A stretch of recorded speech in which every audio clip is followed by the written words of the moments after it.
the magician in the world of Doraemon. This video is purely for entertainment and does not infringe on copyrights or laws. The rights to the novel and image belong to the original author. We do not claim ownership.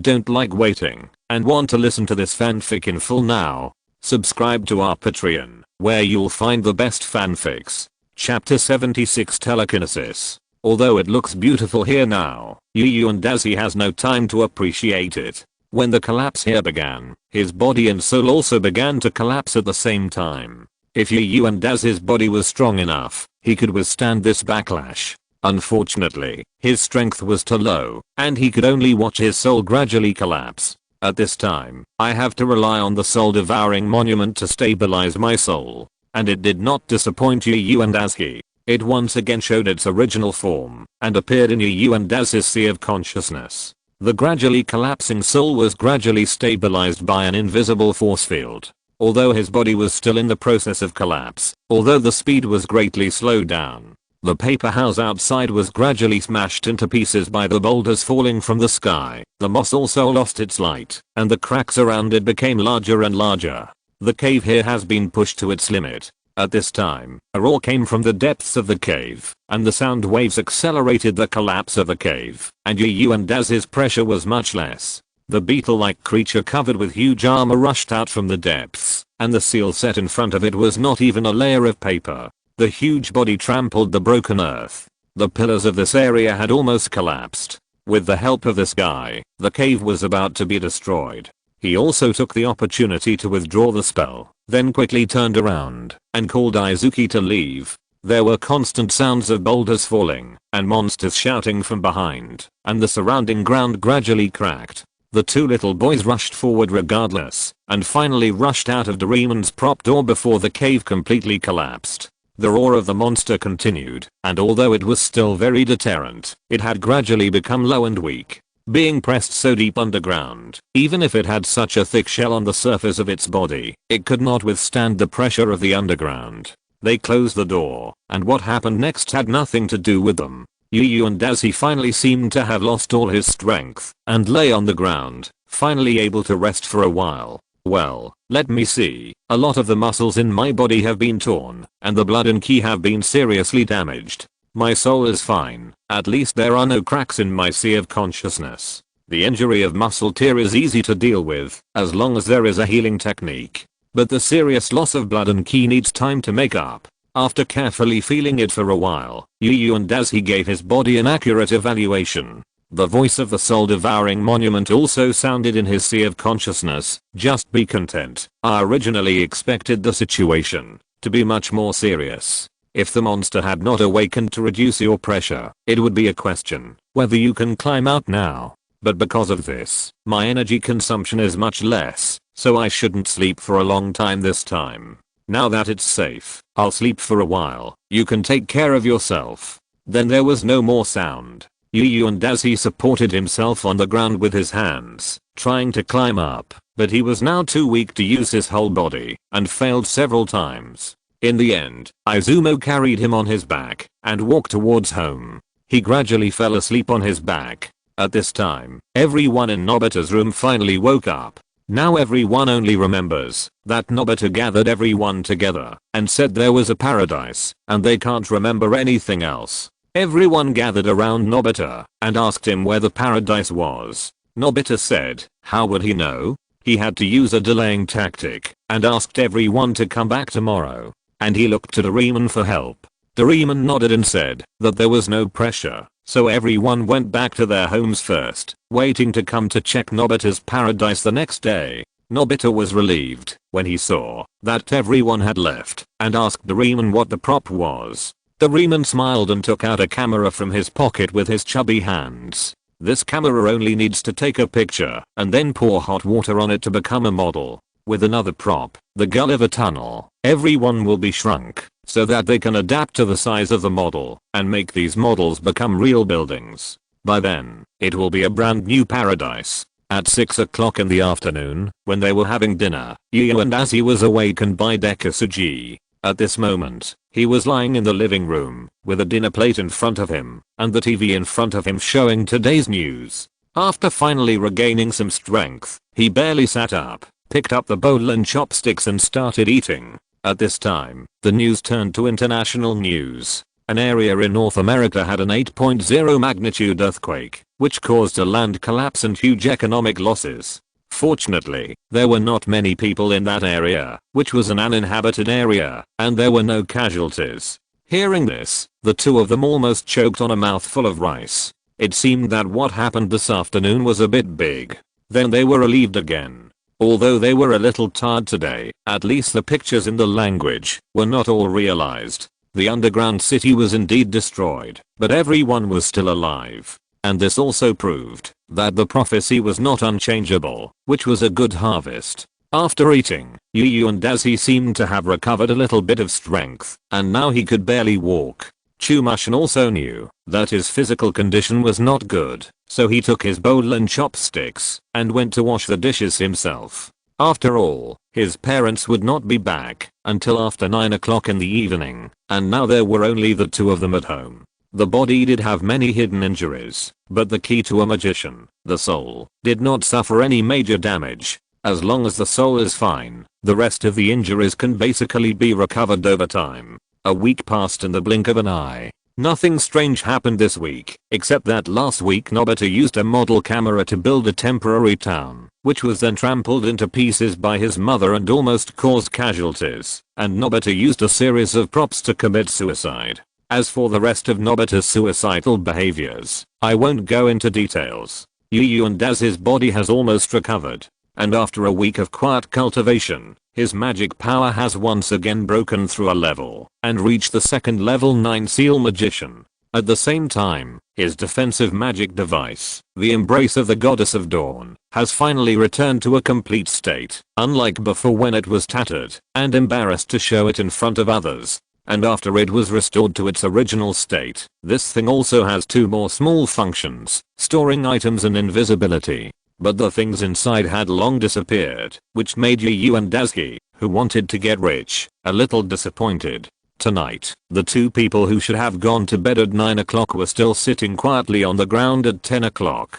Yu and Dazi was looking at Zyashin nervously. His mental power was enough to recite more than 9 paragraphs of text, and he could almost finish the first recitation tonight. And there was a possibility of mental power leakage at that time, so he had to watch it aside, so as not to affect the adoptive parents who were sleeping below. Not long after, a mental power gradually spread from Zyashin's eyebrows to the surroundings. Yu and Dazi quickly mobilized his magic power and mental power to form a barrier to block them, otherwise the books and other objects nearby would be in trouble.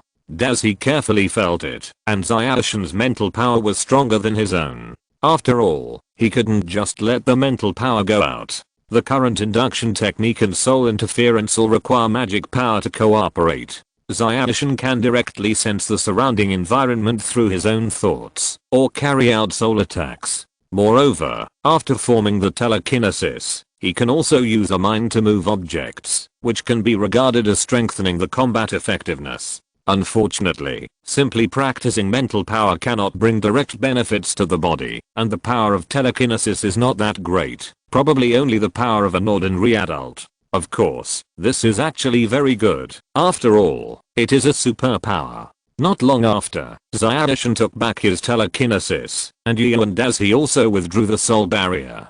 Don't continue to practice recently. First, you must control your telekinesis, and continue to strengthen it, otherwise the power will be out of control and cause more troublesome consequences. Zyashin nodded, and then began to practice how to use telekinesis. However, this time did not last long, because the speed at which the use of telekinesis consumed mental power far exceeded Zyashin's expectations, and it didn't take long before he felt a burst of fatigue. And now it was getting late. The two discussed and rested. The next morning, Yu and Dazi got up first. Although the weather was good today, the sun would not come out at 6:30 in late November, so he could only stare at the deep blue sky in a daze. Not long after, Zyashin also got up, yawned, got out of bed, opened the closet with telekinesis, and the clothes flew out by themselves. This guy just mastered this power, and started to use it to be lazy. Really, well done. Yu and Dazi had actually wanted to do this before, but he was worried that Zyashin would feel unbalanced after seeing it, so he never did it.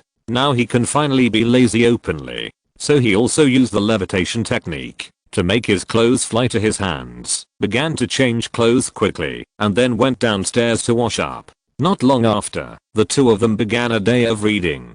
That's right, today is Saturday, and when they have nothing to do, they will read slowly at home. This time, reading is a little different, because the two of them have no scruples, so the books are directly floating in the air, and then use mental power to sense the content of each page. At the terrifying reading speed of these two guys, we were staring at each other in surprise after just one morning. They had already read almost all the books in the room. If Zyashin hadn't taken out a lot of animal and plant illustrations from Dakshin Paradise last week, these two people would have run out of books to read. Even so, with cheating, they had finished reading these books in one morning. After a long silence, Yu and as he spoke up, I think we should not read books this way in the future. Zyashin nodded to show her agreement with him. I think so too. Otherwise we will have no money to buy books. Chapter 77 Human Seasoning. In the afternoon, Shizuka asked Zyashin to meet in the open space, and also invited Yu and Dazi to go with him. Yu and Dazi condemned this, strongly condemned it. Please leave a dog who has been single for more than 20 years a little bit of survival. However, he still couldn't resist Demishin's invitation, and finally agreed to go with him. After lunch, Zyashin took a book of Amazon jungle creatures that he had just read and continued to review it. He planned to give Shizuka a popular science lesson about the creatures in the Amazon in the afternoon. And as he sneered at this, would there be girls who like to watch these strange animals? Don't be funny, there are not many children who like this at this age. Nobita watched a whole episode of Western Cowboy in the living room, and finally the cowboy had to leave. The girl looked at his back and said her heart in the tangle. So Mr. Cowboy, do we have a chance to meet again? The cowboy's body paused unconsciously and only turned half of his vicissitudes of life to the girl and said, maybe there will be a chance in the future. Everything depends on fate. Then he turned around and didn't miss it anymore. Nobita in front of the TV was deeply touched by this scene. The weathered face, the deep words, everything was so handsome. If only I could be like this. Nobita could not help but gradually put himself into the role of the cowboy. At this time, the door of the living room was opened by his mother. Nobita, why are you still watching TV? And as he asked for leave, so you won't do your homework. Look at how many times you have been punished for not handing in your homework this week. Nobita was completely immersed in the role of the cowboy. Seeing his mother's angry face, he was not panicked, but turned around and imitated the cowboy's face and said to her, let everything go with the flow. Seeing that he didn't care at all, the mother's devil horns grew out instantly. Then, with fire in her eyes, she roared, go and do your homework right now. Otherwise, I will make you look good.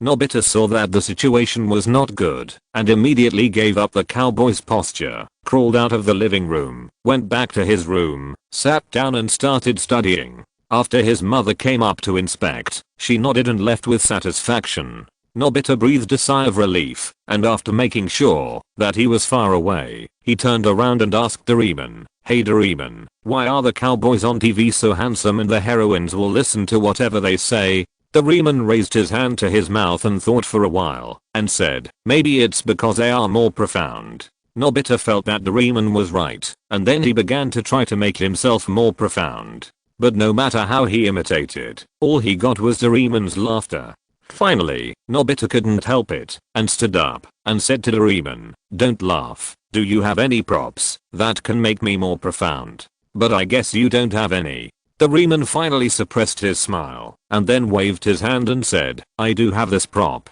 The chubby hand once again put into the 4-dimensional treasure bag that had everything, and soon took out something that looked a bit like a pepper shaker. That's it, the human seasoning. Just change the seasoning on it to a deep flavor, and then sprinkle it on your body, and it's done. Doraemon said while demonstrating to Nobita, and then sprinkled pepper on Nobita's body. Nobita first closed his eyes, and when he opened them again, Doraemon was shocked. Was the Nobita in front of him still the Nobita he knew? Even the style of painting had changed. Now Nobita's face was full of vicissitudes. His eyes became extremely deep, and his face shape had also changed slightly. He said in a low voice, Doraemon, how do you think this thing works?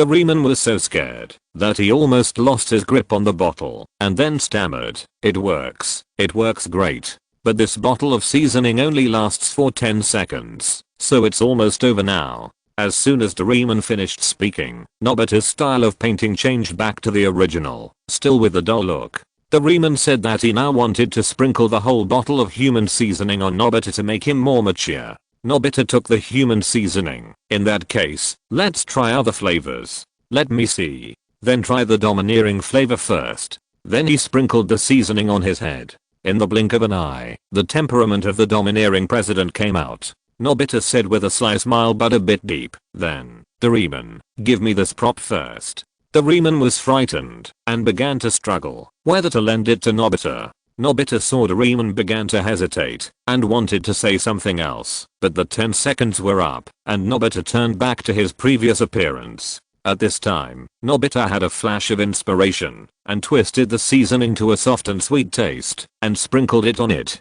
After Doraemon was sprinkled, he instantly became a silly and sweet girl, which was a perfect match for the overbearing president just now. "It's really a headache." Doraemon held his 2 hands on his belly and became timid. Nobita took the opportunity to continue to act like a spoiled child. "Okay, lend me this prop." Doraemon couldn't resist the offensive and agreed. "You are so willful. Okay, I'll only lend it to you for a while." Nobita immediately ran out with a favor seasoning. Doraemon's silly and sweet mode finally passed, and he wanted to get the prop back. But he thought again, this prop is not dangerous, and it should not cause any trouble, so let him do it. Gian and Azzy and Zyashin are also preparing to go out now. Zyashin is making sure that he has taken the wrong books and other things. He is looking in the refrigerator to see if there are any lemons left from the last time he bought, and takes the last one out. When they arrived at the open space, Shizuka had already arrived, and Zyashin took out a book to explain to her the creatures in the tropical jungle. Gian and Azzy was eating lemons under a tree nearby, watching them feed him dog food, and was still lamenting that he had eaten too much today. Seeing that the front was too sweet, Gian and Azzy said that he couldn't bear it anymore, so he might as well divert his attention.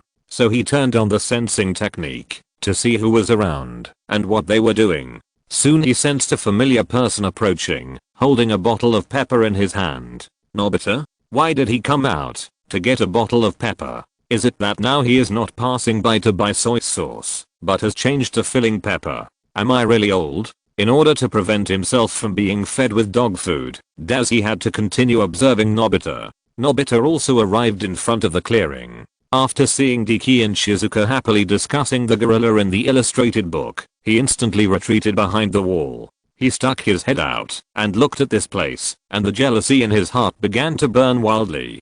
Damn, he just knows a little more. Look at how proud he is. Nobita said indignantly from behind. This sentence naturally could not escape you and Daz's induction. It seems that you think it's easy to read so many books. Young man, your next study task should be heavier. Let's plan it for you. Just when you and Dazzy was thinking about how to deal with him, Nobita's expression suddenly changed. Nobita's expression instantly changed to the expression when Deki spoke just now. Even the movements were exactly the same, and he said, "Oh, that's not the case." You and Dazzy almost thought that it was Deki wearing glasses, which made him feel bad.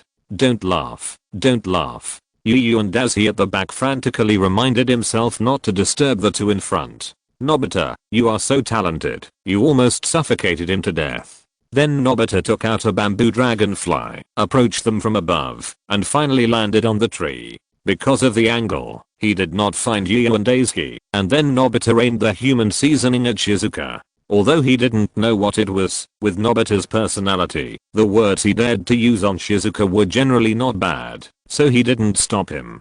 Nobita sprinkled a small amount of pepper on Shizuka's head, and then Shizuka's expression began to change, from being very interested to being indifferent. Izuki was still explaining the animals in the tropical jungle in detail, and Shizuka said expressionlessly, "Oh, I know." This indifferent remark directly blocked what Zyashin wanted to say next. That the creatures in the tropical jungle should still be very interesting, right? Zyashin saw that Shizuka's expression became boring and asked her opinion carefully. Shizuka was still expressionless and asked him back, "Really?" Then she yawned to show that she was really bored. Then, Shizuka said, "Then can I go back? Goodbye." Although it was a question, there was no intention to solicit suggestions. She jumped down the cement pipe and left. Dekisugi also jumped down, stretched out his hand to say something, but in the end, he said nothing. Shizuka's favor seasoning had worn off by then, and she was very anxious. Why don't you try to keep her? Also, why did I say such an excessive thing just now? It must have hurt Dekisugi's feelings, right? But the words were already said, and it would not be good to just go back like this. Let's just leave like this. Seeing this scene, Yu and Daisy almost raised a torch and shouted, "Long live the FFF group." Hey, wait, where did my torch come from? My magic wand. Fortunately, the magic wand is fireproof, otherwise I will have to get a new one. But seeing that Dekisugi was a little disappointed, Yu and Daisy wanted to teach Nobita, who was secretly happy up there, a lesson. But then he thought again. Nobita not only let him see Nobita's superb imitation skills today, but also saved him dog food for the next few hours. So Yu and Daisy looked at Nobita, who was now leaving with the bamboo dragonfly, smiled slightly, and let him go today. Then Yu and Daisy walked to Demushin, patted his shoulder and said, "Don't be sad, let's go buy some books. I brought money today."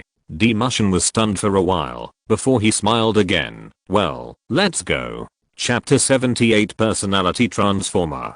This time, because the department store was far away, Yu and Daisy and his friends went to a physical bookstore that was closer. The boss was very enthusiastic and helped them find the books they needed. After paying, the two went home together. On the way back, passing by the river, Yu and Daisy chatted with Dekisugi about the books he had read recently, while looking at the scenery by the river. At this time, Yu and Daisy suddenly saw Nobita nearby, as well as Sunia and Fat Tiger who were with him. They seemed to be arguing about something. Not long after, a lot of dust suddenly sprinkled there, and then the three of them suddenly became quiet together. At this time, the atmosphere by the river suddenly became weird, which made Yu and Daisy even more curious. At this time, Doraemon also arrived at the river with a bamboo dragonfly, and stood next to the three of them. He hurried forward, and turned on the induction technique, wanting to take a closer look at what was going on. Then he regretted the decision he made today. Yu and Daisy only saw three people hugging each other. Nobita blushed and said, Oh, I didn't expect this to happen." Sunia also blushed and said, "That's right, I thought it would go smoothly." Fat Tiger hugged the two people, and he was obviously very angry, but his face was still red. "Hate it, I'm going to be angry. Humph, Yu and Daisy, why do I have to watch so carefully? Help, I'm going to be sick to death. Did the three of them take the wrong medicine? No, I'm going to vomit. I can't stay here anymore, otherwise I will definitely die here." Yu and Daisy immediately cast the strange power curse and the wind curse on himself, then pulled up Zaoshin, and used the fastest speed in his life to escape from this horror movie scene. Yu and Daisy didn't stop on the way, and ran back to their home in one breath, before putting the person in his arms down. The first thing Zaoshin did, after coming down, was to ask him loudly, "What's wrong with you? And, didn't I tell you not to take me away without my permission?" After taking a few deep breaths and calming down, Yu and Daisy said, "You'd better not know why I took you away. I believe you will regret it after you know it. And I didn't carry you on my back, I pulled you away." Chumushin wanted to say something, but suddenly felt a little pain in his hand. He pulled up his sleeves and saw several nail marks on his arm, left by Yu and Dais's force. He immediately remembered the strange dream he had last night. When he woke up that morning, there were the same marks, but not as deep as this time. "I was wondering why your movements were so smooth.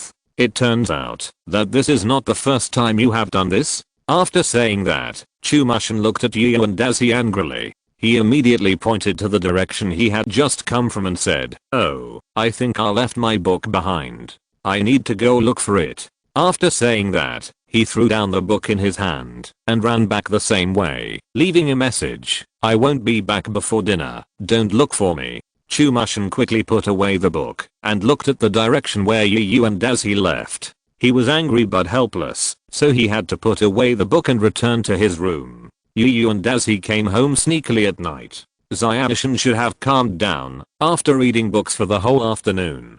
During dinner, he carefully observed that Chumashin was no longer angry, so he was completely relieved. The next morning, Yu and as he read books for the whole morning. In the afternoon, he said that he really couldn't read anymore. Who could stand reading all day long? Zayanishin thought about it, took out a drawing board from the bookcase, and said to Yu and Dazuki, "Why don't you go paint in the afternoon? There are many plants on the back mountain that can be observed." Yu and Dazuki immediately said that, as long as it was not reading, he could accept it. So the two of them took some paint, paper and drawing board and headed to the back mountain. In the afternoon, Fat Tiger and his friends were playing football in the open space. Because of his physical strength and dislike for football, Nobita sat under the shade of a tree nearby and watched them play. He was resentful because he was scolded by his father for playing cat's tuck this morning.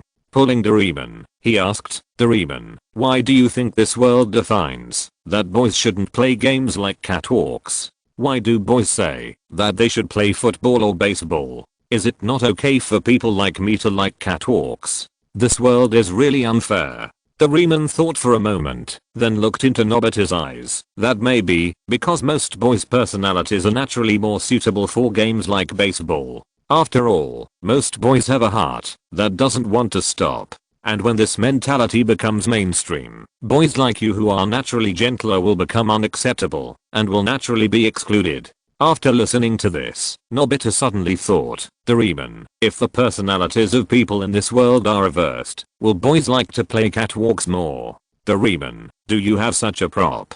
Doraemon nodded and said, "Yes. Let's see what will happen if the personalities of people in this world are reversed." Male and female personality converter. The blue fat man took out a purple spray from his pocket. "As long as you spray this spray on everyone, men will have women's personalities, and women will have boys' personalities. Now let's do this project." Then Doraemon took out 2 bamboo dragonflies and asked Nobita to follow him in the sky to spray the spray in every corner of the town. After the spraying was completed, they returned to the starting point and landed again at the starting point. "Okay, the mission is completed. Let's see the effect." Then the two began to observe the children playing football in the open space. But after observing for a while, the two felt that there was no difference from the previous appearance. Nobita couldn't help asking Doraemon, "I feel that there is no difference between them." Doraemon gave him a reassuring look and then said, "The effect of this medicine is slowly manifested,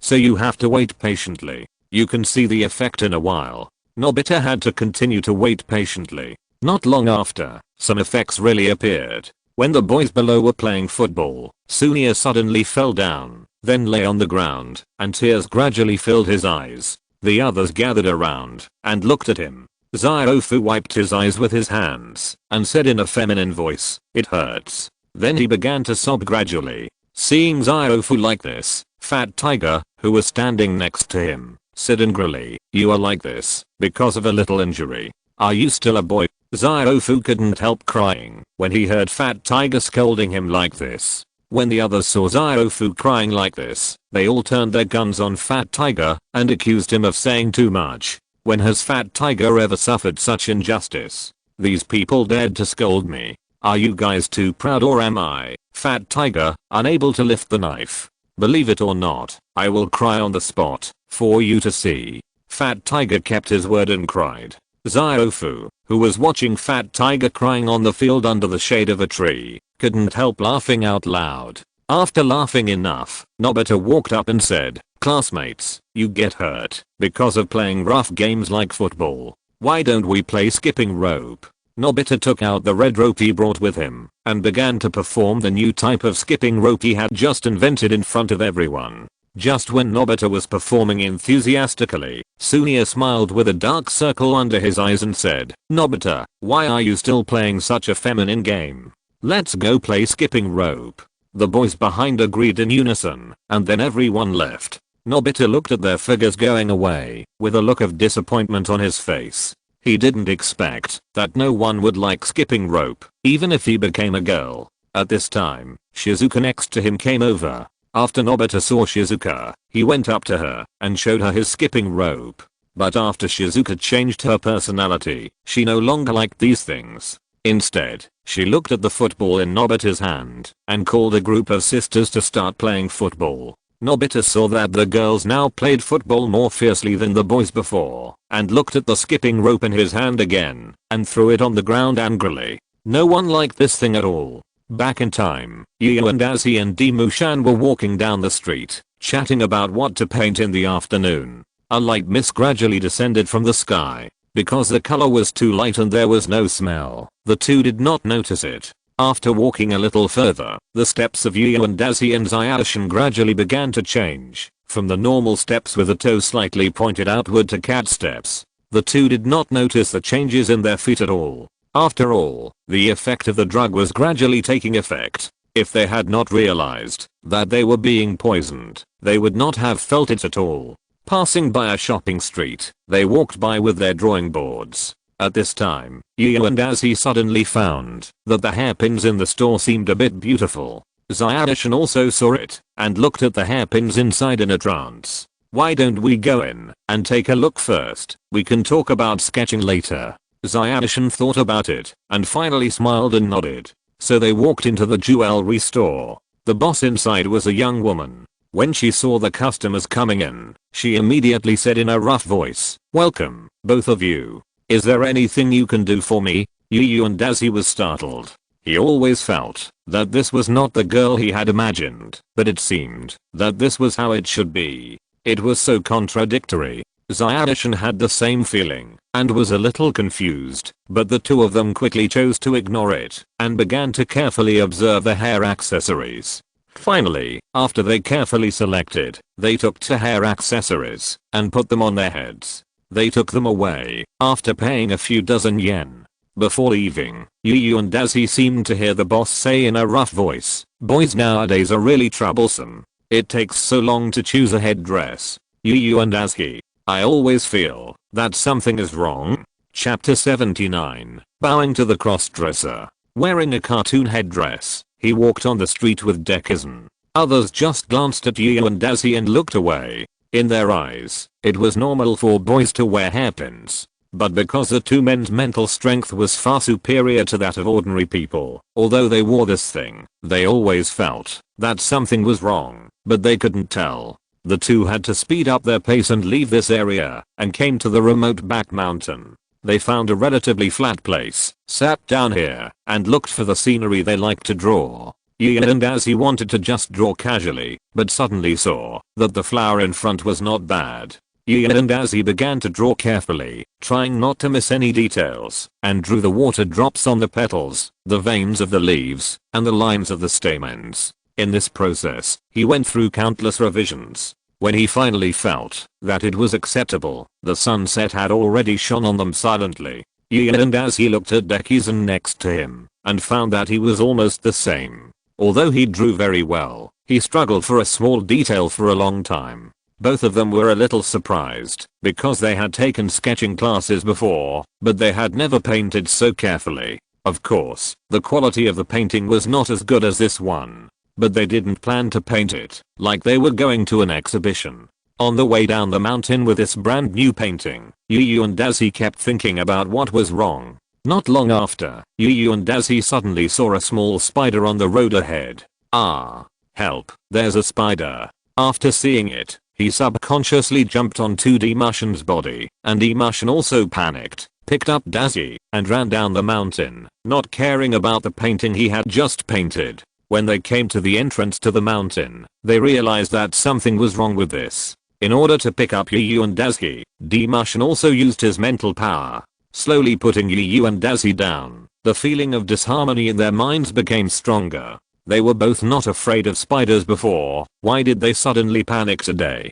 Yu and Dazi coughed twice, pretending to be relaxed, and put aside what had just happened. I picked up the paintbrush again and went home. My parents were cooking dinner. But this time it was my father who was cooking dinner, while my mother was reading the newspaper at the dining table with a cigarette in her mouth. Mom, I've told you so many times not to smoke at home. It's not good for your health. My mother put down her cigarette and extinguished it in the ashtray. My father nodded in satisfaction and continued to cook dinner. Seeing the children coming back, my father put down the pot in his hand and said to them, "The weather has turned cold recently, so we bought 2 sets of clothes for you. Especially you and Daisuke, you don't have many winter clothes, so we bought you a few more. You can try them later." Gian and Daisuke stood there and thanked him, then went back to the bedroom. There were several sets of clothes neatly stacked on the bed. He went over and picked up the clothes and looked at them carefully. These skirts were not bad. Not only were the colors bright, but there were also dresses. He could try these new clothes. Chumashin also saw the clothes sold to him. The style was similar to Yu and Daisuke, but there were a few less. The two of them tried on the new clothes. Seeing Dekisugi standing in front of him wearing a skirt like himself, he always felt that something was wrong. Although she was pretty, for some reason, Yu and Daisuke wanted to laugh. Dekisugi's expression was somewhat similar to Yu and Daisuke's. Both of them were trying to hold back their smiles. Then the two of them praised each other hypocritically while choosing clothes to wear to school tomorrow and constantly giving each other advice. At this moment, the soul-devouring monument, which had long been awake, was already laughing in his body. He didn't expect to see such an exciting fashion show. I really don't know what these two people would think after the effect of the spray wore off. Dinner was ready soon. They sat at the dining table, holding chopsticks, clasped their hands together, and said a pre-meal phrase, "Let's eat." Then they picked up the chopsticks, and picked up a piece of meat, and put it in their mouths. When the meat touched their tongues, Yu and Daisuke and Dekisugi subconsciously wanted to spit it out. There was no way, it was too disgusting. "Your surname is Okada, right? You taught Fat Tiger." Seeing their father smiling at them while they ate, the two pretended to chew a few times and then swallowed it whole. After eating, Yu and Daisuke wanted to eat a meal to relieve his tension, but found that the rice here was also half cooked. I'm so naive that I actually thought this rice was edible. Yu and Daisuke and Chumashin finally finished the meal, and at the same time, sighed in their hearts, wondering how they had survived the previous period. Zyashin was able to grow up so big, thanks to their good cooking, otherwise she would have starved to death. Tonight, the two of them lay in bed. Both of them wanted to say something, but they didn't know what to say. After thinking about it, they could only continue to practice their magic power. Now they have to quickly condense the 10th seal and then advance. The next morning, the two put on their newly bought skirts, and when they were about to go out, they stopped at the same time. For some reason, it seemed as if someone told them not to go out. The two of them looked at each other and saw confusion in each other's eyes. After staring at each other for a few seconds, the two of them still stepped out of the house because we didn't find anything wrong. Since there was no reason to stop, let's go. At this time, their subconscious, stupid, how many times have I told you not to wear these clothes and not to go to crowded places? Why don't you listen? Forget it, I don't care, do whatever you want, I really can't help it. When they came to the classroom, in addition to these two boys, there was Sunia wearing the new skirt his mother bought for him yesterday, and Shizuka also wearing brand new little red shoes and women's stockings. Although it was very discordant, no one spoke. Because of the spray, in our worldview, it is normal for boys to wear skirts, and girls look equally good in shorts. So just like that, without anyone knowing, the face was gone. Nobita was not late today, but when he entered the classroom, he swore that he should have taken a sick leave today. The person with the highest martial arts value in the class, the two smartest people and the richest person were all infected. The time for the male and female personality conversion agent is a full 24 hours, which means that before noon today, the others and him are safe, and there is no idea after that. The cold sweat on Nobita's forehead never stopped. Now he either had to ask for leave quickly, or find a Fengshu treasure land, to build a monument for himself in advance. And Nobita was already considering the question of where his grave would look better. Time always flies by when you need it most, and it stays by your side when you least want to keep it. For a whole morning, Nobita felt the time passing by bit, and his life was also going away bit by bit. When it was time to prepare lunch at noon, everyone still didn't think there was anything wrong with wearing a skirt, because Nobita sprayed at about 1 PM. Although the time of death was temporarily postponed, Nobita was not happy at all. It was soon time for class in the afternoon. The teacher came in wearing a skirt. Nobita felt that his eyes went black and his whole life was over. Sure enough, halfway through the class, the effect of the spray disappeared. Everyone looked at these women's clothing guys and suddenly laughed. At this time, the teacher's face was as red as an apple, and he ran out of the classroom to change clothes. And this situation happened in more than one class. Once the teacher, the main force of fire, left, the target of ridicule was transferred to the four of them who also wore women's clothes today.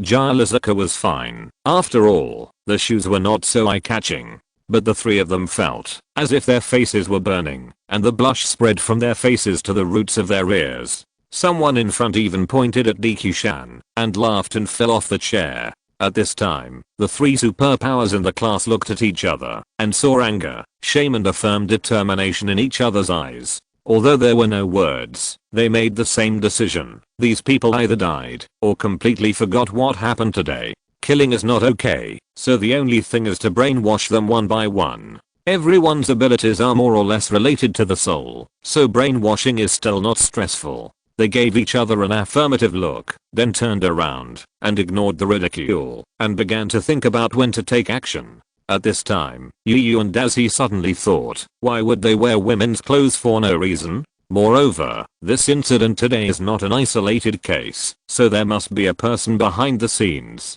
Being able to silently influence a small town either means that one is extremely powerful or that one has the help of something. Wait, with the help of something? Yu and Dazi suddenly turned his gaze towards Nobita. As far as he knew, Nobita was the only one who had this ability and was so bored.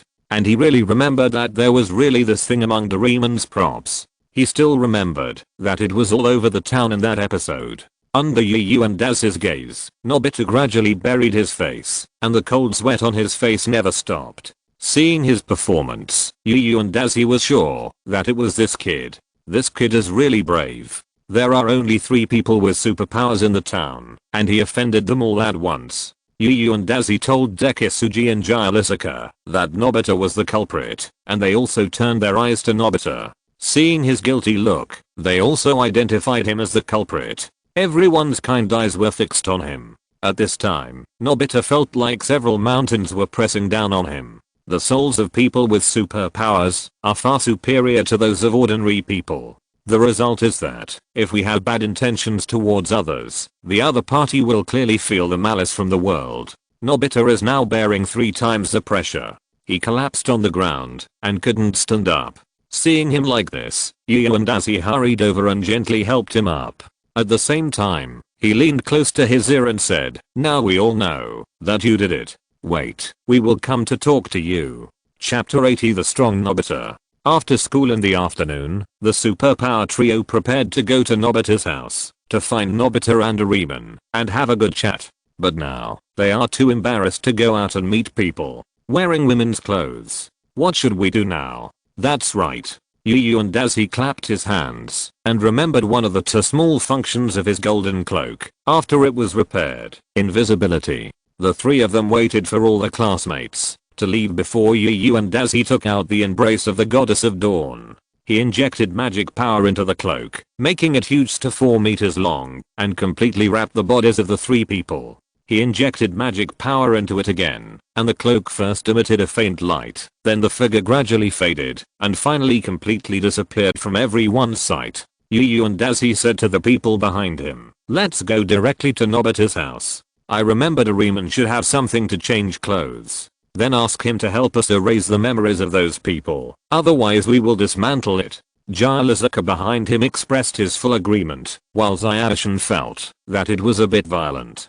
"Don't worry, this is just a decoration. But the necessary threat of force is still necessary." The 3 of them started walking towards Nobita's house with anger. Along the way, they carefully avoided pedestrians and arrived in front of Nobita's house after more than 10 minutes. Since everyone present had superpowers, Yu and Dazi removed the invisibility and said to everyone, "Nobita is now on the 2nd floor of the house. In order not to cause unnecessary trouble, let's go in directly through the window." They all nodded and took a look at each other's strength. Shizuka first used telekinesis to make a few small steps and stepped on them to go up.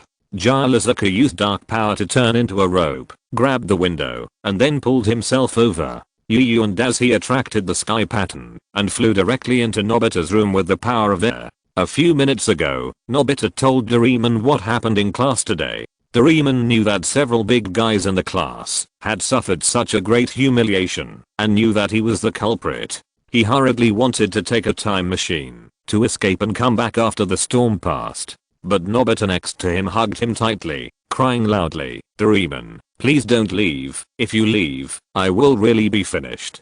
Just when the two were deadlocked here, a Dekisugi suddenly jumped in from the window next to them. When their brains were down, Shizuka, the second in their class, also flew in from the window. Finally, it was Yu and Daisy who intimidated the whole class with force. The three people gathered in Nobita's room, and the two little friends felt under great pressure. Doraemon wiped his cold sweat. "May I ask what you are doing in such a fresh and refined way to come to our room?" The three laughed in unison, and then I, the organizer, spoke first. "Didn't Nobita tell you what happened? Even if you don't know, you should be able to guess it by looking at our clothes, right? Don't play dumb." Nobita and Doraemon felt the pressure on their bodies surge. "Then, how about I get rid of your clothes for you first?" Doraemon tried to calm their anger while starting to take out props. Everyone was silent, waiting for Doraemon to take out something to change our clothes. As expected, Doraemon took out the changing camera and changed us into our normal clothes. And as he looked at the clothes and nodded with satisfaction, then Shizuka lost his temper. After all, he had been laughed at by his classmates once before, and he naturally didn't want to add another record this time. So he started to negotiate. "I want you to make everyone in the class forget that the three of us went to school in women's clothes today. If this matter is not resolved, you know the consequences." Then Yu and Daisy and Shizuka stepped forward to express their attitudes. Doraemon wiped the cold sweat from his head again, and once again took out a prop from his treasure bag. "Forget hammer. You only need to hit others to make them forget part of their memory. I'll lend this to you, and just return it to me after use." Yu and Daisy took the hammer and said, "Tomorrow I will implement the act of making everyone lose their memory." At the end, Dekisugi also said the biggest purpose of our trip, it's not enough to just make up for our losses. Bring us the props you sprayed on us yesterday. This is what they agreed on, to give back in kind, so that Nobita can also experience the feeling of being treated as a cross-dresser. Doraemon hesitated. This thing can't be given easily. However, under the coercion of the three people, Doraemon still gave in and took out the male and female personality conversion agent used yesterday and handed it to them. Dekisugi took it and said with a smile, "We won't make it difficult for you. Let you experience the power of this prop." Then he sprayed all the remaining spray on Nobita and the other two. Nobita was completely panicked and hurriedly asked Doraemon if there was an antidote for this thing. Doraemon shook his head. "There's no way. There is really no antidote for this potion. You can only wait for one day." Nobita looked at the three demons in front of him in despair. Seeing that the purpose of this trip was basically achieved, the three of them went out from the way they came. After resolving their worries, everyone went home with laughter and chatter. They just had to wait until tomorrow to clear everyone's memory, and then they could rest easy. The next morning, Yu and Daisy and Demission came to the classroom, and Shizuka came at about the same time as them. Then Demission and Shizuka sat in their seats and pretended nothing happened, while Yu and Daisy hid behind the door with a hammer. Every time Demission gave him a signal, Yu and Daisy raised the hammer, and when the students walked through the door with their backs to him, Yu and Daisy would hit them. The function of this hammer is to only knock out memories, and it is harmless to the human body. Yu and Daisy studied it for a long time last night, but he didn't find anything. He just roughly knew that it could emit a kind of electric wave that affects the human brain. He didn't know anything else, but not knowing didn't prevent him from using the prop. Everyone who was hit by Yu and Daisy just stood there for a while and continued to move forward. They just felt that they had forgotten something, but they couldn't remember it. Finally, everyone was hit before class. After confirming that only Nobita was late, Yu and as he returned to his seat. That guy was not in a hurry. He would have to return the props eventually anyway, so it would be no different to knock out his memory then or now. Moreover, Yu and as he really didn't believe that Nobita would dare to tell everyone about their wearing women's clothes yesterday. and even if he really wanted to say it, Yu and Azzy guaranteed that he would never say it. Soul interference was always ready, and if it didn't work, attack magic would be used to completely solve the problem. But this time Nobita was not late. Yu and Azzy saw him coming to the classroom wearing the same clothes as usual. The three of them looked at him with pity. This guy didn't even have women's clothes? Then why did we spend so much effort yesterday?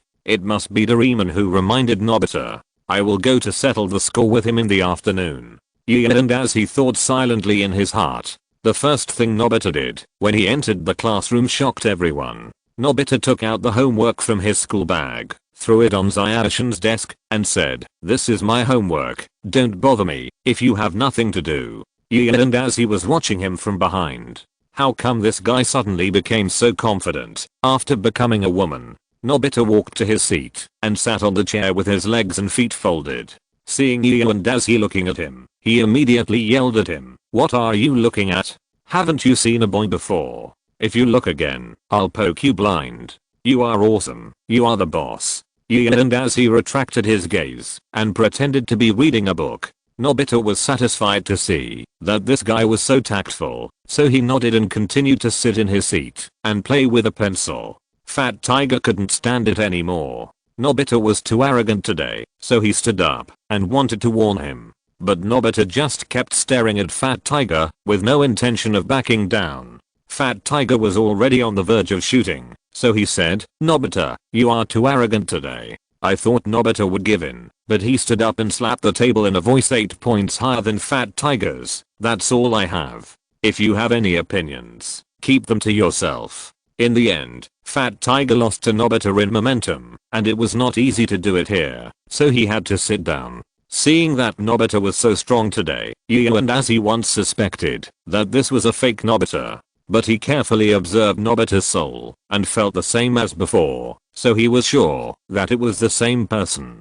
So why did he become so strong after being infected with the male and female personality conversion agent? Yu and Azzy decided to think about this question carefully. After school this afternoon, Fat Tiger grabbed Nobita and asked him to duel in the open space. Nobita agreed without thinking. "Come on.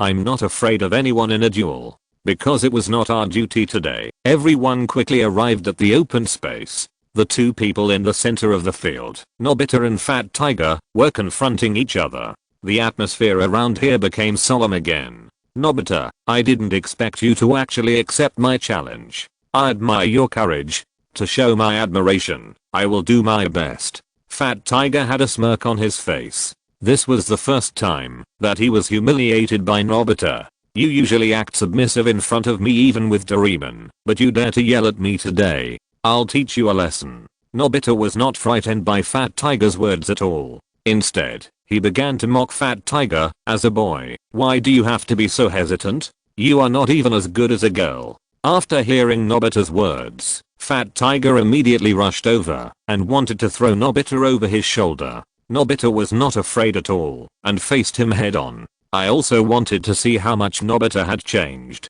The scene did not become the one-sided situation we imagined. Instead, Nobita and Fat Tiger were in a stalemate. It seemed that even his strength had increased a lot. Seeing that Fat Tiger was quite strong, Nobita took a step forward and entered Fat Tiger's arms. Fat Tiger immediately let go of Nobita's hand and wanted to hug him. But Nobita didn't intend to fight him head on. Instead he raised his leg and kneed him. Fat Tiger was hit in the stomach by this kick, and his hands stopped moving, and he instinctively wanted to cover his stomach. But his right hand was grabbed by Nobita, and Nobita took the opportunity to turn around and throw Fat Tiger to the ground with his shoulder. Duel, Nobita 1. Chapter 81. A new adventure is about to begin.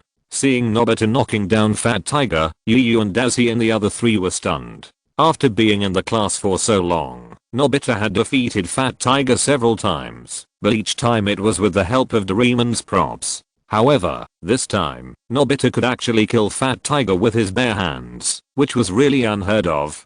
Just when Yu and Azzy was about to step forward and ask him how he did it, a blue figure ran over from behind and blocked Nobita. "Nobita, didn't I tell you not to fight?" Doraemon, wearing a woman's outfit and a golden wig, stopped in front of Nobita and questioned him. on his face. The red lipstick on his big lips was the most eye-catching. In Yu and Daz's cognition, it was second only to the cuteness of the Nobita trio he saw a few days ago. After taking a look, he silently closed his eyes behind. This shape was too dazzling, and Yu and Daz he really couldn't look directly at such a beautiful thing. At this moment, the effect of the potion expired, and Nobita instantly turned back into a useless state. He quickly pulled Doraemon, who was wearing women's clothes, and left. Doraemon also found that his clothes were wrong, so he disappeared from everyone's sight with Nobita. The people present finally reacted and laughed. Doraemon just now was so cute, but it was a pity that no one had a camera to take a picture of it.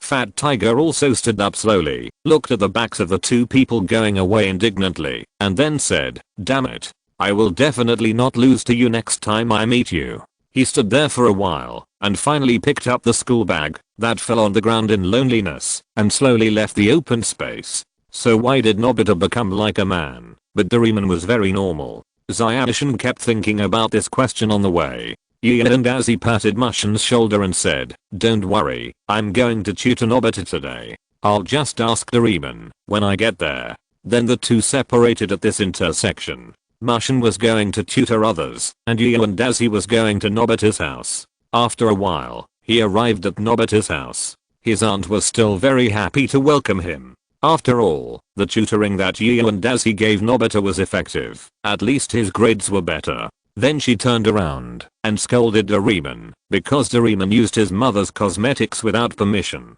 And because Doraemon had a big face, he used a lot of expensive cosmetics, which made her very sad when she thought about it. When she reached Nobita's bedroom on the second floor, Nobita was breathing heavily. He had just had a fight with Fat Tiger, and he was still scared when he thought about it. And then he ran for about 10 minutes, and his physical energy consumption was also very huge. Seeing and Dazi coming in, Nobita quickly stood up and said with a smile, "And classmate, how come you have time to come here today? Are you feeling better?" And Dazi nodded, "Yes, let's get down to business now." Then he put down his school bag and took out today's homework.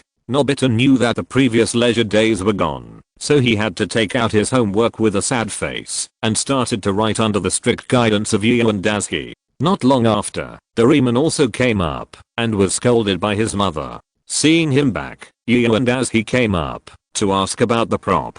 Doraemon took out the clothes he was wearing today from his pocket, carefully put them in the cupboard, and then explained to and Dazi. The function of that prop is to swap different types of male and female personalities. For example, a weak boy like Nobita corresponds to a resolute girl, and a violent boy like Fat Tiger corresponds to a soft girl. So Nobita will become the most violent girl, Shizuka will become a strong boy, and Fat Tiger will become weak. This is its real effect. and Dazi suddenly realized that this could explain why Nobita had confronted him and Fat Tiger in succession today. Normally, he would not even dare to breathe in front of them. Doraemon's props are really magical. After helping Nobita with his homework, and Dazi also returned to his home.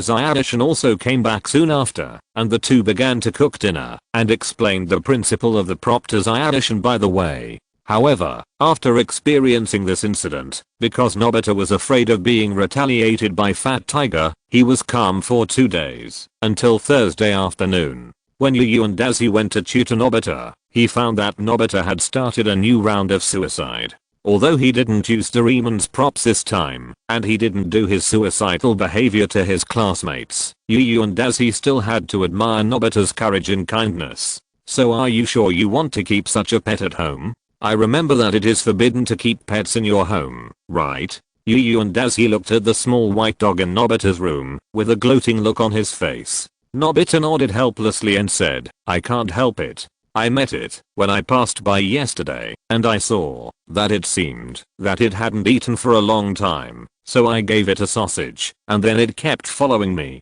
No matter what I did, I couldn't get rid of it, so I had to let it live in my home temporarily." Nobita looked at the little white dog, his face full of helplessness and love, just like the expression Doraemon looked at Nobita. "TSK, it's up to you. As long as you think about how to explain to your mother when she finds out that you keep a pet privately, Having said that, Yu and Dazi still paid attention to it. After all, there was a plot behind every time Nobita came back with a pet. Among them, there are two famous ones. One is the magic adventure, and the other is the cat and dog time travel through endless years. This time he brought back a white dog. It is definitely not the cat and dog time travel, but it may be the magic adventure. Although in the original book, it is all about summer vacation, but now the timeline is messed up, and he doesn't know whether it is a normal plot or an adventure in the magic world. It seems that I have to be careful recently. I also have to improve my ability quickly. I should be able to condense the 10th symbol tomorrow night, and then I should be ready to be promoted to a 3rd level magician. And as he looked at it silently for a few more times, and the induction technique was carefully scanned over it. Under the grey hair was a necklace made of gold. He observed it carefully again, and found that this metal was not gold, but a very rare magic metal in the magic world. In the middle of this necklace, it was not inlaid with gems, but an extremely high level magic stone, which was more advanced than the one inlaid on his wand. Even the magic stone that has absorbed a lot of sky power is still far inferior to it. Yu and Dazi sighed slightly in his heart. He knew that in this situation, the story of the great adventure in the magic world would probably begin. Fortunately, there are no particularly powerful enemies, but those machines need to be paid attention to. He helped Nobita finish today's homework, and then left Nobita's house with a heavy heart. He didn't even notice that he had forgotten his notebook on Nobita's desk. Nobita sent Yu and Dazi out the door. He waved to Nobita and told him to go back quickly, and then left. After Nobita returned home, he first played with the little white dog for a while, and then suddenly thought, this pet can't always be without a name, right? Nobita looked at it, and said to it, your belly has been flat since I saw you, why not call you Flat? The puppy was not very satisfied with the name Nobita gave him, but still responded to him, and barked twice symbolically. At this time, Doraemon finally came back from the future. Seeing that there was a new dog at home, he immediately said to Nobita, Nobita, you know, Mom won't let us keep it. Nobita nodded, and then said to Doraemon, so we have to keep it secretly. And Bianbian is very human. I believe it won't cause us any trouble. By the way, Doraemon, do you have anything for Bianbian to live in? It's always bad to let it live outside, and we can't keep it openly. I believe you have it, right?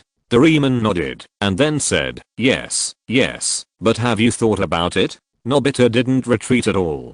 Doraemon had to sigh helplessly, and then took out the doghouse sticker lovingly, and pasted it in the shadow under the cupboard, so that it would not be discovered, unless it was found here on purpose. Bianbian walked into the house. Although it was small from the outside, after walking in, he found that it was actually bigger than Nobita's room. He immediately discovered the difference of Doraemon, and a trace of joy flashed in his eyes. He had begun to consider whether to pour his few hopes on them. At this time, the careful Doraemon saw the homework book left by Yu and Dazi on the table, and said to Nobita, Nobita, Yuan's book fell here. You can take it to him yourself. Nobita looked at Bianbian on his body, and decided to return Yu and Dazi's book first. Then Nobita asked Doraemon for the bamboo dragonfly, took the book, and flew out of the window with it. After seeing this scene, Bianbian's idea of asking them to help him regain the throne became more and more determined. In the end, Bianbian made up his mind, and began to think about how to let them know where it was, and how to get there.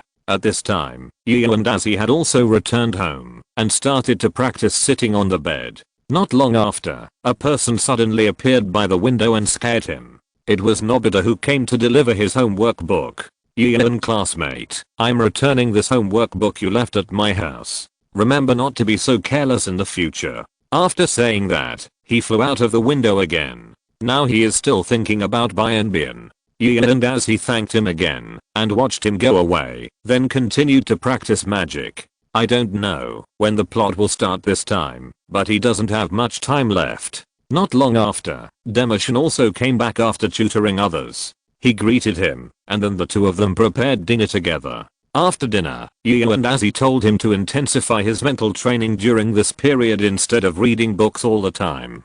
Demoshin didn't understand, and although he knew he must have a reason for doing this, he still couldn't help asking me why. And as he smiled and said, because we may be about to start a new adventure, and time is running out. If you're listening to this novel on a channel other than Fanfic World, it means they downloaded and uploaded it without effort. We cordially invite you to visit our channel, Mundo Fanfic Novelos. There you'll find the original version of this story and you can explore many other novels of various genres. We're waiting for you to immerse yourself in a world of incredible novels. Chapter 82 Assistance. At night, Yu and Dazi also practiced magic as usual. Some time ago, he was delayed for a few days because of the collapse of the underground cave. Otherwise, he would have been a tensile magician now. However, at this speed, he should be able to condense the 10th mark tomorrow, and then he can start preparing to break through to the 3rd level elite magician. And Chumushin's mental power is much stronger than before. At least it is no problem to knock down a dozen adults. When they all fell asleep, the dog in Nobita's room was still awake. Because he had to do one thing today, which was to find a way to let Nobita and the others investigate Africa properly. He believed that with Doraemon's props, it was very likely that he could realize his dream of restoring his country. After thinking about it, Bian finally cast his sights on the necklace on his neck. This necklace was passed down from their ancestors and was said to have a very powerful power. Now, he can still summon the projection of his ancestor, the legendary powerful magician and prophet Lord Beiwu Gang, through this necklace. It was also because of this that he could walk here without any danger. He took off the necklace and communicated with the gem with his mind. A ray of light flashed in the gem, and gradually a human figure was projected into Nobita's room. This was a 3-meter tall green giant, but with a dog-like head and his hands crossed in front of his chest. Bian still shook his head. If it weren't for the small size of this room, the size of this projection could reach about 10 meters. Now it is only 3 meters, just to adapt to the place.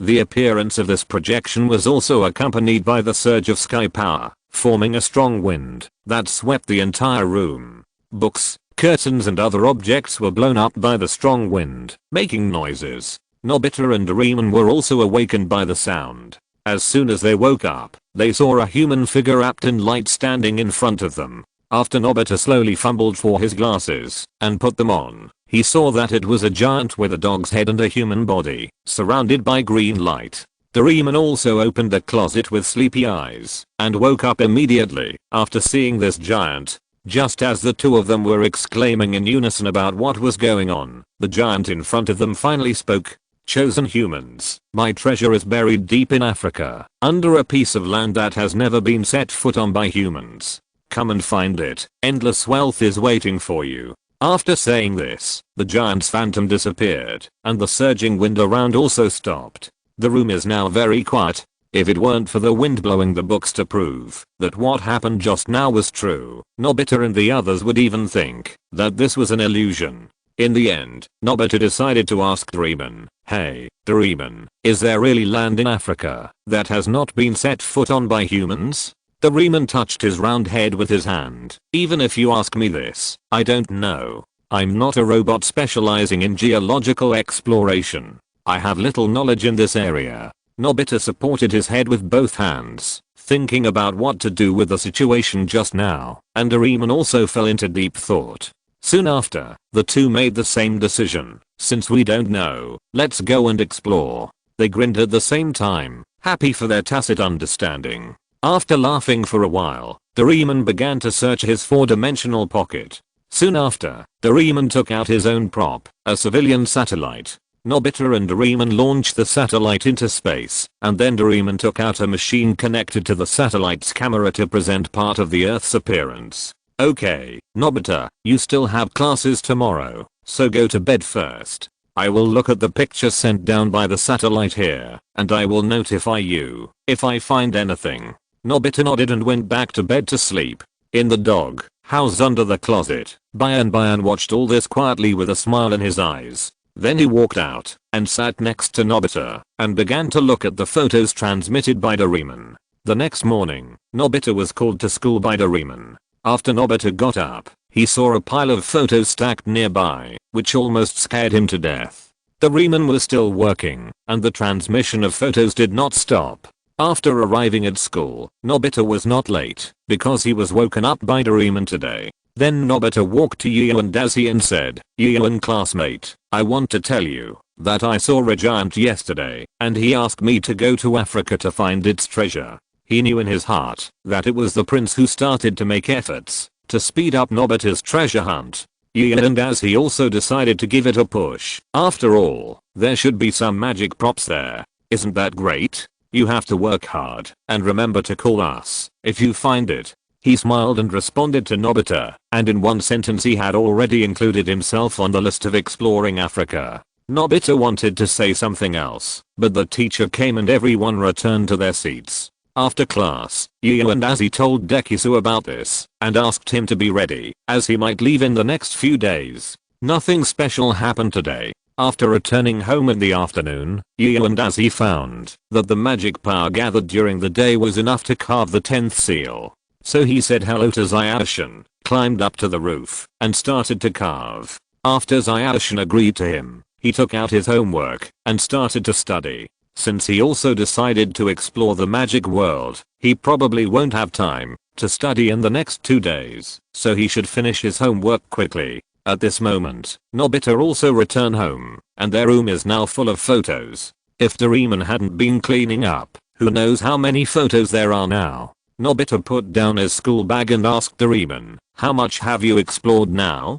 Doraemon put down the photos in his hand dejectedly and said, "It's still early. One night and morning can't explore much. I'd better take a rest first." Then Doraemon pressed the switch to stop the transmission of photos, stood up and went to have lunch with Nobita. And Bian next to him saw Doraemon leave the machine and finally had the opportunity to operate it. On the way back from dinner, Nobita asked Doraemon, "By the way, Africa is so big. If we want to take all the photos, how many photos will it take?" Doraemon thought for a moment and said, "If we calculate it, based on one photo covering 3 square kilometers, it will probably take 9.6 million photos." When Nobita heard this number, his eyes rolled back and he fainted. Doraemon quickly caught him from behind and took him to the reception room. "Really, you are scared by such a small difficulty? You really have no perseverance." Then Doraemon yawned and fell asleep on Nobita. He was also very tired. Yu and Daisy successfully carved the 10th talisman on the roof. After a long sigh of relief, he was not ready to enter the 3rd level wizard now. First of all, it is because accumulating more magic power now will help with promotion.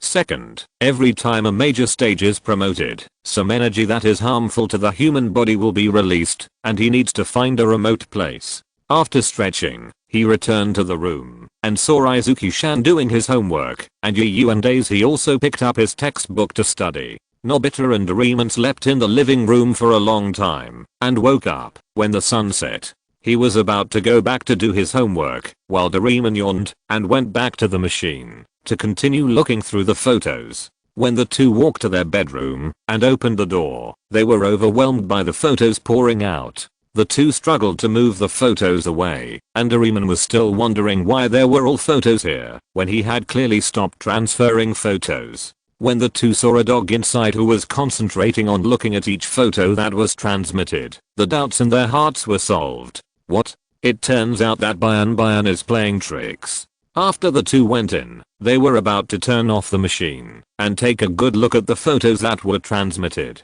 But Bian suddenly jumped up, grabbed a photo that had just been transmitted, and handed it to Nobita and Doraemon. Nobita picked it up and took a look. The content of the photo was not rich, just a piece of empty space with a stone statue's head and shoulders. But he was shocked and immediately gave it to Doraemon. The blue fat man also took a look and immediately said, "This stone statue has never been discovered in the future world, but I can be sure that it is not formed naturally. Let me see the full picture of this stone statue." Then he reached into his 4-dimensional pocket and took out a Rubik's Cube with a lens.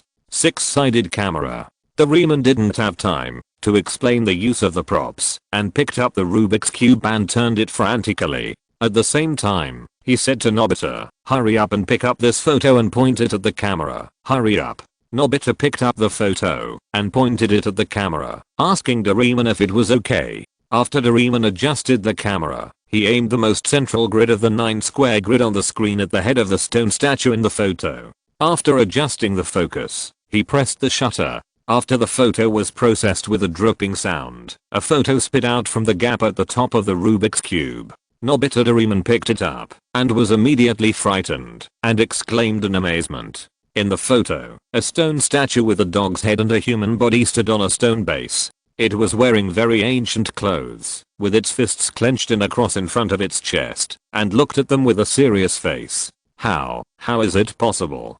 How could there be such a huge stone statue in the deepest part of the dense jungle? And after so many years, it has not been discovered in this era of advanced satellites. Doraemon was very unbelievable.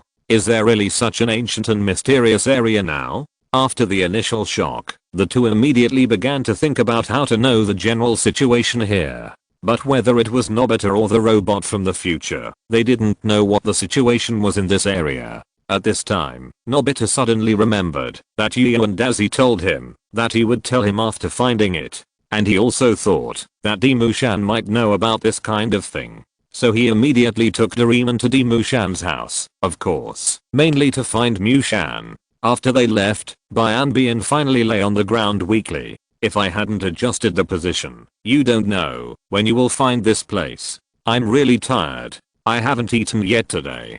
Chapter 83 set sail. Nobita and his friends trotted all the way to Dekisugi's house. At this time, their parents had not returned yet, and they were the only two people at home. Gian and Dazi heard the knock on the door, and went to open the door for them. After Nobita and his friends came in, they immediately took off their shoes, pushed Gian and Dazi away, and ran to the study room upstairs. He shook his head helplessly. These two guys were really rude. So Gian and Dazi had to go to the kitchen, prepare 4 cups of black tea for everyone, and serve them to them after adding ice. At this time, they had already handed the photo to Dekisugi, and Dekisugi was holding it and thinking deeply. Seeing Yu and Dazi bring the black tea, Nobita and Doraemon immediately took it up and drank it. They ran all the way here, and were indeed very thirsty. Zyadishan also took a sip, then said to the two, "This stone statue does not exist in any civilization I know of, and there should be no record of it anywhere else. Where did you get this photo?" Doraemon thought for a while and said, "We got this thing deep in the jungle of Africa. As for the specific location, we are not sure. That area is too large, and there are many photos that we didn't bring." Deep in the jungle of Africa? Zyadishan repeated it and suddenly understood. I see. Since it is in Africa, then this thing is likely to be the mysterious civilization in the jungle of the old smoker? When Nobita and the others were surprised, Zyadishan had already stood up and walked to the side of the bookshelf. The bookshelf is now full, but Zyadishan still accurately took out the books he needed. After turning it over, he found the page he needed, pointed at it and said, "The old smoker jungle, as the name suggests, is a forest of people who love to smoke. Because this jungle is covered by clouds all year round, it is called the old smoker jungle." Nobita and Doraemon looked closer. The jungle in the picture was covered by huge clouds. It was impossible to see the scenery under the clouds from above, so it was impossible to take pictures of the mysterious stone statues below. Doraemon clapped his hands and said, "I know, because my satellite will not be disturbed by clouds, so it will naturally take pictures of the mysterious stone statues below. By the way, Zyadishan, we plan to go here for an adventure tomorrow. Do you and Yuan want to go? If you want to go, please gather in the open space at 8 o'clock tomorrow morning." Okay, now we have to notify other people, so I'll leave first. After that, Doraemon took Nobita away from Dekisugi's house. Yuan and Dazi looked at their receding backs and said helplessly, "They are so rude. They come and go in a hurry, and don't even say thank you when they leave. We really need someone to teach them a lesson." Zyadishan just smiled and said nonchalantly, Forget it. They are like this anyway. I won't be used to them if they are suddenly polite. By the way, is this the big adventure you mentioned some time ago?" Yuan and Dazi nodded and explained to Zyadishan, "When I went to Nobita's house for tutoring some time ago, I saw that Nobita had adopted a new puppy with a necklace made of magic metal and top grade magic stone hanging around its neck. From then on, I knew that something big was going to happen next. Now it seems that they were used by that dog. Unfortunately, as people in the game, they are completely unaware of this." Zyadishan thought about it and expressed his doubts. "Even if you know this is a trap, do you still want to take the risk?" Yu and Daisy nodded. Yes, although this may be a trap used by others, there are great benefits in it. The one hanging around his neck is a top grade magic stone, which is much higher than the one I embedded in my magic wand. So I have reason to believe that there must be more high quality magic stones in their kingdom. When I get them, I can upgrade the quality of the existing magic stones. Zyadishan also said that he understood. Then even if I'm alone, I also want to see the true face of the old smoker jungle. At this time, Nobita was running around in the homes of Sunia, Shizuka and Fat Tiger. After notifying everyone, they returned to their own home. Now it was completely dark. After returning home, the two tiredly ate the leftovers and came to the bedroom and saw Bayan who had fallen asleep. Nobita took Bayan back to the doghouse sticker and then asked Doraemon to take out the dog food maker and make dinner for it. Then he saw that it was really dirty. Thinking about taking it out to meet others tomorrow, it was really inconvenient to be so dirty. So Nobita asked Doraemon to take out a small bathtub and give it a thorough bath, and Bayan returned to its original white appearance. After the bath, he saw a golden chain hanging around Bayan's neck, with a golden diamond pendant on it, and a dark green gem in the middle. Hey, this pendant seems to be very rare. I wonder who raised it before, and hung such a valuable thing here. But in the end, it was abandoned. Why? Nobita took a look, and put down this valuable thing without the idea of taking it for himself. After wiping Bayan clean, he put it in the 4-dimensional space in the doghouse sticker, and walked out to discuss the detailed itinerary of tomorrow's adventure with Doraemon. Bayan also opened his eyes. He had woken up when he was washed with water before, but he had been pretending to sleep. Now seeing that Nobita had no greed for his treasure, he couldn't help but admire him. Even if this thing has lost the meaning contained in it, it is still a priceless treasure and very precious. I don't know how many people gave up everything for it and took away everything from others. After experiencing this incident, Bayan was completely relieved about Nobita. He had been worried that the necklace would accidentally be exposed after he fell asleep and then be snatched away. Now he can finally sleep well. At night, Nobita and Doraemon were so excited about tomorrow's trip that they couldn't sleep for half the night. The next morning, when they woke up, they found that time was running out. So they hurriedly got up, washed, changed clothes, took Bayan and set off. On the way, Nobita and Doraemon were happily running and chatting. On the way, Doraemon took out a brand new tour guide hat and put it on himself.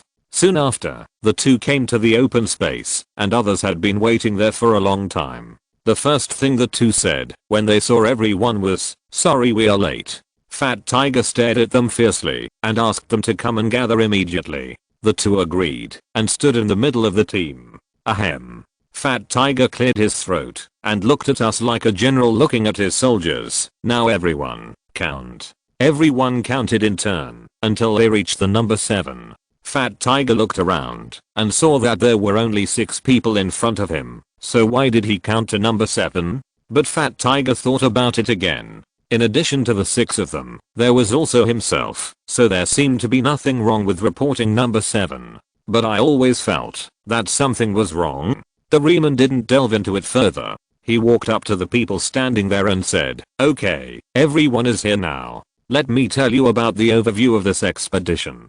Today's technology is very advanced, and we humans are complacently thinking that there is no unexplored land on this planet. In fact, it's not true. This is just the arrogant idea of humans. There are still too many things we don't understand in this world. The place we are going to today is the land that gave birth to the oldest humans, that is, the African continent. In the depths of the jungle that has been shrouded in fog since ancient times and has never cleared up, stands a huge and mysterious giant stone statue. The purpose of our trip is to get there and unravel the secret behind the statue." Hearing this, Yu and Azzy couldn't help but complain. The mysterious giant stone statue. Is Dagu going to make soup to revive the statue and finally make it a new giant of light? No one heard his inner complaints, and Sunia raised his own question. Then will there be a treasure behind the statue? Before he could finish his words, Fat Tiger hit him, and then Fat Tiger said to us righteously, "The purpose of our coming here is not the treasure, but to unlock the secrets left over from the ancient times." Don't be so superficial, okay? Nobita smiled and said, it's not a superficial issue. There may really be treasure there. We encountered a glowing giant projection, exactly the same as the stone statue. It is said that it is a giant named Beiwu Gang. He told us that there is his forgotten treasure there, so it is very likely that we will really get something this time. Everyone started to get excited after hearing this fact. If there is really a treasure, then they will be rich. Doraemon stood up again and said, this time we will use the anywhere door. Then he took out a pink anywhere door from his pocket. But in order to preserve the fun of the adventure, we decided not to use the portal to reach the destination directly, but to go to a place 100 kilometers away from it. We will walk the remaining 100 kilometers on foot. What do you think? Everyone present raised their hands and said loudly, agree. Of course, the dog was not interested.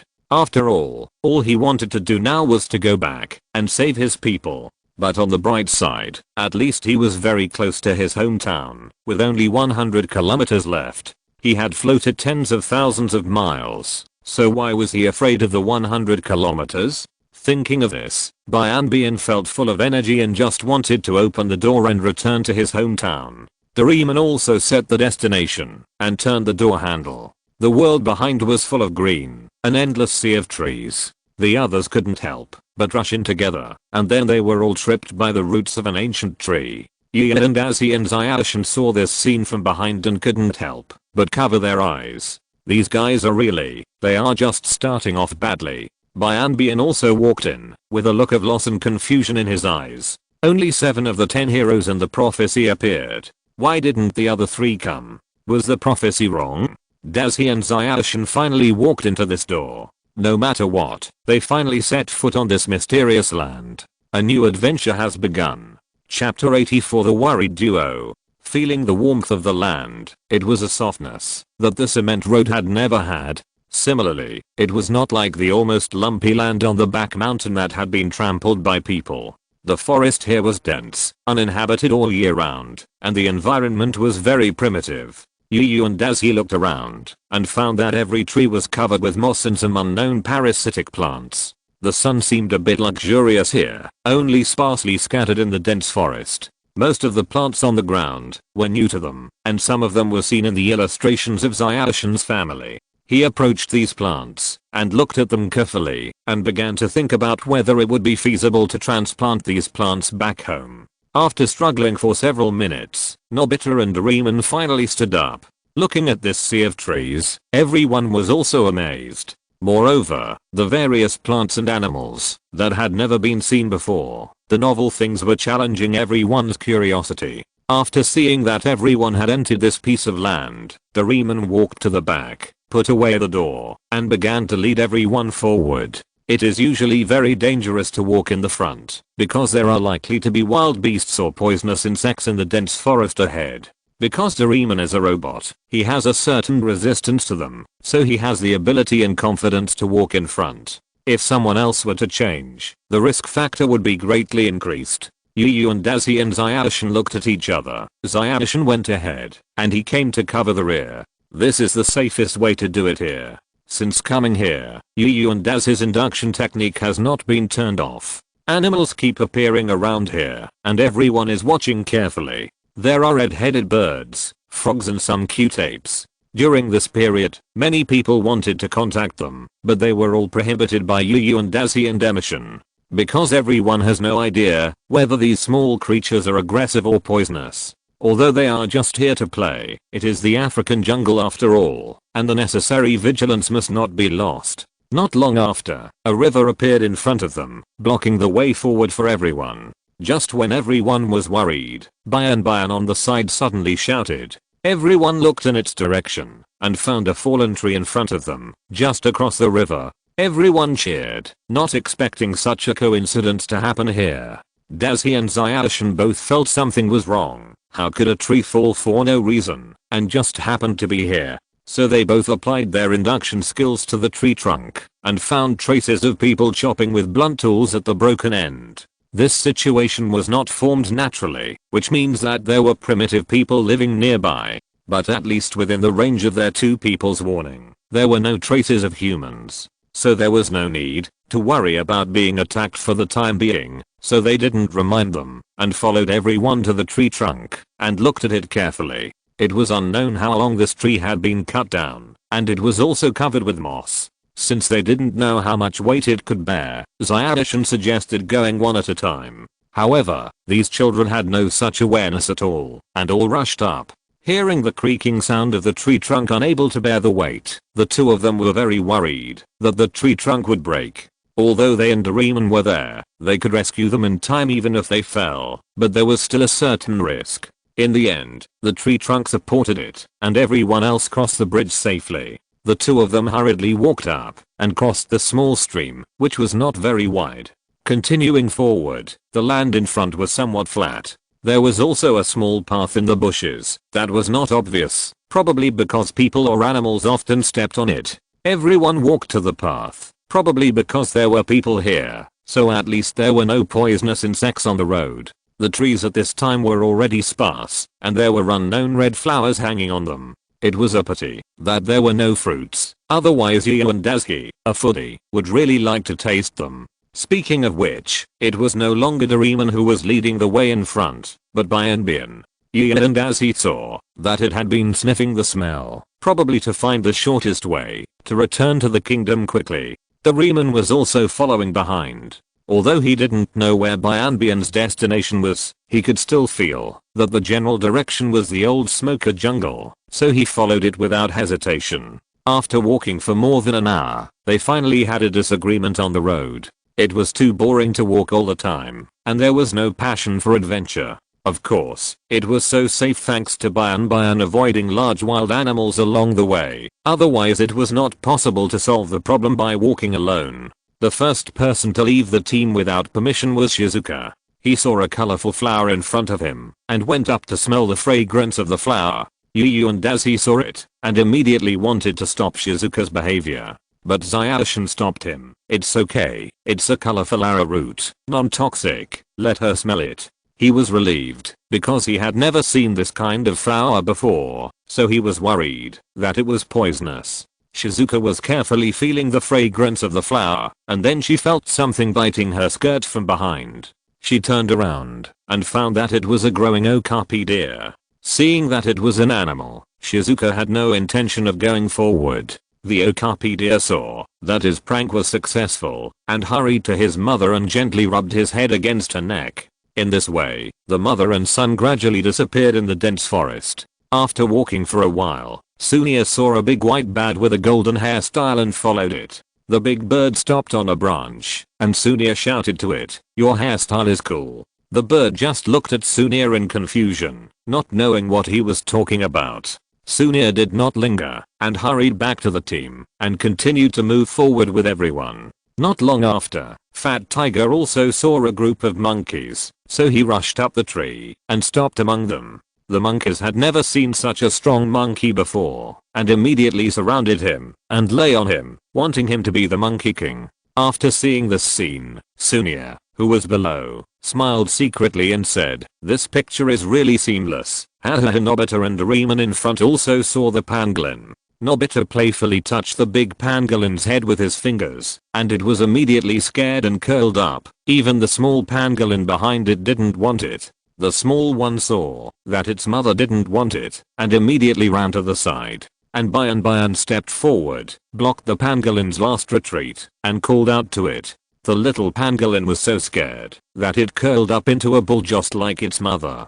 Daisuke and Zyadishan were really exhausted following behind, especially worried that something might happen suddenly and someone would get hurt or poisoned. These children really have no sense of safety. Can they be more obedient? And the prince, as a king who is about to get married, can't you be more stable? What's the point of running around with a group of children all day long? They are all worrying. In the next hour, Dakshin and his friends were always attracted by the surrounding animals and plants. Every time, they had to go and watch one of them so that no one would know if they got hurt. After a whole morning, they were the most tired. Later, these guys saw the huge leaves of the plants nearby and even tore off a few leaves, dug 2 holes, picked up sticks, and started to play the role of indigenous primitive people.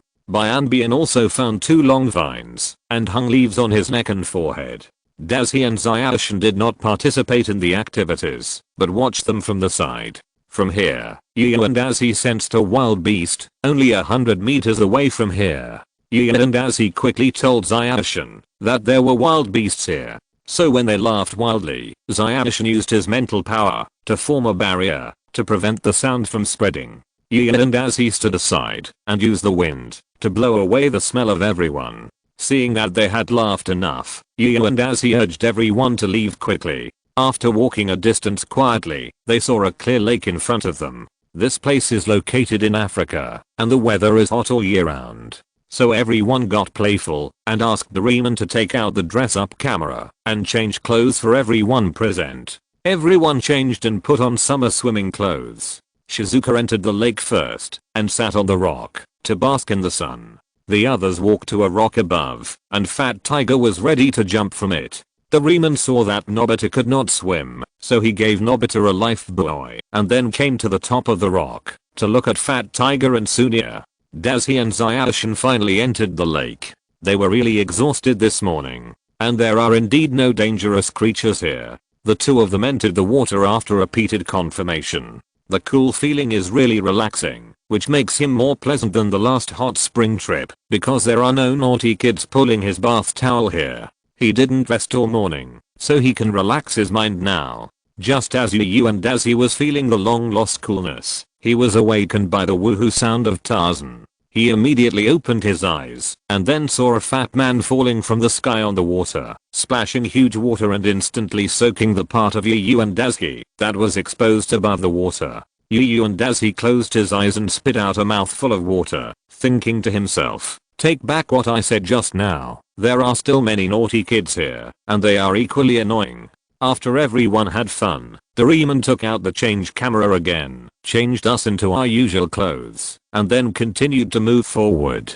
From then on, Yu and Dazi learned his lesson, and he didn't keep using the induction technique. Anyway, these naughty kids have the world's luck, so he just needs to take care of himself. You have to believe that if they encounter a mudslide, even if Yu and Dazi dies, they will be absolutely fine. In the following journey, whether Nobita and his friends chase butterflies flying nearby, or are attracted by some strange plants and trees, they all get through it safely. Sure enough, as long as Nobita and his friends are together, it will be like this, so why should he worry about it? Later, Nobita and his friends no longer have the energy to continue playing. As they walked, Nobita stood there and said, I'm tired of playing.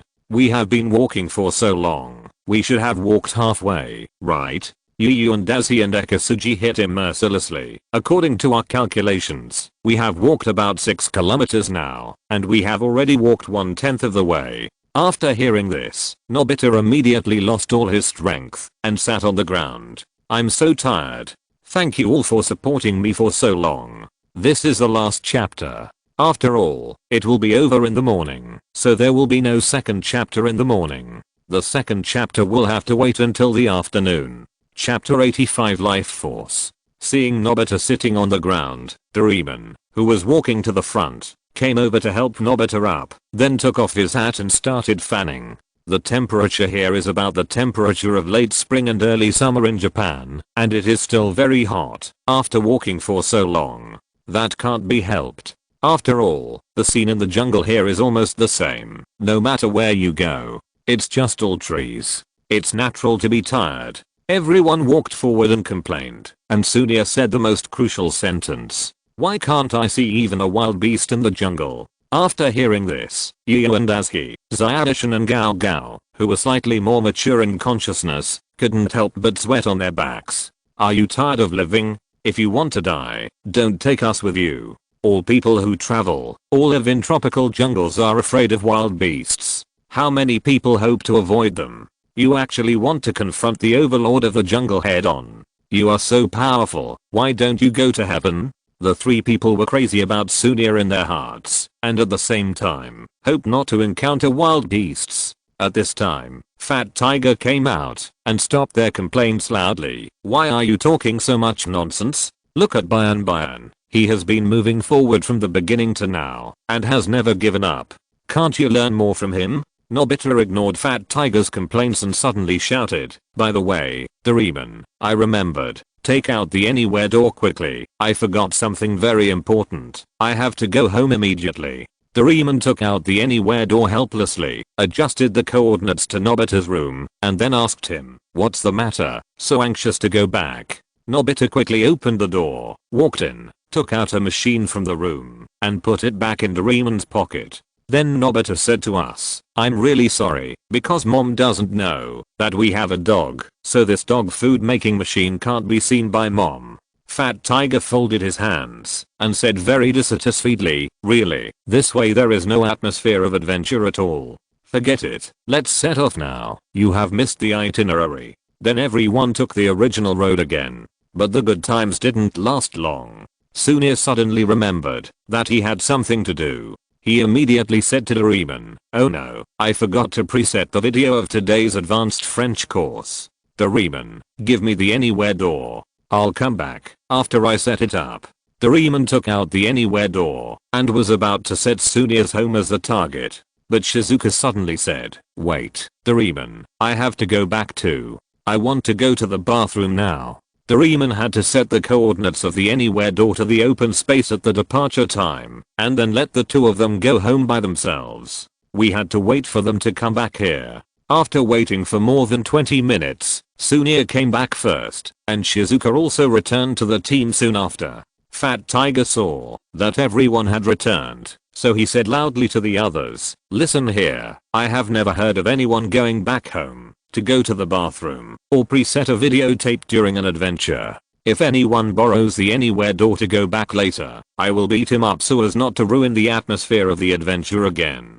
Just when everyone was shocked by Fat Tiger's momentum, Shizuka suddenly walked up and looked at Fat Tiger. "Fat Tiger, actually I met your mother when I came back just now. She seems to have found your zero score test paper. She is furious and is looking for you everywhere with the test paper. She also told me to go home quickly, otherwise I will let you bear the consequences if I wait too long." After hearing what Shizuka said, Fat Tiger's face turned pale with fear. What he fears most now is his mother. After hearing the news, Fat Tiger quickly found Doraemon and humbly asked him to borrow the anywhere door. He had better go back quickly now, otherwise it will definitely be worse. Doraemon had to take out the anywhere door again and set it to a place not far from home for Fat Tiger. Fat Tiger quickly got into the door. After a long time, Fat Tiger came back with injuries all over his body and a frustrated face. Everyone laughed without hesitation when they saw him like this. Ziofu also imitated Fat Tiger and said, "I have never heard of an expedition team that had to go back to find its mother halfway through the journey." Fat Tiger's face turned red instantly, waving his arms and shouting, "Stop talking nonsense. Now that I'm back, we've been delayed for so long. Let's get on the road as soon as possible. Otherwise, I'll beat you all up."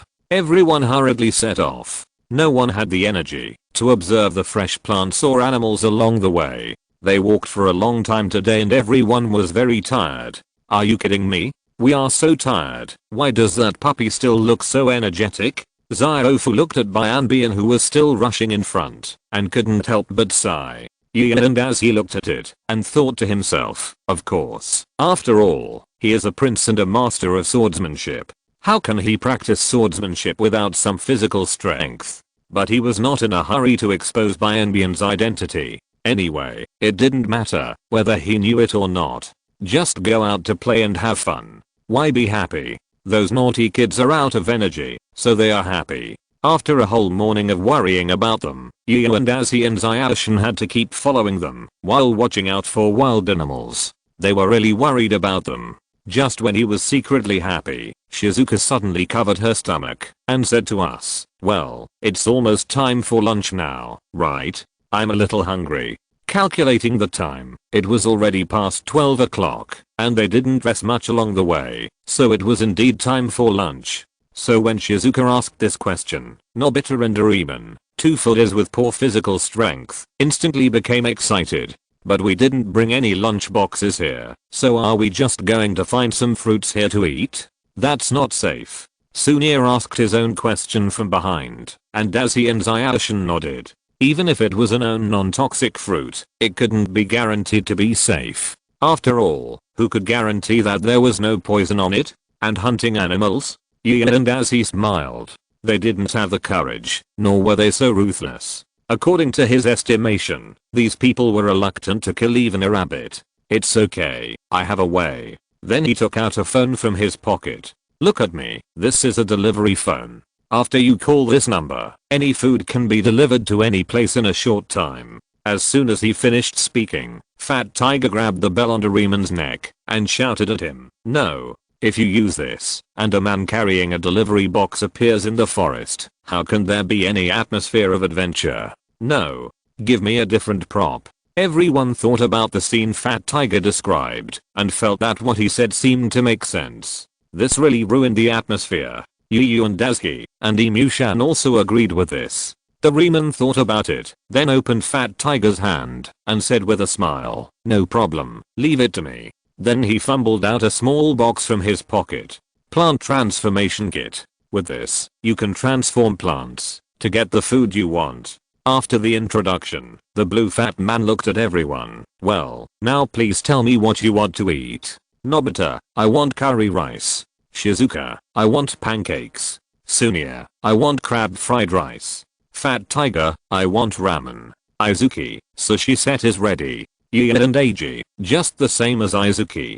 Doraemon nodded after listening to their favorite foods. "Okay, let me find the injection corresponding to your food." When he heard about the injection, Yu and Eiji clearly felt that Izuki next to him took a small step back. He looked at Zayashi with some doubts, but he didn't notice. Found it. Then start the plant transformation now. Then Doraemon picked up the syringe and injected the 6 medicines into the plant one by one. Zayashi next to him had quietly shrunk behind, completely excluding this scene from his sight. Seeing this, Yu and Daz's doubts became even stronger. After the medicine was applied, a faint light shone from the plant. At this moment, Yu and Daz's eyes suddenly condensed. There was a very strong life force in this light. He immediately released the induction technique to the extreme, carefully sensing the energy composition inside. At this time, the light had begun to stimulate the growth of the plants, and the plants began to grow wildly. From this process, he gradually felt a little bit of the mystery of life, which was also a small harvest. The plant repulled branches and changed to different colors. After growing to the extreme, fruits were produced on the top. Although the colors of the branches were different, the fruits were exactly the same in appearance. Doraemon took out the fruits on the branches of different colors and gave them to each of them. Then the blue fat man said to us, "Okay, now everyone has got their corresponding food, but don't rush to open it. Since we are going to eat, let's find a place with beautiful scenery first. Take the elevator immediately." Doraemon took out a gun again, shot out the rope inside, and tied the top of a tree. Then he took out a basket, connected the rope to the basket, and sat on it. Yu and Daisuke was holding lunch below, watching you pretending to be cool with the induction technique. The elevator soon reached the top, and Doraemon asked others not to rush up because he still had to make some preparations. Then Doraemon took out another plant modification agent and inserted it into a soft branch. The branch once again released light. Yu and Daisuke continued to use the induction technique to sense the energy inside, and found that it was different from the last time. Can these different life forces produce different effects? Yu and Daisuke began to think. The branches grew rapidly, and then hovered in the sky, becoming a huge platform for people to sit on. Seeing that the platform for dining was completed, Doraemon asked them to go up. After Nobita, Fat Tiger and others all went up, Yu and Daisuke asked Zayashi to go up first, because he had something to do below. After Zayashi also went up, he cast his eyes on the tree that had just produced fruits. Chapter 86. People start to commit suicide. This tree has been transformed by the transformation agent and has deviated from its original appearance. There are still some fruits on it. Yu and Daisuke first took 2 fruits at random and put them in his golden cloak. Maybe he will use them next. Then he found another tree and prepared to do something big. He had already recorded the life energy fluctuations of the tree that was just transformed.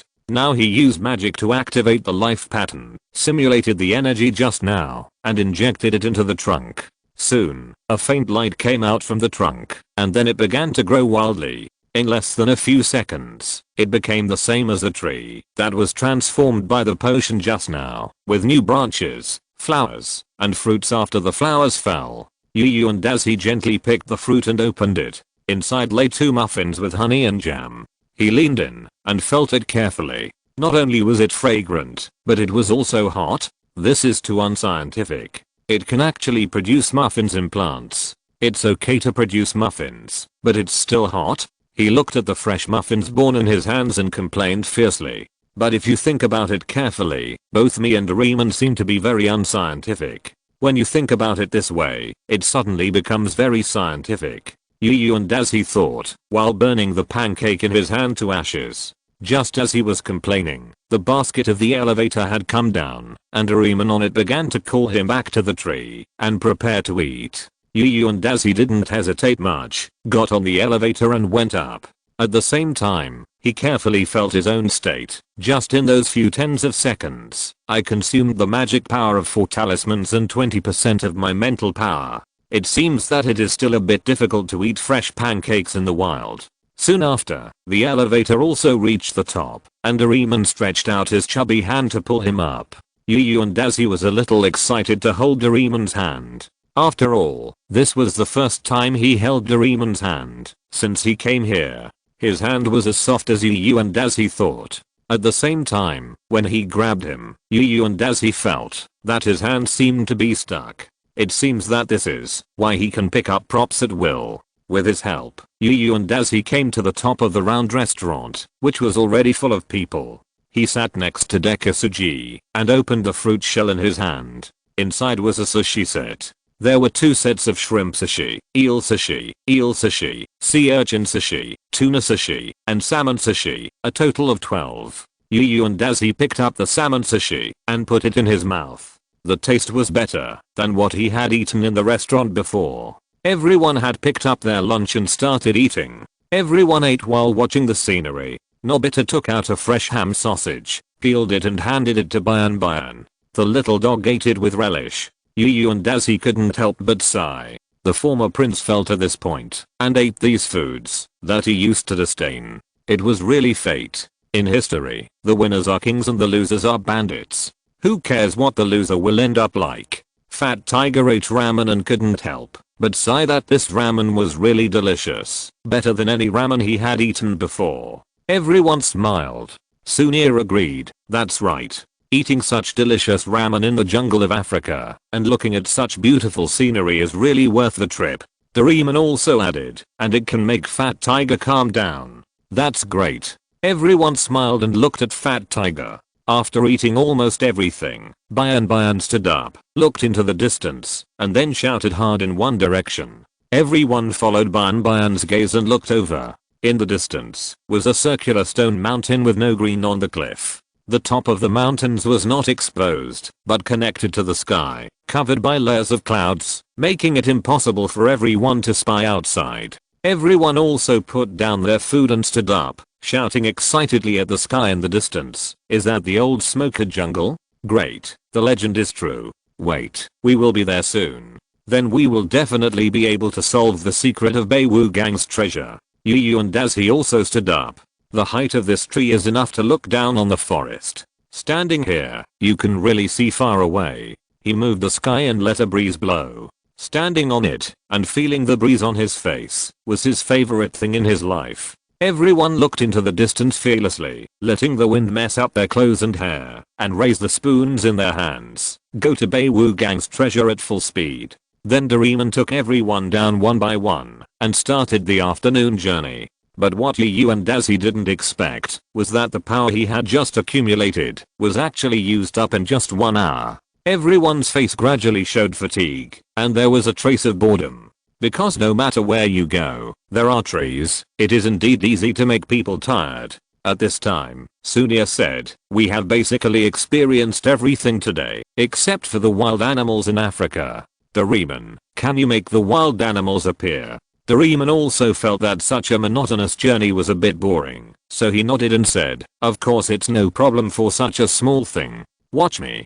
The blue fat man put his hand in his 4-dimensional pocket again, then took out a red cloak and quietly put it on Fat Tiger. At this time, Demushin and Yu and Daisuke, who had already entered a state of no man's land, naturally did not notice this little action. Then Doraemon quietly explained to Sunia and Nobita, this cloak is called the beast attracting cloak. The red light it emits will make the wild animals crazy and then actively attack us. Just watch. Just as they were talking, Bian, who was walking in front, suddenly felt the danger and stopped and roared at the bushes. Since Bian had not yet revealed his identity, no one understood what he wanted to express, but every time Bian roared, there was a reason. So everyone went on alert. Yu and Daisuke and Shumushin released their induction skills and mental power, carefully sensing every move in the bush. Soon, their faces changed. There was a leopard inside, running towards Fat Tiger. Yu and Daisuke and Shumushin hurriedly reminded Fat Tiger to run, but it was too late.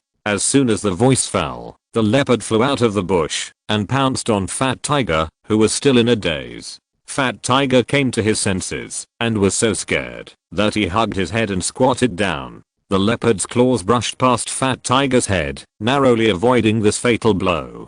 The leopard did not stop after landing and immediately turned around and continued to pounce on the target he had identified. Fat Tiger ran away, which made Yu and Daisuke very anxious. You should run this way. Leopards in real life are not as clumsy as those in the movies. An adult leopard can weigh up to 200 kilograms, and even Fat Tiger can only weigh about 120 kilograms. Its running speed can reach 70 kilometers per hour, nearly twice that of the current sprint champion. It took only a few seconds to catch up with Fat Tiger again and knock him down, stepping on Fat Tiger's back with one foot and immediately preparing to bite.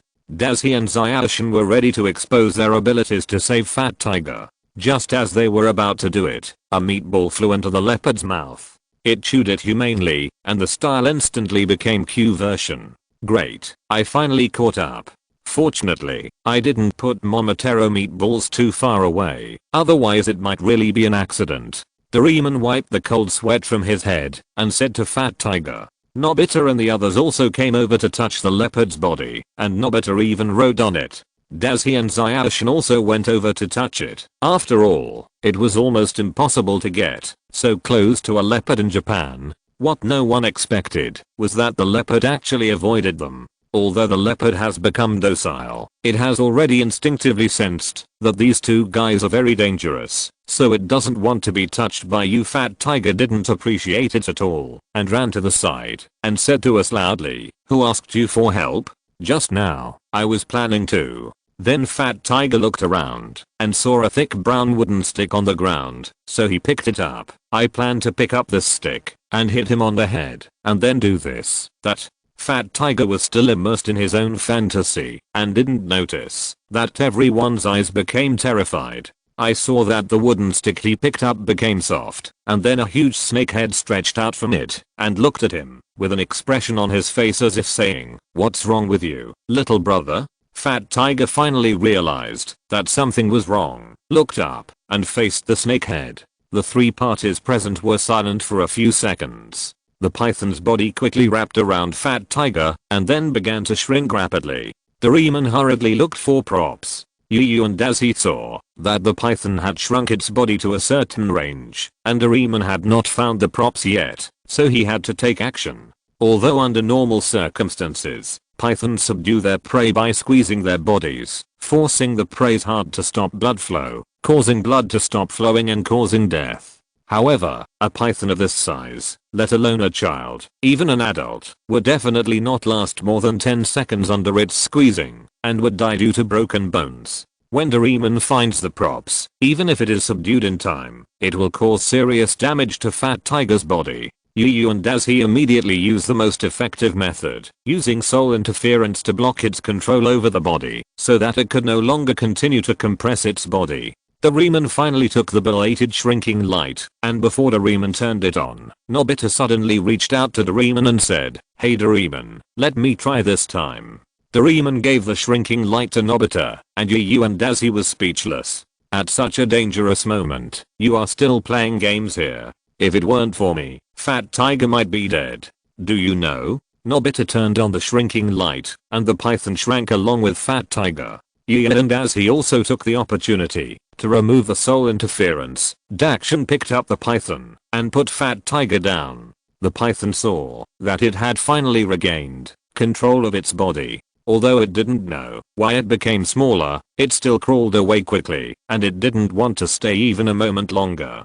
Chapter 87 Taking Turns. Yu and Daisy didn't care about the python that had shrunk. Anyway, the shrinking lamp had a time limit, and it would return to its original state soon. Moreover, the python could go without food for several months after eating once, so as long as he was careful and didn't die, it would be fine. Fat Tiger on the side was shouting wildly, asking Nobita to change him back. At this time, Fat Tiger was only half the size of a palm, and because he had become smaller, even his voice became shrill. After everyone heard it, they all laughed enough, and Doraemon slowly took out the magnifying lamp and turned Fat Tiger back to his original state. After coming out, Fat Tiger looked unhappy and walked ahead alone, ignoring the others. Just as everyone was about to catch up, there was a vibration in the surrounding land. Everyone looked at the source and saw that a rhino had pushed open the tree roots and used the skill charge towards Fat Tiger. Everyone immediately made a decision to make way for the rhino. Even if Yu and Daisy activated the second level magic body protection spell, he would not be able to withstand the impact of a rhino of this weight. Xiaoshan's mental strength was still weak, not to mention the other children present. When Fat Tiger saw Rhino coming to him, he immediately ran forward. Yu and Daisy was behind him, and he was really impressed by this fool. Who told you that a human can outrun a rhino? Who gave you the confidence? Can't you run to the side? Doraemon immediately took out the bamboo dragonfly and distributed it to everyone, ready to rescue. The distance between the rhino and Fat Tiger was rapidly shrinking, and Doraemon took out the props this time, the impact gun. Sunia, who had been waiting for a long time, immediately stretched out his hand to Doraemon and said, "Let me try it this time." After thinking for a second, Doraemon felt that there was no danger in this way, and there was no time to delay, so he handed the impact gun to Sunia. After Sunia got the impact gun, he immediately aimed at the rhino, and after pressing the trigger, a blue laser accurately hit the rhino. The big rhino was paralyzed in an instant, lying on the ground with his forelegs up in the air, motionless. Sunia flew to the ground, stepped on the rhino's belly, and asked everyone with a proud face, "How is it? My shooting skills are still very good." Everyone clapped their hands. "It's really wonderful." At this time, Shizuka noticed that Fat Tiger didn't speak, so she looked around to find him. Then she exclaimed, "Oh no, look at Fat Tiger." Everyone looked at Fat Tiger again, and he was being chased by a gorilla. After seeing this scene, Sunia complained, "It looks like brothers are quarreling." Yu and Daisy took a look and it really looked like that. However, it's not unreasonable for Sunia to be beaten all the time. This mouth is really bad. Fat Tiger's voice kept coming from below. "Help, help, why is it always me?" Mommy Yu and Daisy is now numb to Fat Tiger's cries for help.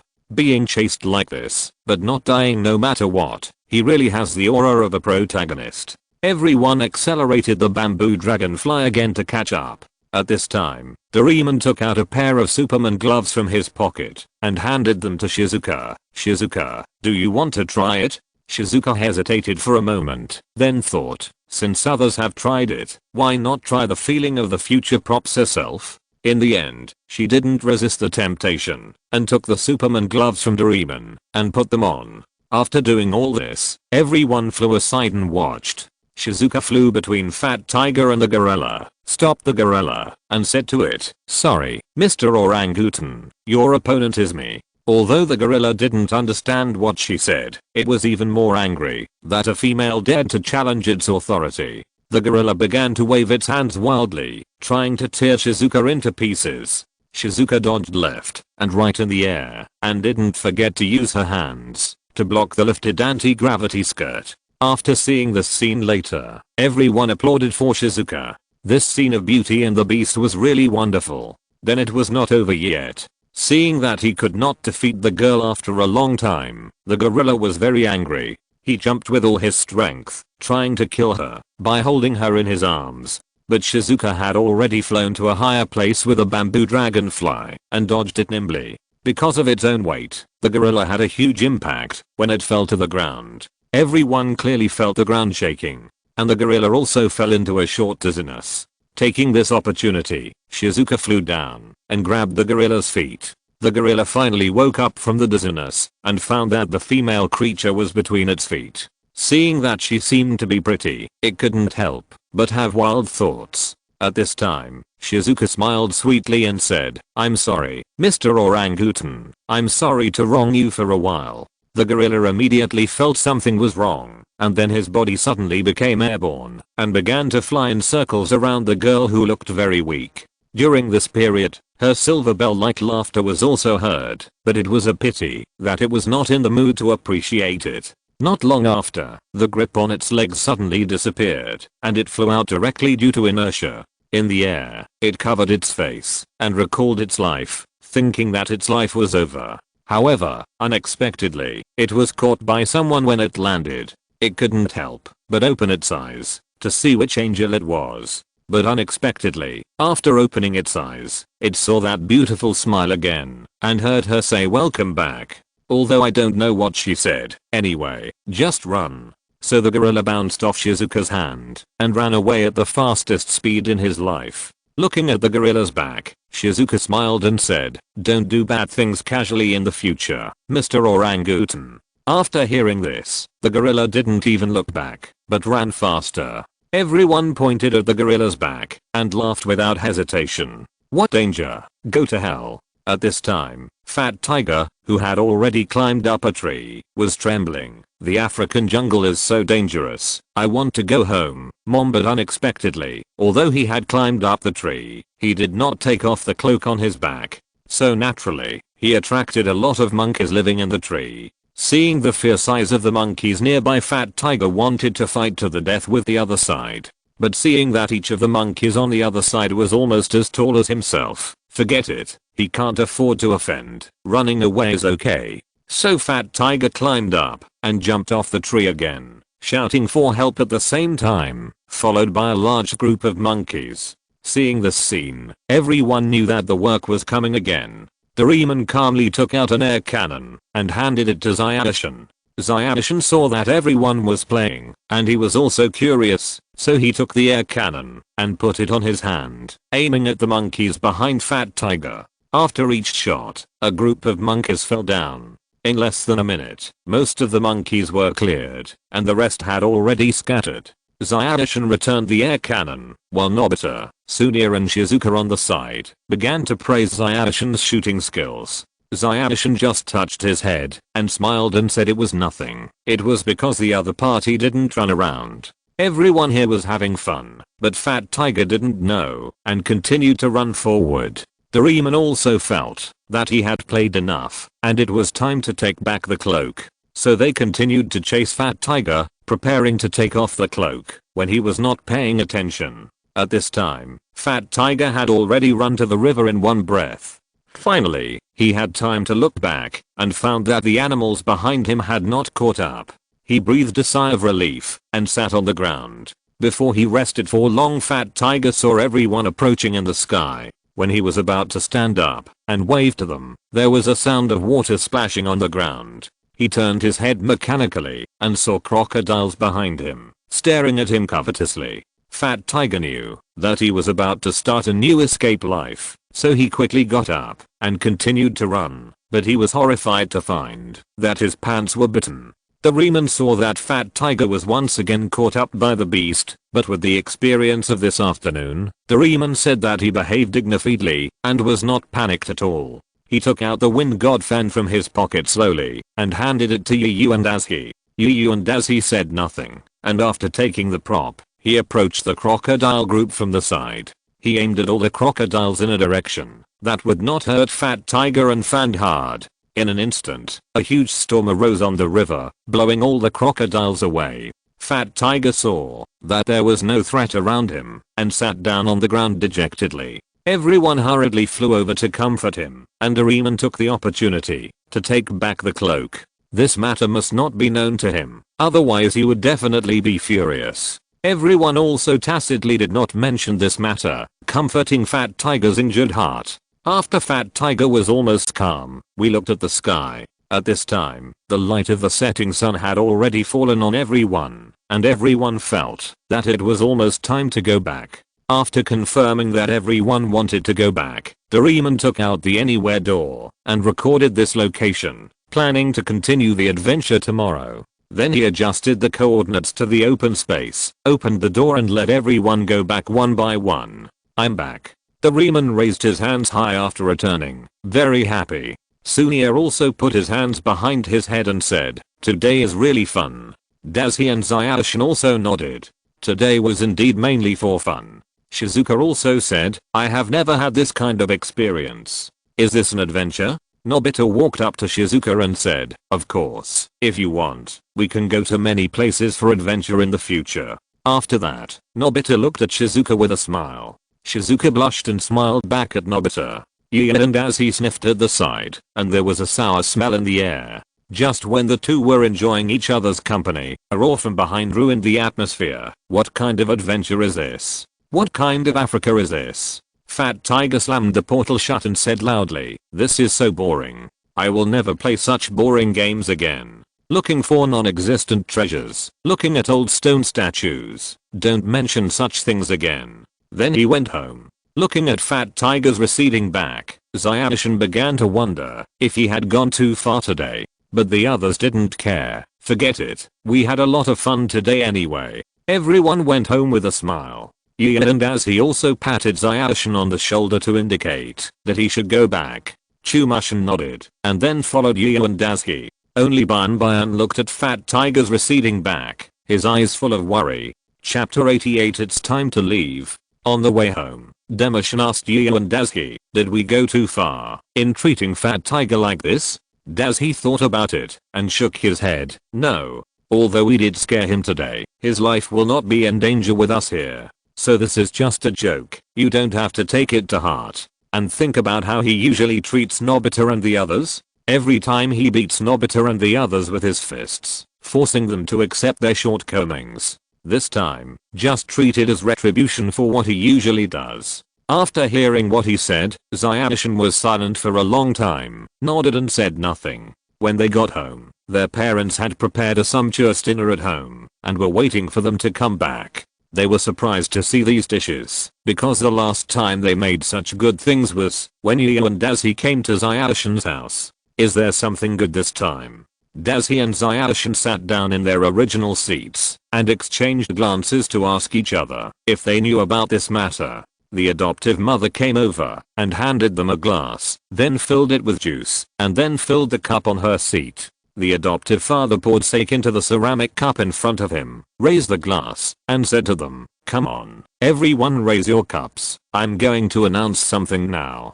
Dazhi and Zyashin didn't understand, so they raised the juice in the air and clinked it with their cups. Then the adoptive father drank the sake in the cup and then said, "From today, my company is officially listed. I have spent too much effort on this company, and now I have finally taken the first step towards success." After that, he filled the glass again, asked the two to clink glasses with him again, and the four of them drank the drinks in the cup together. The good news was not over yet. The adoptive mother also said, "A few days ago, I also received a promotion order. I will be transferred to a hospital in the city center as a head nurse." And as he was very surprised. Why are there so many good things now?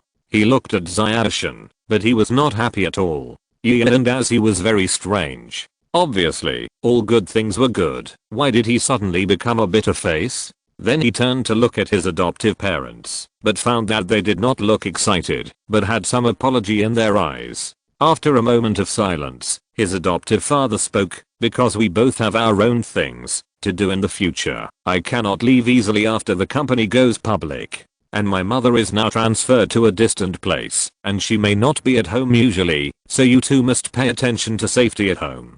Especially Yunkei, your health is not very good sometimes. You must go to the hospital in time when you are sick. Dazhi, you must take good care of him. Usually we do pay less attention to him. In the future, he may not be at home. You two must get along well. If you feel lonely, call us." Also, Dazi, Yinkei, I'm sorry. After saying that, he left the table and returned to his room without eating.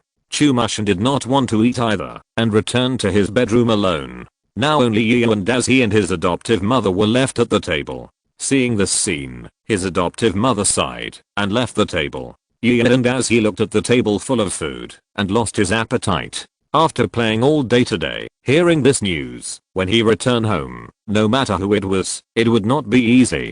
And as he is an adult soul, and he longs for freedom after all. The crab meat is so tender.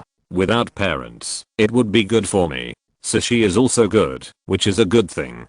But Dek isn't. The beef is very chewy. After all, he is still a child. At this age, the salmon meat is very delicious. It is the time when he needs the relationship of his parents. If his parents leave at this time, it must be a big blow to Dek isn't. While saying that he has no appetite, he eats the whole table of dishes. And as he touched his stomach, wiped the sauce on his mouth, and then washed the empty plate, and cleaned the table and kitchen. After doing all this, he returned to the bedroom. At this time, Zyadishin was lying on the windowsill, staring at the black sky in a daze. The night sky tonight is relatively dark, and there are almost no stars. And as he walked behind him, and patted Zyadishin on the shoulder, Zyadishin turned around and saw that it was Yu and Dazi. He looked at the sky again with some disappointment. Yu and Dazi smiled, stood next to Chumashin, and said to him, "Why, are you unhappy to see me?" Chumashin did not speak, but just stared at the sky in a daze. Seeing his state, Yu and Dazi was a little worried about him. Don't be sad. Although your parents may not be at home often in the future, think about it. What is the difference between this and your usual life? Besides, if you are really lonely, I'm still by your side.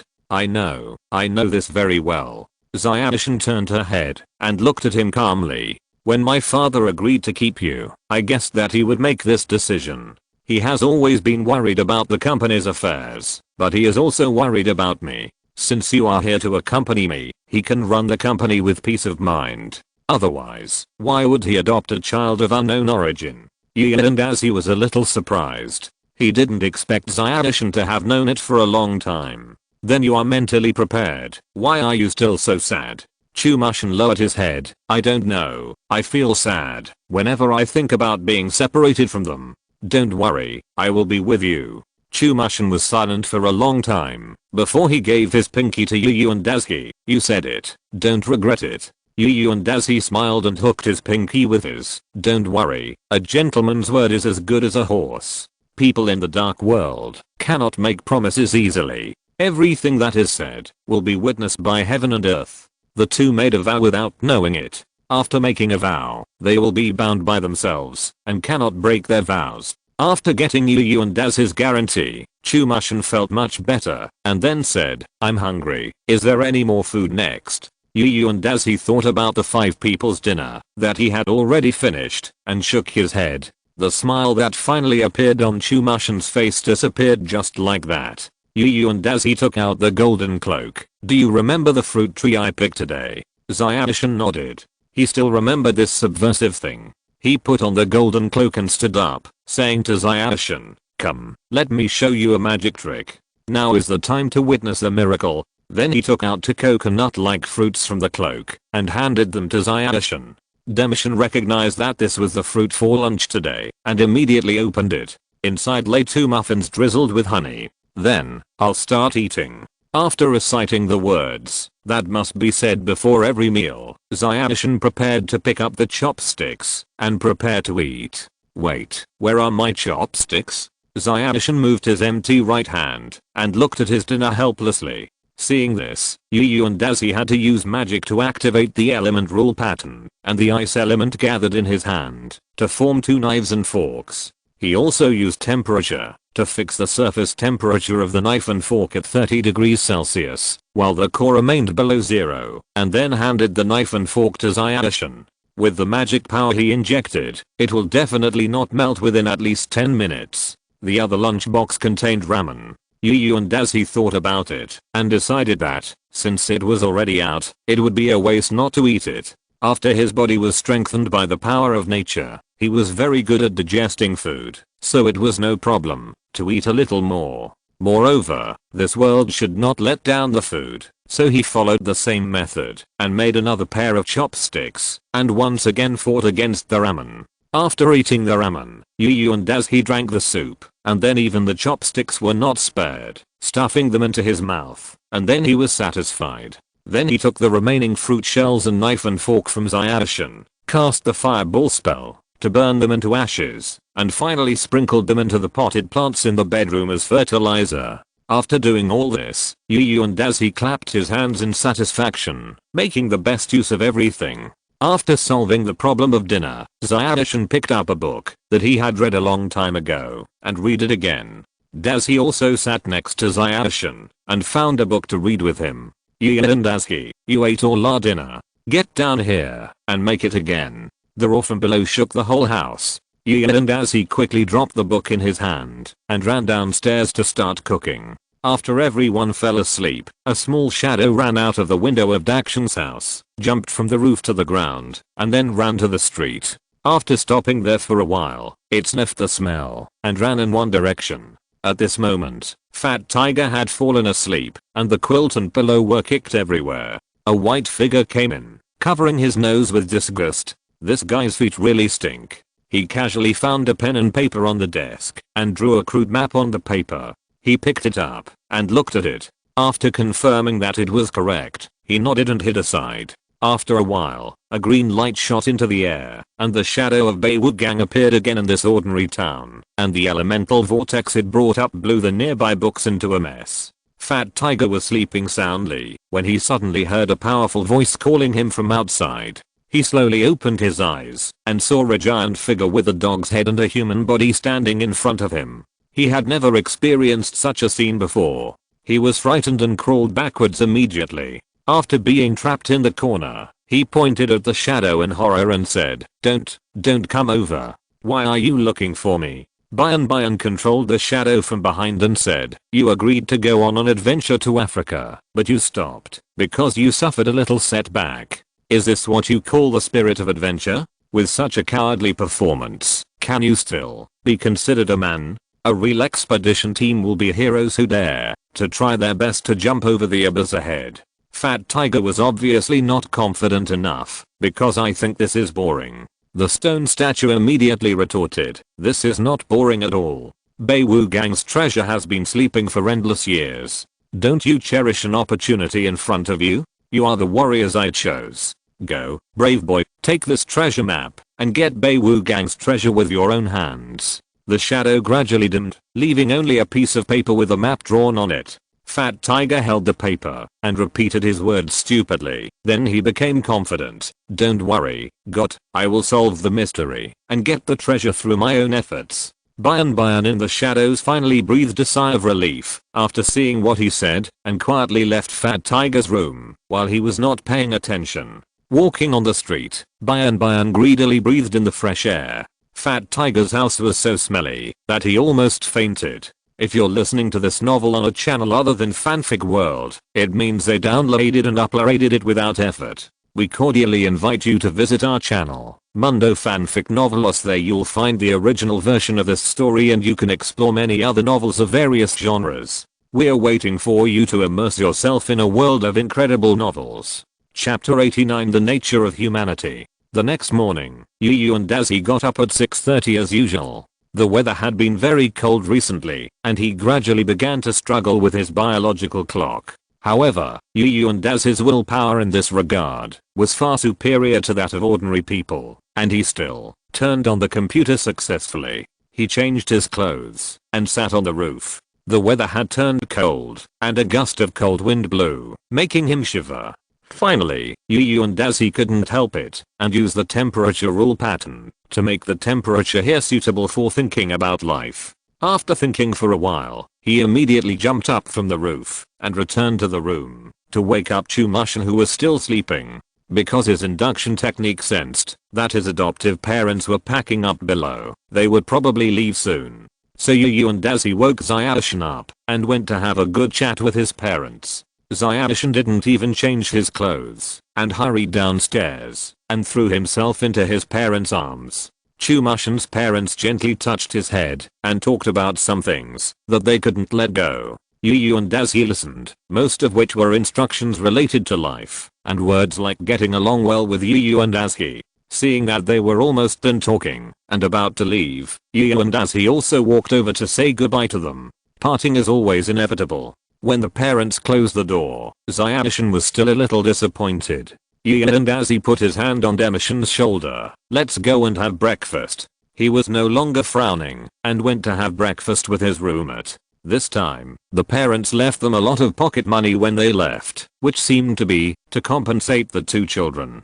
They also said that they would send some pocket money every week in the form of letters. Yu and Dazi finally breathed a sigh of relief. At least now he didn't have to worry about the source of income. As for tutoring Nobita, he could also decide how much attention to pay to him based on his mood. Demishin wanted to use his money to buy some new books and asked Yu and Dazi to accompany him today. He thought about it. Anyway, it didn't matter to them whether to go to the magic adventure or not, and accompanying Zayanshin to read books was also a very good choice.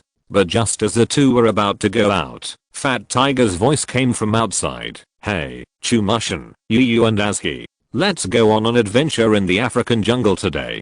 Dazi and Zayanshin looked at each other. They had planned to buy books, but they encountered this situation. Zayanshin thought for a while and felt that what she learned in Africa was no less than books, and it should help to relieve her mood. After asking Yu and Dazi's opinion, she agreed to Fat Tiger's request. Fat Tiger said quickly, "That's great. Let's meet on the open space at 9 o'clock today. See you then." After saying that, he left in a hurry. Dazi looked at the time. It was now past 8 o'clock, which meant that it was almost time to go out. The two had to pack up and leave the room and come to the open space. There was no one on the open space at this time. Soon after, Sunia and Shizuka also arrived, leaving only Nobita, Doraemon and Bian. Fat Tiger also returned to the open space quickly and sat on the cement pipe waiting. Dazi and Zayanshin looked at their watches. The hour hand had passed the number 9. Nobita and the other two were late. After waiting for a while, Fat Tiger hit the cement pipe with his fist and said, "These two guys were the first to notify them. Why haven't they come yet?" Sunia also said, "It's too much that the first to notify them haven't come yet." Shizuka also nodded. "That's right. They were the first to notify, but they were still late in the end. They are so lazy." While the group was waiting, Sunia suddenly asked Fat Tiger, "Fat Tiger, didn't you say you would never go on an adventure again? Why did you go?" Fat Tiger blushed, and before he could say anything, he was interrupted by Nobita who had just arrived. "Sorry, I overslept just now. I'm sorry to have kept you waiting for so long." Nobita and the other two were standing at the gap in the open space, panting, looking at everyone with an apologetic look. After finally walking forward, Doraemon immediately asked Fat Tiger, "Fat Tiger, didn't you say you would never go on an adventure again? Why are you organizing us to go to the African jungle now?" Everyone who just heard this sentence laughed. Shizuka also quietly stood beside Daisuke and said to him, "It seems that everyone is focusing on the same thing. They are all curious about why Fat Tiger suddenly wants to go back to Africa. Don't you agree, Daisuke?" Seeing this, Yu and Dazi quietly took out a lemon from his cloak and started eating it. While eating, he said in his heart, "You guys don't understand humans at all. Lemons, pigeons, fried rice, and repeaters are the 4 essences of humans." He laughed at Fat Tiger in his heart while eating the lemon, and suddenly he stopped what he was saying.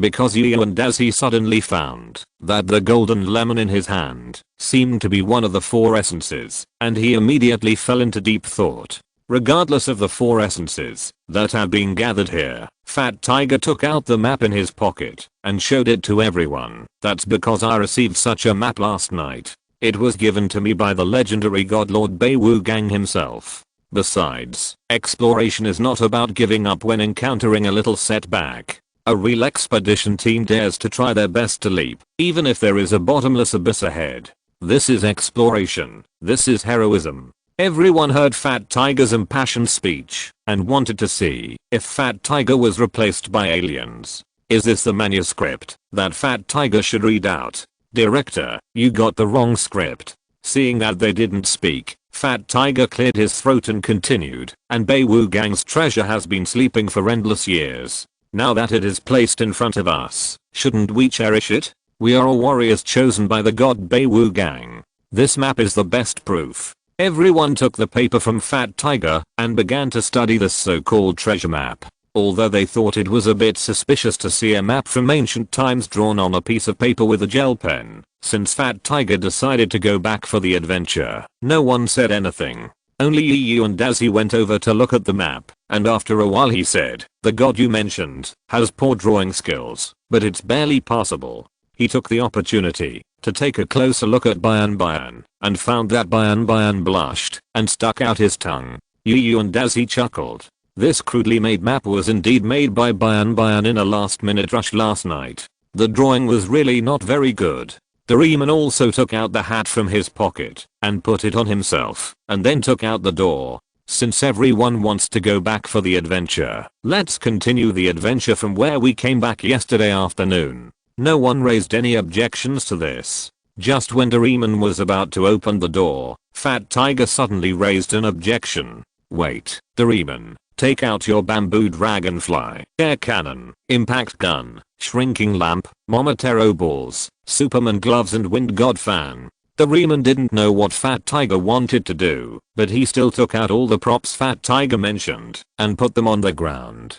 Fat Tiger picked them up and stuffed them into the hole of the cement pipe. "We should try our best to rely on our own strength to explore. It's too despicable to use these props." At this time, Yu and Dazzy was considering whether to stop Fat Tiger from doing this. After thinking for a while, he decided to let it go. If these props are always carried with them, it is likely that even 10 people will not be able to gather together. Now let history develop freely. Anyway, he and Zayarshan will ensure the safety of everyone. After opening the door, the place in front of them is indeed the familiar river. They picked up the map, confirmed that this river is a river drawn on the map, and walked up along the river. Along the way, they found a lot of plants they had never seen before, but except for Zayarshan, who observed and recorded them with great interest, no one else was interested in it. There was no laughter and joy today, because the surrounding scenery was too monotonous and really did not arouse interest. In the blink of an eye, it was noon, and Doraemon once again took out the plant transformation agent and made new lunch boxes for the team members.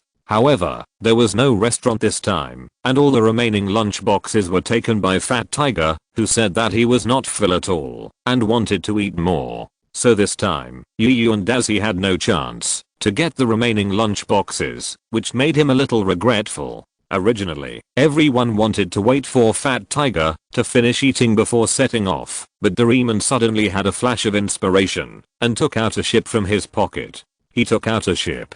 Zayarshan, who was behind him, was almost petrified again. There is no way. The magnifying lamp and the shrinking lamp have been taken out. Now the only old-fashioned ship that can be used is this one. I won the prize in the future. Doraemon scratched his head and continued, "Okay, then let's get on the boat. By the way, Fat Tiger, don't let everyone wait for you. You can go to the boat to eat." Fat Tiger nodded, ate the remaining rice in a few bites, picked up a few coconuts next to him, and got on the boat. Everyone found a seat in the cabin and sat down. Zayarshan began to sort out all the new plants he saw today, and prepared to go back to check the information. And as he was on the deck looking at the river, Bayan was sitting at the bow, and Nobita was also looking at Bayan in front. Fat Tiger was still happily eating his lunch in the middle, and Doraemon wanted to drive the boat, but was pushed down by Sunia. Sunia said that he knew how to drive the boat, but he just didn't have time to practice, so he hoped Doraemon would give him a chance.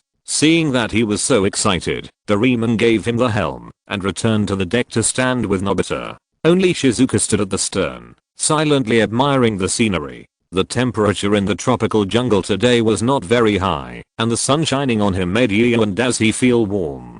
He looked around, jumped onto the awning at the back, and lay there to bask in the sun. Such warm sunshine is rare in winter, so let's take the opportunity to enjoy it. By the way, a little wind will make it feel like summer.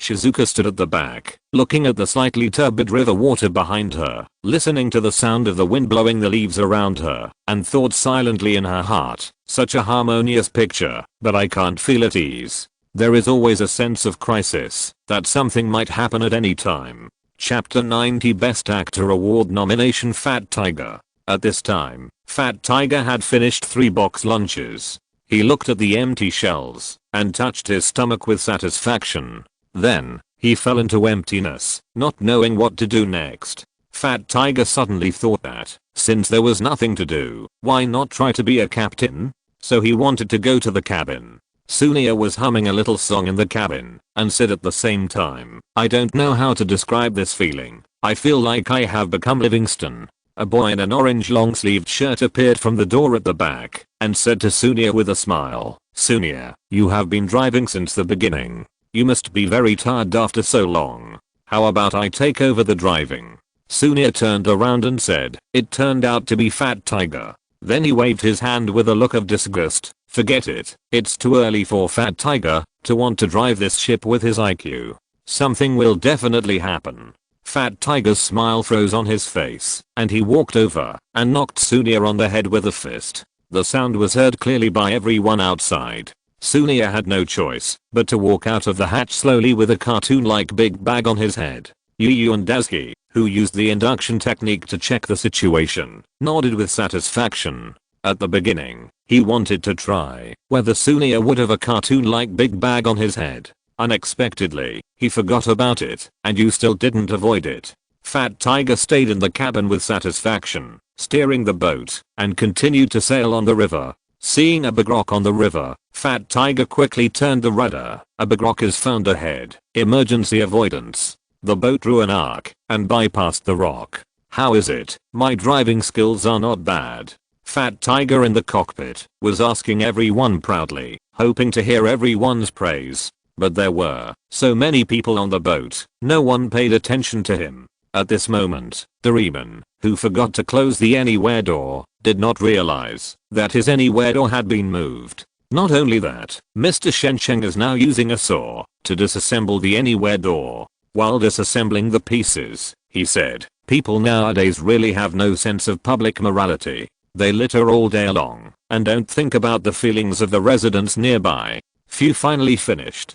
Mr. Kamishiro put down the saw in his hand, sorted out the pieces, sat back at the chess table, and said to the little black cat opposite, okay, Zairohi, I have dealt with my business. Now let's continue playing chess. Fat Tiger was sulking because no one paid attention to him just now. Suddenly, he heard a scream from Shizuka below. He quickly lowered the rudder and left the cabin. At this time, Shizuka stood at the stern, looking at the crocodiles on the water in panic. After hearing the sound, everyone gathered together and asked Shizuka what happened to make her so scared. She pointed to the water and asked everyone to look at the crocodiles.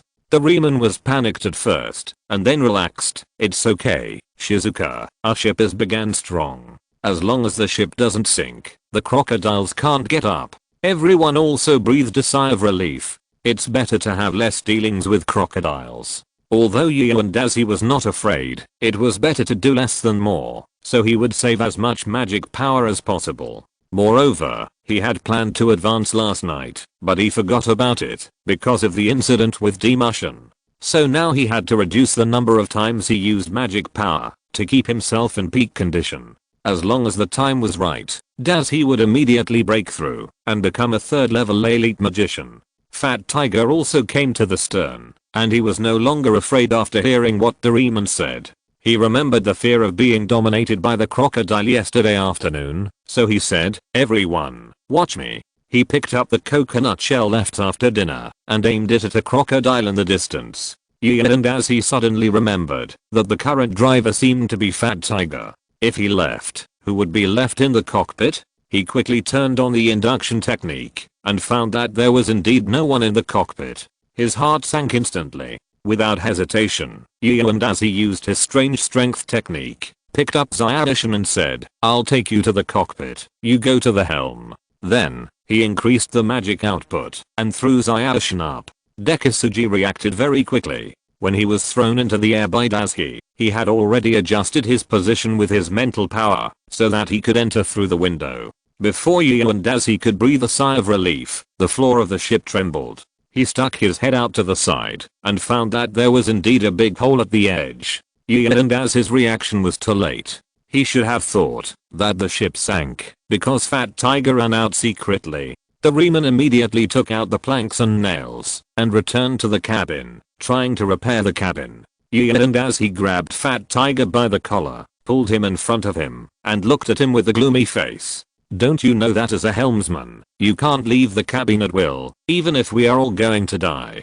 Do you know that the lives of everyone on the ship are in your hands? Fat Tiger knew that he was in the wrong, so he avoided Yu and Daisuke's sight and did not answer. Doraemon was soon washed out of the cabin by the current, and Zayashi came out of the cabin and said, "It's no use now. The rudder is useless now. Let's think about how to deal with the crocodile." The ship soon sank to most of its part, and the crocodile now easily climbed onto the deck. Everyone had to continue to go up to the plastic shed, where Daisuke had been sunbathing before. Yu and Daisuke planned to go up last, because he wanted to make sure no one was injured. After all, it was Yu and Daisuke's tacit consent that they were not allowed to bring props, so he now had to pay the price for his decision and dereliction of duty, otherwise he would feel guilty. When Sunia climbed up, the crocodile bit his pants, exposing his entire buttocks. Daisuke's strange strength had not been removed, since he threw Zayashi out just now, and he slapped the crocodile aside with a slap. Of course, the pants that the crocodile bit were torn into pieces. Sunia didn't care about his exposure and climbed up quickly. Shizuka on top reached out and pulled him up, then shyly covered her face. Sunia also realized his own loss of composure and quickly covered his key parts with his hands. His face also reddened. However, the two knew that this was not the time to be pretentious, and Shizuka did not say much. Daisuke confirmed that Nobita and Doraemon had also gone up, and there was no need to worry about Zayashi. Turning his head to look at Fat Tiger, he found that he had grabbed a metal pole with both hands, and his feet were off the ground, trying to use his weight to kick away a crocodile. Daisuke was speechless at the time. Do you know how much an adult crocodile weighs? The average of all crocodiles is 300 kilograms. With your small body, it is not enough for others to fill their teeth, and you still want to kick it away. Dream on. Sure enough, Fat Tiger was bounced back by the crocodile itself, although the crocodile also took a small step back because of the power transmitted by Fat Tiger. Daisuke quickly caught Fat Tiger and pushed him to the vicinity of the plastic shed. Doraemon and the others reached out and grabbed Fat Tiger and pulled him up. At this time, the surrounding crocodiles had also surrounded them. Daisuke also jumped up, grabbed the edge of the plastic shed, and then pulled himself up. After coming up, he saw Sunia with a face as red as a persimmon. Although there was no expression on his face, he was already smiling like a flower in his heart. But no matter how happy he was, he still had to help him. Daisuke took out the golden cloak and put it on Sunia. Anyway, this cloak would not show other abilities without his order, so it was fine to be an ordinary cloak. Sunia took the covering and hurriedly thanked Yu and Daisuke. Shizuka, who was on the side, saw the cloak and muttered, "Why does this look so much like the golden cloak I saw on the stone statue? But the size is wrong. Maybe I was overthinking it?" After Sunia had clothes, he finally had time to express his sadness. Seeing that the speed of the sinking slowed down slightly, he still said pessimistically, "No, we can't escape now, and we will be eaten by crocodiles soon." Nobita also said to Doraemon, "Hurry up and bring out the Momotaro rice ball." Doraemon shook his head and said, "I didn't bring it." "Then the shrinking light impact gun will also work." Doraemon still shook his head. "I didn't bring these either," and all the convenient and useful props such as the bamboo dragonfly air cannon were left in the open space. Everyone was desperate when they heard it, but Yu and Daisuke said that he behaved dignifiedly and was not panicked at all. "Doraemon, take out the door and go back. Next time we can just go directly into the stone statue." Doraemon nodded and prepared to take out the door. Yu and Daisuke was silently on guard, lest the door be bitten by the crocodile later. Anyway, this movie is not interesting. He knows all the plot developments, so he should let this farce end as soon as possible. Doraemon finally took out the handle of the door from his pocket. Everyone was confused. And as he finally remembered that this was the new version of the Magic Realm adventure, so the Anywhere door was destroyed by Mr. Narrator over there. Since it was the new version. And as he immediately turned on the induction technique to the maximum. Sure enough, some humans were already gathering nearby. They were holding stone spears made of sticks, shields made of tree trunks, and wearing a lot of feathers on their heads. They should be the locals who appeared in the original work. Seeing them coming, and as he gave them a reassuring look. Since they have arrived, everyone should be in no danger. Oh, by the way, Dazi and Zyashin were not in any danger. Sure enough, Bian also knew that he had a great responsibility for planning this adventure, so he jumped into the river alone to lead the crocodiles away. Just when he was about to be buried in the crocodile's mouth, the group of natives who believed in the god Beiwugang found this dog that looked a bit like Beiwugang. They threw 2 stone spears without hesitation to stab the crocodile to death and started today's hunting. Everyone breathed a sigh of relief when they saw the crocodiles around Bian being stabbed to death. The natives around also showed up and threw stone spears to kill several crocodiles. The remaining crocodiles all scattered and everyone was finally safe. The old man who was the leader stood up and gestured to everyone to follow them. The group simply exchanged opinions with their eyes and then left together. Chapter 91, Fat Tiger's Tricks, Part 2. A group of people got off the boat and walked to their side. The old man's eyes never left Bian. After seeing that everyone was there, the old man asked them to follow behind, and he led the others to leave first. When they were about to leave together, Ziofu suddenly called Doraemon. Doraemon, can you take the changing camera to change my clothes first? Everyone remembered that his pants were bitten by the crocodile. Doraemon took out the camera and changed Ziofu into a new set of clothes, and then everyone followed them. Along the way, they kept hunting some animals. In the next 3 hours, they had a lot of wild animals in their hands. And as he looked at many creatures in it that were considered protected animals in other countries, but here they became people's food.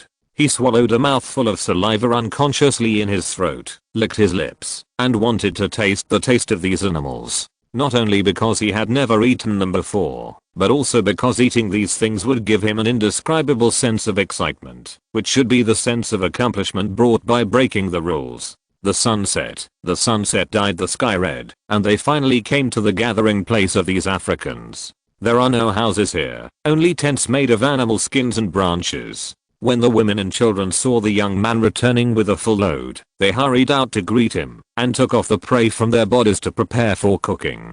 Some people also came up to help them deal with the wounds bitten by the prey. Zyashin wanted to go up to help, but when he saw the leaves, flowers and other things they used to deal with the wounds, Zyashin chose to give up. Because he had no idea about the efficacy and usage of these things, helping them randomly would be counterproductive, so it was better to just watch. Everyone waited here for a long time, until a black child came and pointed to the direction where the old man sat down. In addition to Dakshin and his group, others were also gathering there one after another. They also walked forward to the center of the crowd.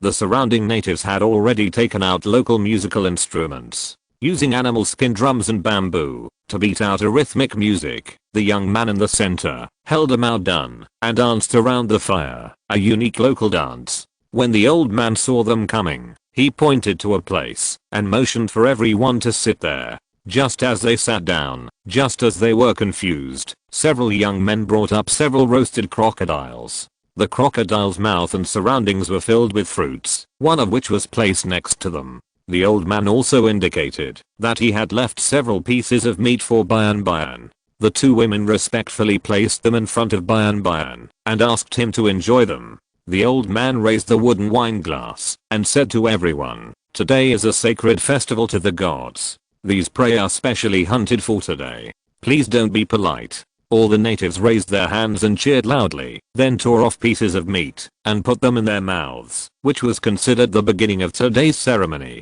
Although they didn't understand what they were saying, seeing the natives start eating, everyone naturally wouldn't just stand by and watch. Yu and Dazi tore off a piece of meat and handed it to Zio-shan, and then tore off a piece of meat for himself. The others were also ready to start destroying the crocodile, but Xiaofu stood up and walked over to thank them in order to maintain his so-called gentlemanly demeanor. "Thank you for saving us today and preparing such a sumptuous dinner for us." He saluted them as he spoke. However, the other side looked at Xiaofu in confusion, not knowing what he was talking about. Doraemon saw through this and immediately walked forward to take out the translation taro, chewed it 2 or 3 times and swallowed it. After eating, he said to the old man, "Excuse me, why are you holding such a grand banquet today?" In their ears, there was a lot of gibberish, which was completely incomprehensible. The old man also responded to Doraemon with the same incomprehensible words, and he nodded while listening. After that, Doraemon came back to translate for us. The chief said that, because today is the annual festival of the gods, so many prey were brought back. These are all for the festival. Please don't be polite and enjoy them to your heart's content. After listening to this, Xiaofu was a little disappointed. What? It turns out that it is not specially prepared for us. Just when everyone was about to continue eating, everyone began to gather in one direction. They were all very curious, so they followed to see. Xiaodan also wanted to go, but was stopped by Yu and Daisuke. "Don't leave in a hurry. Eat your meal first before going. If you really want to see it, use your spiritual power to see it. Anyway, the first thing to do now is to fill your stomach." Xiaodan didn't know what he wanted to do, but out of trust in him, he sat down again, picked up the meat and fruit and started eating, while observing them with his spiritual power. At this time, Fat Tiger and his friends were already standing behind the worshipping crowd, and the chief and his friends had followed. Fat Tiger and Nobita saw the stone statue mural with a dog's head and a human body, and found that this statue was very similar to the one they took with the camera and the phantom that appeared in their room. The chief at the back also explained to Fat Tiger and the others, "This is the god we believe in, Beiwu Gang." After confirming the news, Nobita excitedly said to Doraemon, "In this case, they may have seen the real god, right? And there must be clues about the location of the Beiwu Gang statue." Doraemon, ask them quickly. Doraemon had to use the local language to say, "Excuse me, have you seen the god? If we want to see the god, which direction should we go?" After that, Doraemon translated for everyone while listening to the chief's words. "If you want to see the god Beiwu Gang, you need 3 lives. First, you continue to move forward and enter the savannah, where you will encounter the King of Fangs, which is 7 times 7. You will lose your first life." After Doraemon finished speaking, everyone began to think about what the King of Fangs is. After a moment of silence, the chief continued, "Go further and you will see the Odorodo Dragon Valley, which is connected to an endless abyss. There are always vengeful spirits wandering at the bottom of the valley. You will lose your second life here." Hearing this, Nobita and Shizuka, who were more timid at the back, trembled with fear. The two looked at each other, hugged each other tightly, and kept looking at Doraemon in horror. The chief's face suddenly became sacred and serious. "If you are lucky enough to survive the first 2 difficulties, then you will enter the kingdom of God shrouded in fog. No one has ever entered and come out safely. This is the destination of the third life." Doraemon translated the last words for everyone to hear. Everyone present had a green face, which was frightened by the tone and the sound of the wind. "So the place we want to explore is such a terrible place. Otherwise, we should find a way to go back. I don't want to lose 3 lives in vain." Sunya, the discouraged ghost, began to shake the morale of the army. Nobita, Shizuka and Doraemon also nodded with some palpitations. Seeing that everyone was so depressed, Fat Tiger immediately stood up and gave a speech, trying to boost morale. "How can that be? We have come this far, how can we give up here? Doraemon, tell him that I will definitely set foot in the kingdom of God, meet the god of Beiwu Gang, obtain the sleeping treasure, and let him know how powerful we are." Hearing this, Yu and as he paused in his eating, chuckled and said, "This guy's really young and frivolous. He doesn't even know the most basic truth, that trouble comes from the mouth. Besides, it is extremely rude to blaspheme his beliefs in front of others, and they may even drive you out." Xiaodan heard his words and stopped eating, saying, "Since you know there will be such serious consequences, why don't you stop them?" Daisuke shook his head. "I hope Fat Tiger can become more mature, so let them experience these setbacks." Doraemon was a little reluctant, but still translated the words to the chief and others. Before he finished speaking, the people praying in front of the mural stopped talking, and the people eating also stood up and looked at them. Gian and as he patted Zayashi, "Are you full? If not, keep eating. I'll help you buy time." Anyway, no matter whether he was full or not, Gian and as he was definitely not full. The roasted crocodile was so delicious. Both the texture and the heat were just right, and the juice around it blended into the meat, forming a special meaty aroma.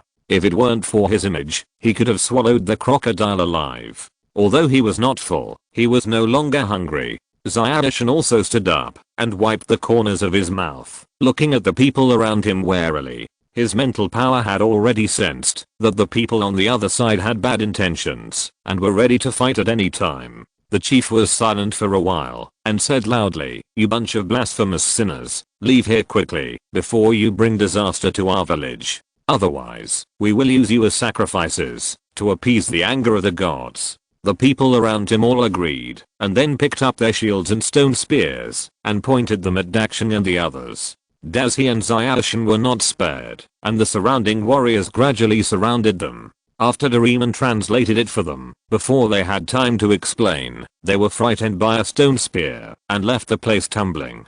Dazi and Zayashi were also ready to leave, but a stone spear shot at Zayashi. This time it was obvious that they did not intend to spare her life, probably because they were dissatisfied with their slow departure.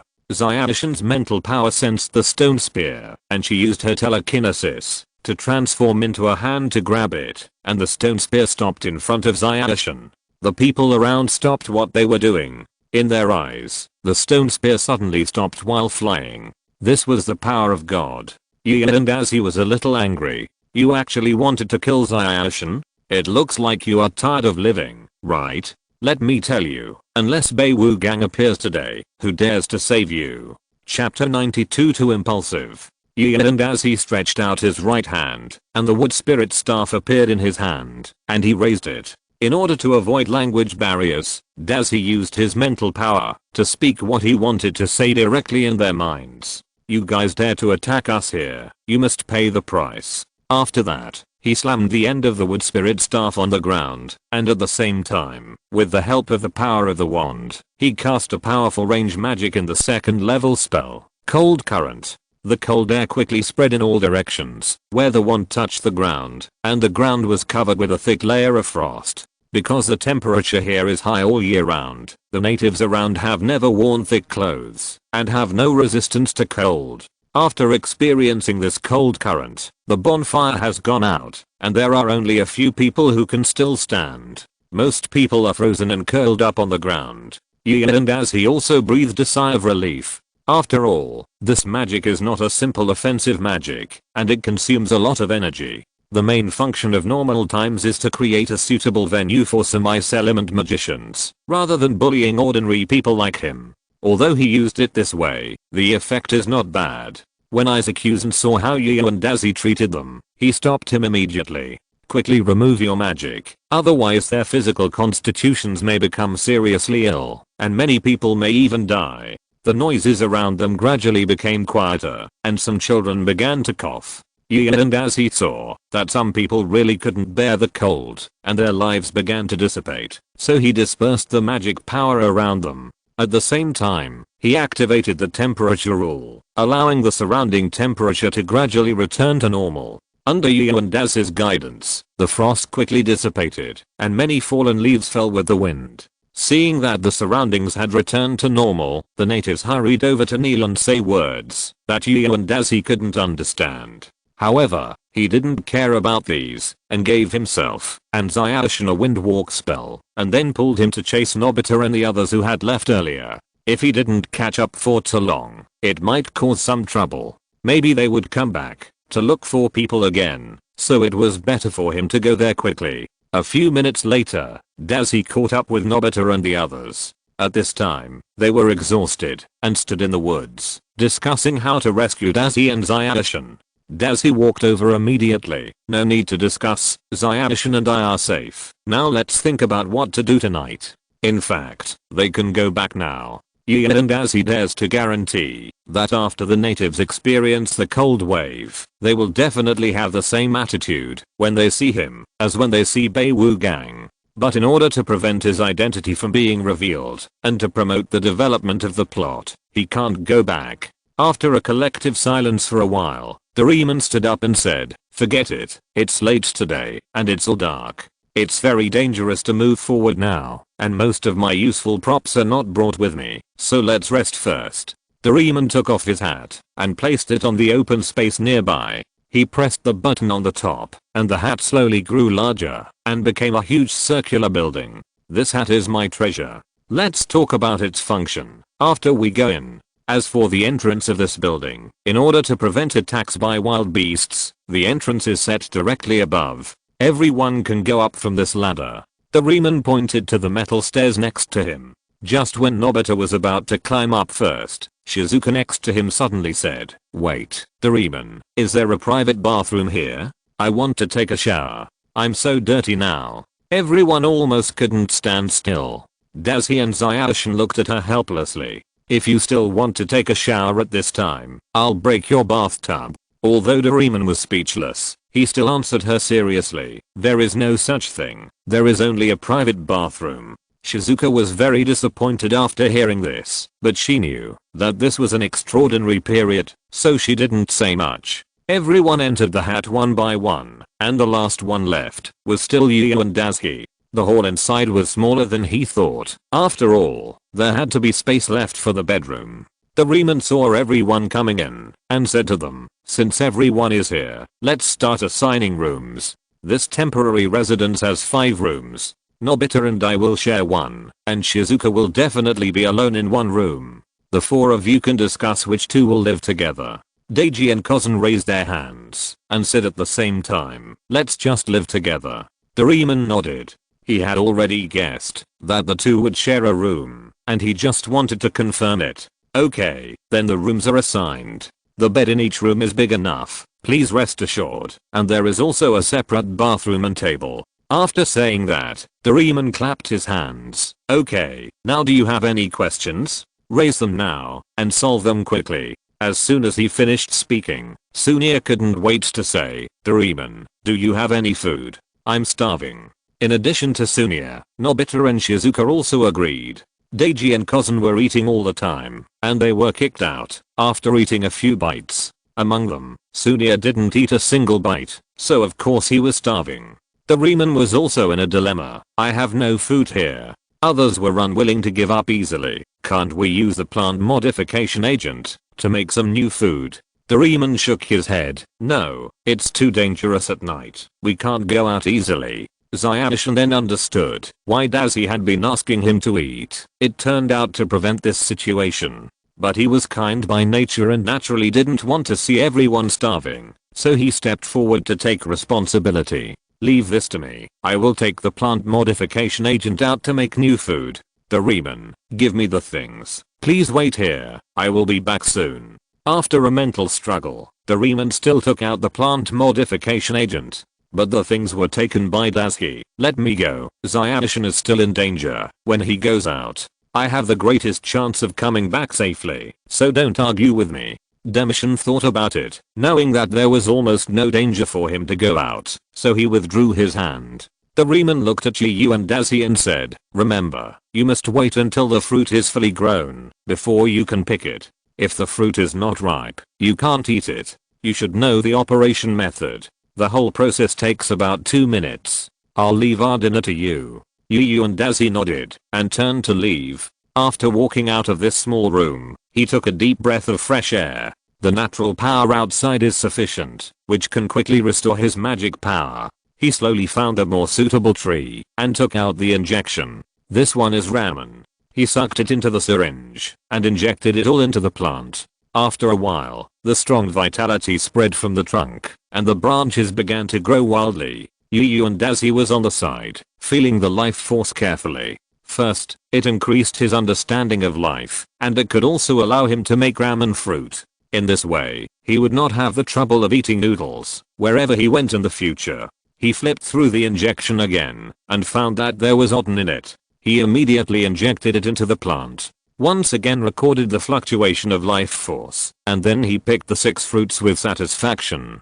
After returning to the hat, the people inside saw Yu and Dazi coming back and immediately surrounded him, asking him if he was injured and why he had taken so long to come back. Yu and Dazi just perfunctorily replied, then took the fruit out of his arms and distributed it to everyone present. They each took a fruit, opened it, and everyone began to eat it. Yu and Dazi saw that there was still a fruit left in the middle and looked around and found that Xiaoshan did not take it. I know you didn't eat enough tonight, so you can treat the remaining fruit as a snack. Xiaoshan thought of Daz's horrible appetite last night, so she left this one for him. Yu and Dazi was not polite. He took it up, opened it, and found that it was an rotten fruit. He sighed that he was lucky and started to eat it. After everyone finished eating, Doraemon put away the fruit shell and prepared to leave it for tomorrow. After eating, everyone began to discuss what to do tomorrow, but the conclusion they came to was that they had no idea. The road ahead was unclear, and what kind of dangers they would encounter was also unknown. Although some information was known, it was too little useful. Shizuka also began to miss home. If I were at home now, I could take a comfortable bath. Sunia also said, yes, if I were at home, I would have a lot of games and comics to read now. Dekisugi also began to worry, I have to go to class tomorrow. If I don't go back without asking for leave, I will definitely be scolded. Doraemon, do you have any props to take back now? Doraemon shook his head. This place is too far from Japan, and there is an ocean in between. The only boat I can use has sunk, and I didn't bring the bamboo dragonfly with me. Going back now is really a problem. Just as they continued to discuss, Fat Tiger, who was sitting next to them, finally exploded. I know, don't say any more. This is all my fault, okay? I was the one who planned this expedition. I was the one who said not to bring props. I was the one who sank the boat, and I was the one who caused us to be driven out of the village by them. I'm just a useless jerk. After saying that, he turned and walked into a room. Sunia was still indignant and said, what's going on? We are just worried about the future. We don't blame him. Why are you angry? Nobita also said, that's right. Let's just ignore him for now. Everyone is very tired today. Let's rest now. Everyone nodded and found a room to go in and prepare to rest. Back in the room, Yu and Dazi looked at the time. It was almost 9 o'clock. He used a little magic power to wash him and Xiaoshan, and then began to restore magic power at full speed. Really, it's all my fault for being too impulsive just now. The cold current just now wasted 40% of his magic power, and he cast a few small magics. In order to make up for the magic power, his mental power must have been consumed a lot. Don't think about breaking through tonight, or quickly restore the magic power to its heyday. At this time, Fat Tiger was lying in the room, thinking about everything he had done today, and fell into deep self-blame. Chapter 93 The First Natural Chasm. Fat Tiger tossed and turned on the bed. Because of him, everyone had suffered a lot of sins today. He wanted to make up for his mistakes, but there was no way. He was not as smart as Demushin, not as strong as Yu and Dazi, and he had no idea how to go ahead. The feeling of confusion and guilt gradually eroded Fat Tiger's heart. He looked at the ceiling on the bed, but unfortunately there was no god in this world willing to give him instructions. The door suddenly opened, and a snow white puppy walked in. Now Bian was also in a bad mood, because he let this group of innocent children get into danger, and he was also very guilty. And Fat Tiger would organize this expedition again, because he went to Fat Tiger's house to persuade him last night. So Fat Tiger's guilt was his responsibility, and Fat Tiger should not be born alone. When Fat Tiger saw Bian coming in, the man and the dog looked at each other. Suddenly, Fat Tiger hugged Bian and burst into tears. Bian, what do you think I should do? Bian just whimpered. At this time, Dazi and Xiaoshan were discussing something. We have been out for so long. If we don't go back tomorrow, will it be considered as skipping classes? We will definitely be scolded when we call our parents. Don't worry. The last time we went to the sea to chase the treasure island, didn't we come back on Tuesday? Can't we still use the time machine to go back then? Don't think too much. It's time to go to bed. The night always passed unknowingly. Bian slept with Fat Tiger all night. The next day, Fat Tiger finally recovered some energy. Yu and Dazi also felt the abundant magic power and mental power in the sea of consciousness. He was very happy. This way, he had a better chance of advancing. Now he was very curious about the third level spell. He would find an opportunity to advance today. The environment here is very suitable for advancement. There are no people around, so there is no need to worry about the influence of leaked energy. Although the back mountain of the school is also okay, but from time to time there are two people going up the mountain, which is always a bit troublesome. During the big stage, it will cause the natural force to violently violent. If an ordinary person is eroded by too much natural force, then a brand new vegetable will be born. Please note that this is not a medical vegetative state, but a real vegetative state, where the human body is assimilated with nature and turned into a human-shaped tree or something. Walking out of the small room, Doraemon has already started making today's breakfast. Everyone came out of the hat one after another, waiting for the start of this beautiful day. Doraemon put the fresh fruit in front of everyone, and then said, "This is the last fruit. The plant modification agent has been used up in the past 2 days. We have to find a way to solve the food problem ourselves." Hearing this news, Yu and Dazi didn't think much of it. Anyway, he could use magic to make food. If it doesn't work, he can use magic to maintain the stability of the life form. No one can starve to death. He opened this last fruit, and there was a sandwich and a box of milk inside. Wait, a box? Where did this box come from? But think about it carefully, there were even knives and forks before, and there was an extra box. It doesn't seem to be wrong. While complaining about Doraemon's props, he picked up the milk, inserted the straw into it, and took a deep sip. This unbranded milk is strawberry flavored, which suits his appetite. After everyone finished eating, Doraemon took out the fruit shells left over from last night, dug a hole in the ground and buried them, then explained the principle to everyone. This prop is transformed by future high technology. Things like fruit shells and milk cartons are synthesized with plant substances. As long as they are buried, they will be quickly decomposed by microorganisms, just like leaves buried in the soil, and will not damage the ecological environment here. After hearing Doraemon's explanation, no one had any special comments. After all, their focus now is not on the environment here at all, so they are naturally not at all concerned about this matter. Doraemon returned to the team, and then Fat Tiger said first, "Now we are all full and have come here. In this case, let's solve the mystery of the stone statue by the way." After hearing Fat Tiger's suggestion, everyone was silent. And as he expressed his own opinion, "I think it's okay. After all, you have paid so much for the statue. If you return empty-handed, will you be willing? But now I just want to go back to my mother, my game console, my French cuisine. I want to go home as soon as possible." It was Xiaofu who came out to sing the opposite tune. Although it was unpleasant, this was indeed everyone's true thought. When you go out, you can't even guarantee your personal safety. As a child, the first thing you can think of is to go back to your mother as soon as possible. From this point of view, Xiaofu is not wrong. And as he pointed out the biggest problem in Sunia's words, but the only tool we have right now that can be used to cross the sea is probably Doraemon's bamboo raft. Do you want us to go with the flow and follow the ocean currents for a circle of time? In my opinion, it's better to solve the mystery of the Colossus. Maybe there will be a turning point in this matter, such as a brand new ship or a flying means of transportation, and then we can go home quickly. After a pause, and as he continued, "Besides, there will be no loss if we go now. Even if the situation gets worse, how bad can it be? We are not far from there now, and it will only delay 2 or 3 days at most." But the 3 lives that the chief mentioned.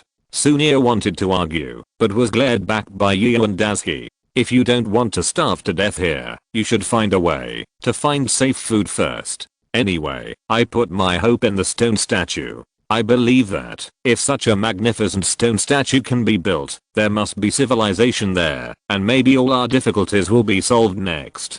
Besides, there is Doraemon here. For those natives, the 3 natural barriers are unbreakable, and we may not have no way out. What choice should you make? Think about it yourself." In the end, with the full persuasion of Yu and Dazi and the help of a little bit of thinking guidance, they temporarily forgot about the outbound phone and agreed to go to the kingdom of God shrouded in fog together. Bian, who was listening on the side, finally breathed a sigh of relief. He also believed that with the help of Doraemon, he might have hope of regaining the throne. And I don't know why there are only 7 of the 10 warriors in the prophecy, but it's better to have them than not. I don't know where to find the remaining 3. It's really troublesome. Lord Beiwu Gang, can't you explain it more clearly? Why embarrass your descendants? So now the question is, which direction should we go to get to the kingdom of God they are talking about? Ziofu looked at Dazi with some dissatisfaction and began to feel unhappy for him. And Dazi smiled and said, "You are crazy, don't take me with you. Have you forgotten how we saw the kingdom of God shrouded in fog the day before yesterday?" Doraemon clapped his hands immediately, as expected of classmate Gian. He has even thought about the follow-up. Then just look at me, take the elevator immediately. The blue fat man took out the gun again, found the tallest tree, and put the cable up. And as he said to Doraemon who was about to go up, "You don't have to go up, just let Zayashin go up. Doraemon, give him paper and pen, and let him draw the map." Then he turned around and said to Zayashin, "If you go up to draw the map, you should have no problem, right?"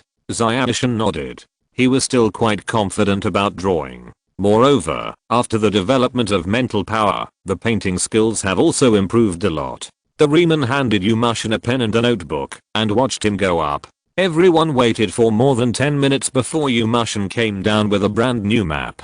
They went over to take a look. The map showed the landmarks and trees around in great detail. At the same time, Yu and Dazi did not forget to make fun of Bian. "This map is much better than the so-called treasure map of the gods that we saw a few days ago." Bian blushed again and stuck out his tongue in embarrassment. Doraemon picked up the map and walked towards the road drawn by Yumashin. Yu and Dazi and Yumashin walked at the end and whispered to him, "You drew so fast, did you cheat with your mental power?" Yumashin nodded and said, "If I draw directly by hand, it will take too much time, and it may not be so accurate, so I used my mental power. But it is really convenient to draw this way." After walking for more than 2 hours, everyone finally came to a grassland. This is the plain drawn on the map, and it is also the first natural barrier that the chiefs and others are afraid of, the savannah. According to legend, the garrison king of Fangs will cause a person to lose his first life. Seeing this patch of golden dead grass, Yu and Dazi also had a headache. Although he was indeed not afraid of lions, he had to conserve his magic and mental power. Yu and Dazi should find time to advance tonight, so he would never use magic unless it was a critical moment, and he had to use his supernatural powers and wind skills sparingly. The main reason was that mental power was very difficult to recover, and the best way was to sleep, followed by meditation. However, meditation was too inefficient and was generally used to enhance mental power, not to restore it. Walking forward, we saw a large rock in front of us. We stood on the rock and looked into the distance, wanting to see what the so-called King of Fangs was. There were no ferocious animals below, only a group of elephants with huge tusks drinking water, and baby elephants playing happily. Seeing this, Fat Tiger and Sunir all breathed a sigh of relief. What? It turns out that the so-called King of Fangs is this animal. Zayashin also said, "Don't worry, elephants are very gentle. As long as we don't attack them and stay away from the baby elephants, there will be no danger." And as he was at the highest point and saw the grass in the distance begin to shake, he knew that the real King of Fangs would appear soon.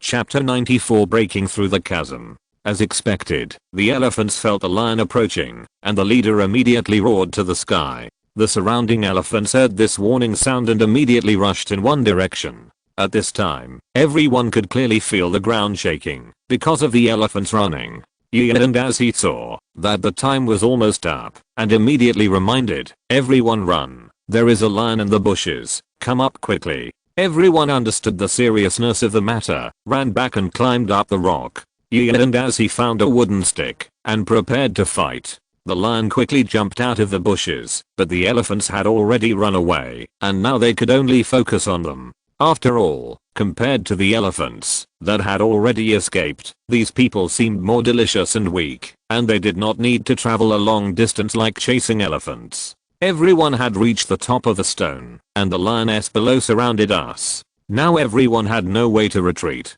And as he picked up the wooden stick and prepared to cast a spell on himself, if Bayan did not respond, he would be ready to ensure everyone's safety. Bayan did not disappoint him. A dog ran down and led away several lions. And as he knew that in 2 minutes at most, he would see the phantom of the giant statue. As long as he could hold out for these 2 minutes, he would be safe. So he raised the wooden stick high, jumped down from above, and chopped it on the head of a lion. The lion did not expect that the food would dare to resist, so he was hit by him. The wooden stick broke with a sound, and a lot of blood came out of the lion's head. It let out a cry of pain, and all the lions around rushed towards and as he. These lions were very fast, so he had to cast a 2nd level wind spell on himself. Anyway, this spell consumes very little energy, and the mental energy consumed to replenish magic power is also small, which can be replenished through meditation.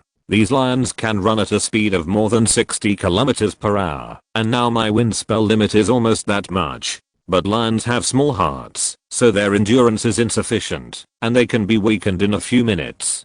Every time I feel this, I feel that the illustrated book at Zyashin's house is really useful. And as he encouraged himself, while dodging the lion's pounds, and there would be no danger for the time being. The lions also found that it was futile to keep chasing like this, so they ordered them to surround the human first to avoid wasting energy. And as he was still a little nervous when he saw the lions around him. After all, he had never had such an exciting experience in his 2 lives. Of course, he was only a little nervous. If he wanted, the easiest way would be to fly up directly. However, doing so would expose the fact that he was a magician, which was not his intention. Let's wait a while. Sure enough, just when the lions were about to attack and as a green lightning suddenly appeared in the sky and fell to the ground, breaking up the lions' formation. And as he knew that Bayan had finally summoned the phantom of the giant statue and had already started. However, the power of this thunder was indeed very huge. At least now it was difficult for and as to release lightning magic by his own strength.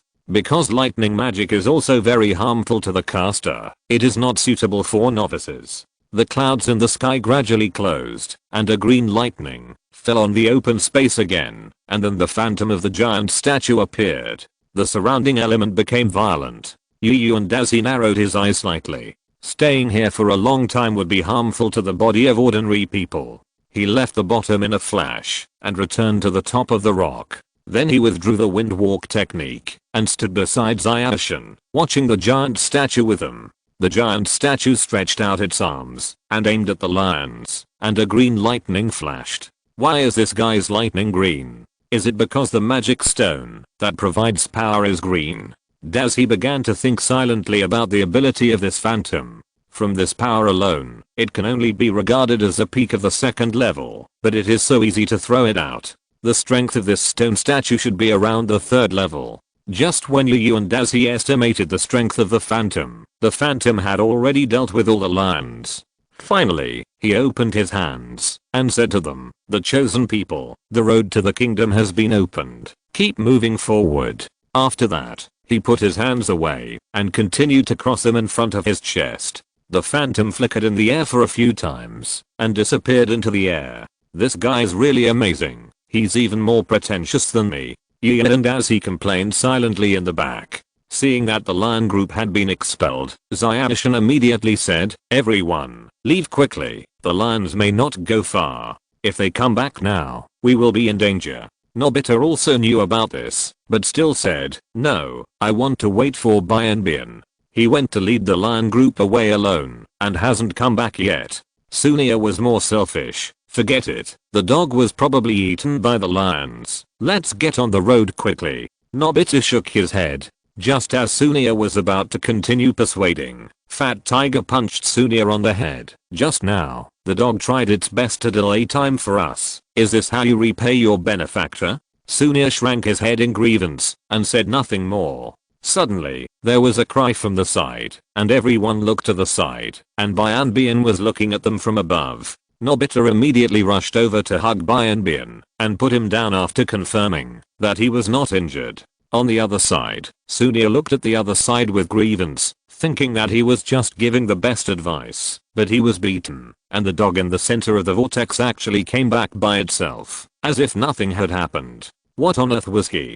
Seeing that everyone was fine, Yu and Dazi felt that it was almost time to leave. Okay, you two have been together for a long time. If you don't leave, we will be in real trouble, so let's leave now, and you two can hug each other as you like when you get to a safe place. Zyadishin and Shizuka also nodded, urging everyone to leave quickly. The two of them finally let go of each other's hands and followed them on the road. The road ahead was a plain, and everyone accelerated forward and finally reached the end of the plain before dark. At this time, they were exhausted. They had not eaten for a day and kept walking. Even an adult would not be able to hold on. Seeing everyone like this, Yu and Dazi had no choice. Doraemon had no food left, and it seemed that the hope of the whole village was only focused on him. Thinking of this, Yu and Dazi sighed. It seemed that he could not advance tonight. Otherwise, it was possible that these guys would starve to death here. He had no choice but to take advantage of everyone's inattention and walk to the side to find a suitable tree and transform it. As Yu and Dazi's magic power was output, the branches began to grow. Soon after, flowers bloomed on the branches. He carefully controlled the output of magic power and found that with his ability, he could only make 4 at most. Yes, it took me 30% of my magic power to make 1 at the beginning. Even if there is a discount for mass production, making 4 is already my limit. It seems that I have waited for a whole day in vain today. He put away the 4 fruits that had just been produced, and there was less than 10% of his mental power left in his sea of consciousness. He was frantically testing the edge of overdraft. Holding the 4 fruits, he returned to the place where everyone gathered. At this time, Doraemon had already enlarged his hat and placed it on the open space. Yu and Dazi handed over 3 fruits to him. I secretly hid a ramen injection yesterday. This is the fruit that I just made. You can share it with everyone. I won't eat it. Then he climbed onto the hat, entered his room, and began to restore his magic power. Doraemon had no doubts. After all, it was normal to produce 3 fruits with 1 injection. After entering the hat, he gathered everyone together, explained the origin of these fruits to them, and asked them to share the 3 ramen fruits. Doraemon and Nobita ate 1, Fat Tiger Sunia ate 1, and Deki and Shizuka ate 1. Deki asked Shizuka to eat first. After Shizuka ate almost half of the fruit, she handed the fruit to Deki. Zyadishin did not start eating immediately, but took it back to her room, wanting to eat it with Deiji. At this time, Yu and Deiji was sitting on the bed trying his best to recover his magic power. Hearing someone coming in, he turned around and found Zyadishin holding half a bowl of noodles. He walked in front of him and said, "You should be hungry, right? How about we eat together?" Then he put the fruit shell in his hand into Yu and Deiji's hand. He silently took out the golden cloak, took out a brand new fruit from the badge on his neck, opened it, and picked some of the ramen and ingredients in it into another fruit. "I wanted to wait for you to finish eating outside before giving you a snack. Since you're here, let's eat together." Yu and Dazi closed the door with the levitation technique and handed a bowl of noodles to Zyadishin. Zyadishin smiled awkwardly. "Haha, so you made 4. Why don't you take them all out?" Yu and Dazi looked up at him and said, "This fruit is an injection that I imitated Doraemon, and it was produced by magic. I gave it to 3 of them for the sake of my companions." Zyadishin said nothing more and reached out to take the ramen handed to him. He thought that Yu and Dazi made it with Doraemon's props, so he asked this question. Since he made it himself, it was up to him to decide how to distribute it. After eating, Yu and Dazi burned his fruit shell and then let Mushin take his one to Doraemon. The fact that Yu and Dazi was a magician should be kept secret. At least he didn't want them to know about it. Otherwise, with their personalities, they would probably come to him to learn magic or ask him to help them do things. Although it is not a big problem, it is annoying. Zayashin just opened the door with the fruit shell and found that Fat Tiger, Sunia and Nobita were staring at him covetously, which scared Zayashin so much that he took 2 steps back. Before Zayashin could make any other reaction, they frantically snatched the fruit shell from Zayashin's hand and then competed to lick the remaining soup on it. And as he felt a little disgusted when he saw it inside, but he also knew that this was a normal reaction when people were hungry. If he didn't have magic power, he would probably not be much better than these people. Although he understood, he still felt uncomfortable. So he closed the door and let these people eat slowly outside. After closing the door, and as he continued to recover his magic power on the bed, while Zayashin asked Dazi for a book and continued to read in the room. Dawn always comes inadvertently. Chapter 95 Mission Progress 2. At dawn, when they were awakened by the morning light, Yu and Dazi had already gone outside to find prey and started to grill. This time he set his sights on a little deer in the distance. Although he felt a little sorry for it, he was sorry that he had no other reason to get food.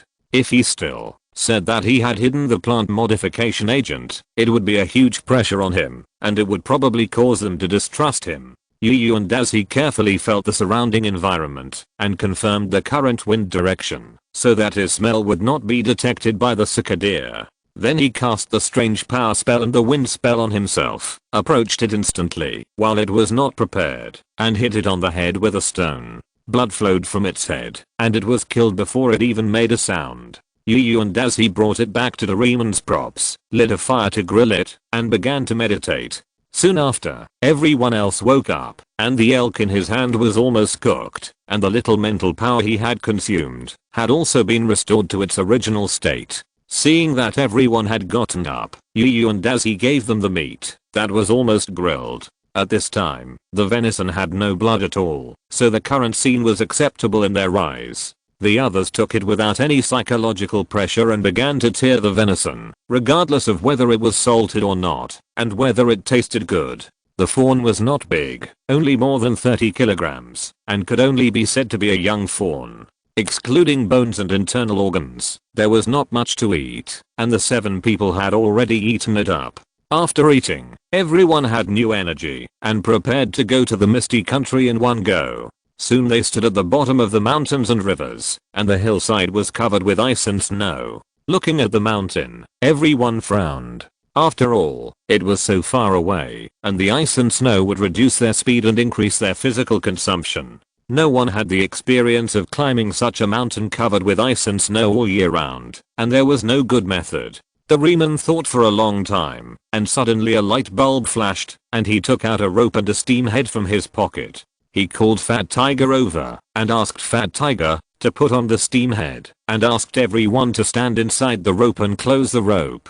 Then he gave Fat Tiger a large piece of black stuff, and Doraemon said it was candy. Yu and Dazi looked at it carefully and felt that the stuff was no different from coal. Seeing that everyone was standing in the circle formed by the rope, and Fat Tiger had swallowed the candy, the blue fat man said, "Okay, now everyone pick up the rope. Fat Tiger is ready to go." After everyone picked up the rope, Fat Tiger's feet suddenly moved, and then led Doraemon, Nobita, Dekisugi, Yu and Dazi, Shizuka and Sunia's feet to move together. Everyone felt that their bodies were out of control, and their feet began to run quickly on the spot. Seeing this, Doraemon immediately put on a hat and waved his hand forward. Doraemon train group, set off now. After saying that, the train of people immediately ran away like an arrow from a string. The speed was still increasing. At this time, the thick snow around them could no longer stop their steps, and they were all kicked aside by Fat Tiger.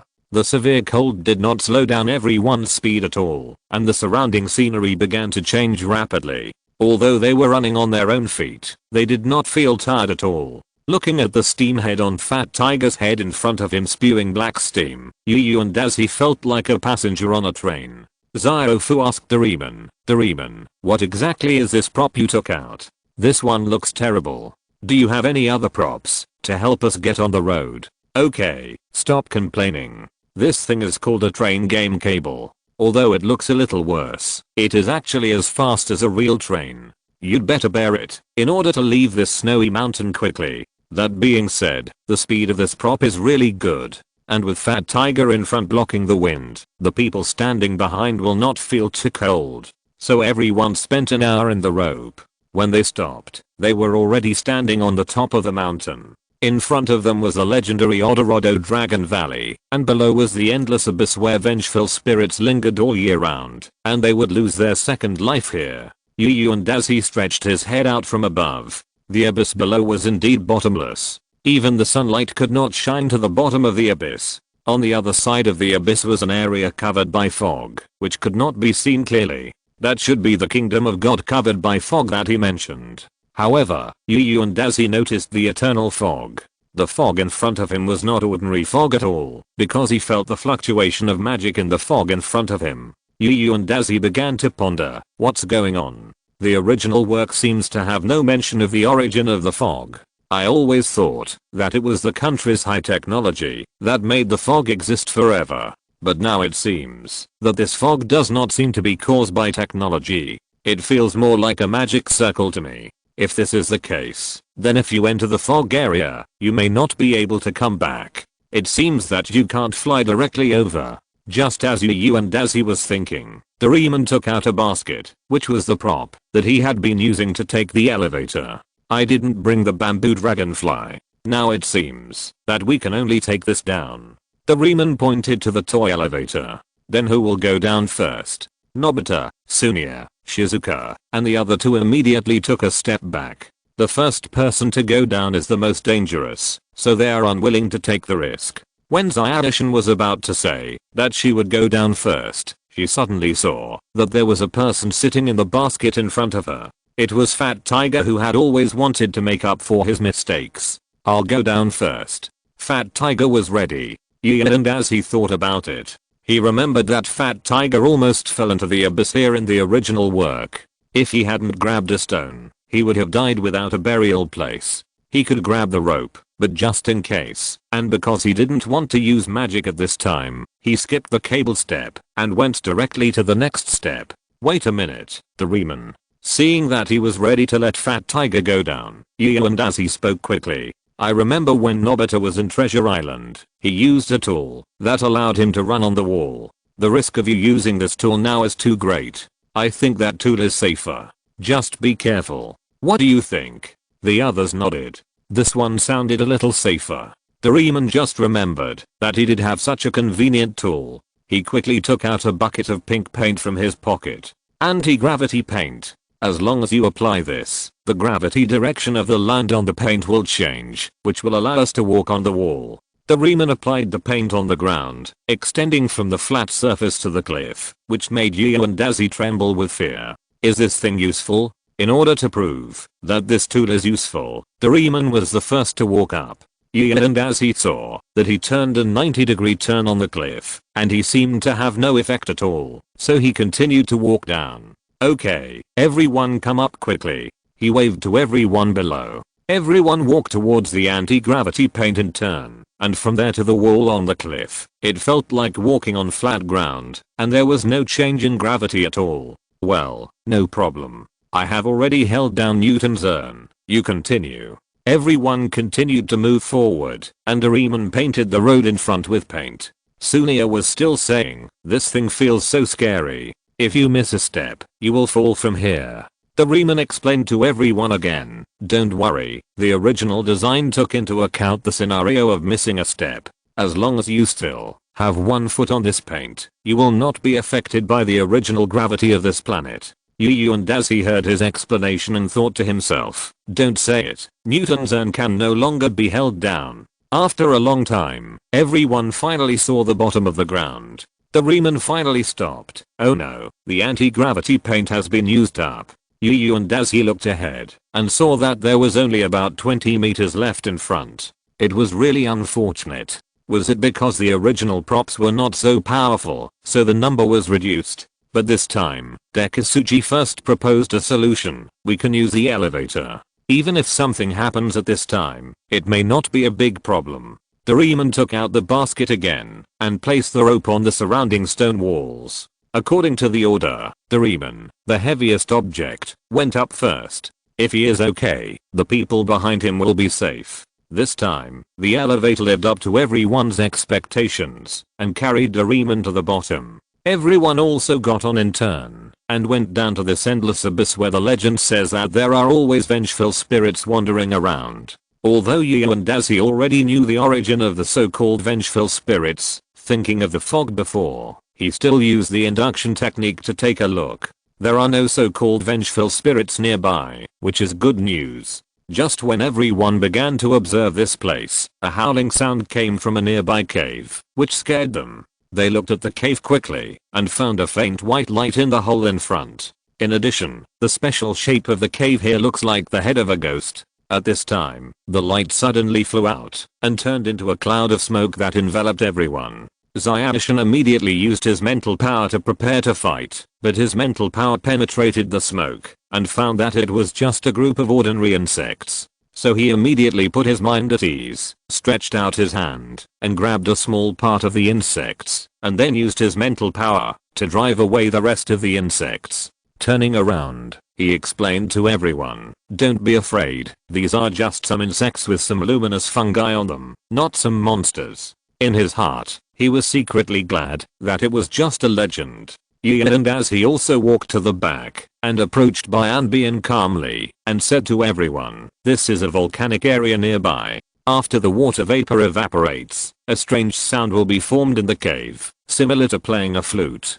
Just when everyone was sighing at how smart these two people were, there was a clapping sound from the back, and Yu and Dazi smiled imperceptibly. "This is worthy of my choice." Before Bian finished speaking, he was hit in the face by a fist. "Where did the monster come from? How dare you pretend to be Bian?" The owner of the fist was Yu and Dazi. He had been waiting for this punch for a long time. He moved his fingers. This was the second movie protagonist that Yu and Dazi had punched. If you're listening to this novel on a channel other than Fanfic World, it means they downloaded and uploaded it without effort. We cordially invite you to visit our channel, Mundo Fanfic Novelos. There you'll find the original version of this story and you can explore many other novels of various genres. We're waiting for you to immerse yourself in a world of incredible novels.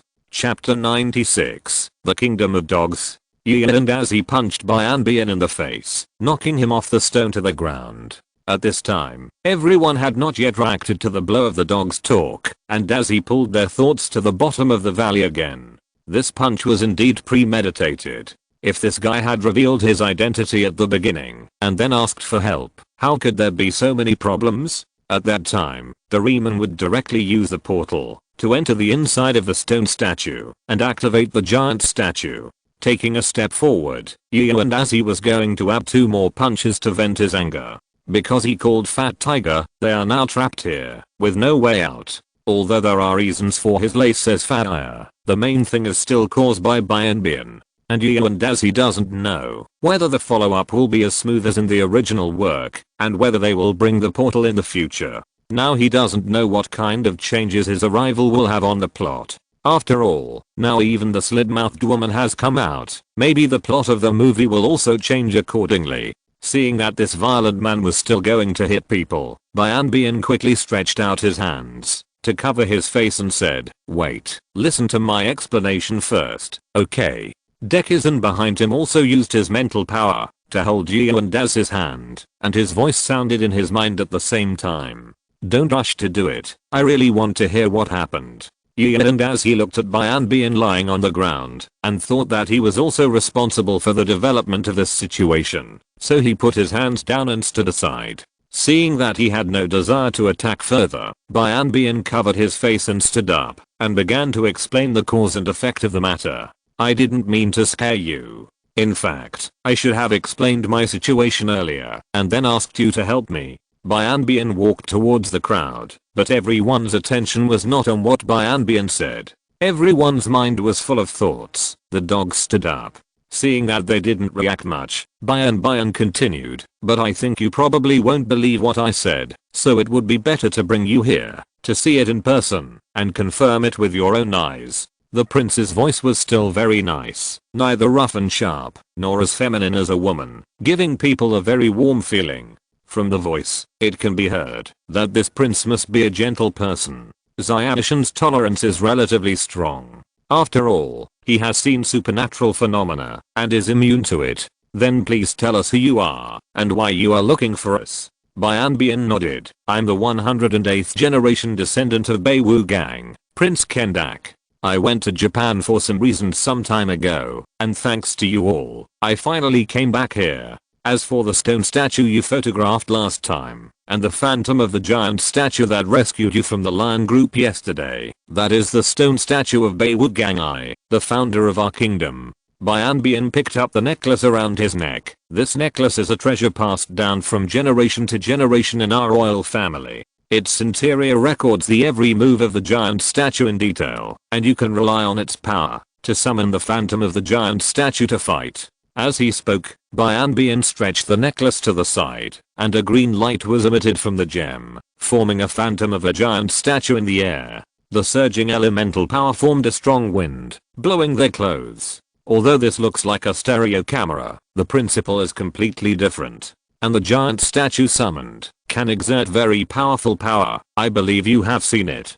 Doraemon saw the technology that did not belong to the same system and exclaimed, "It's really amazing. At least it is much more advanced than our current technology." Ziofu also thought, "Then your kingdom should be very prosperous? If we reach the kingdom inside, can you find a way to send us back to the original world?" The others also nodded hurriedly. This is the most concerned thing in their hearts. But this time Bian shook his head. "Unfortunately, my current kingdom is not as prosperous as I imagined." While saying this, he removed the projection of the giant statue and walked to the side. At the same time, he said to us on the road, "Let's talk about the details while we walk. We don't have much time now. It's more important to return to my kingdom as soon as possible. There should be food there." Everyone thought about it, and finally, under the leadership of Yu and Daisuke, everyone followed. Now we are going to my kingdom, which has been shrouded in fog for many years.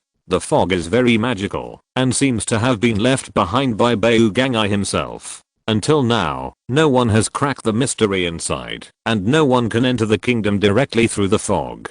So we only have one road leading to the kingdom now, and it is just ahead. Then a small cave appeared in front of everyone, with a stream flowing around it. Bian led everyone to continue moving forward, explaining to them, "This is the only road. The water of this river flows from the lake of the kingdom. This is also a major water source in our kingdom.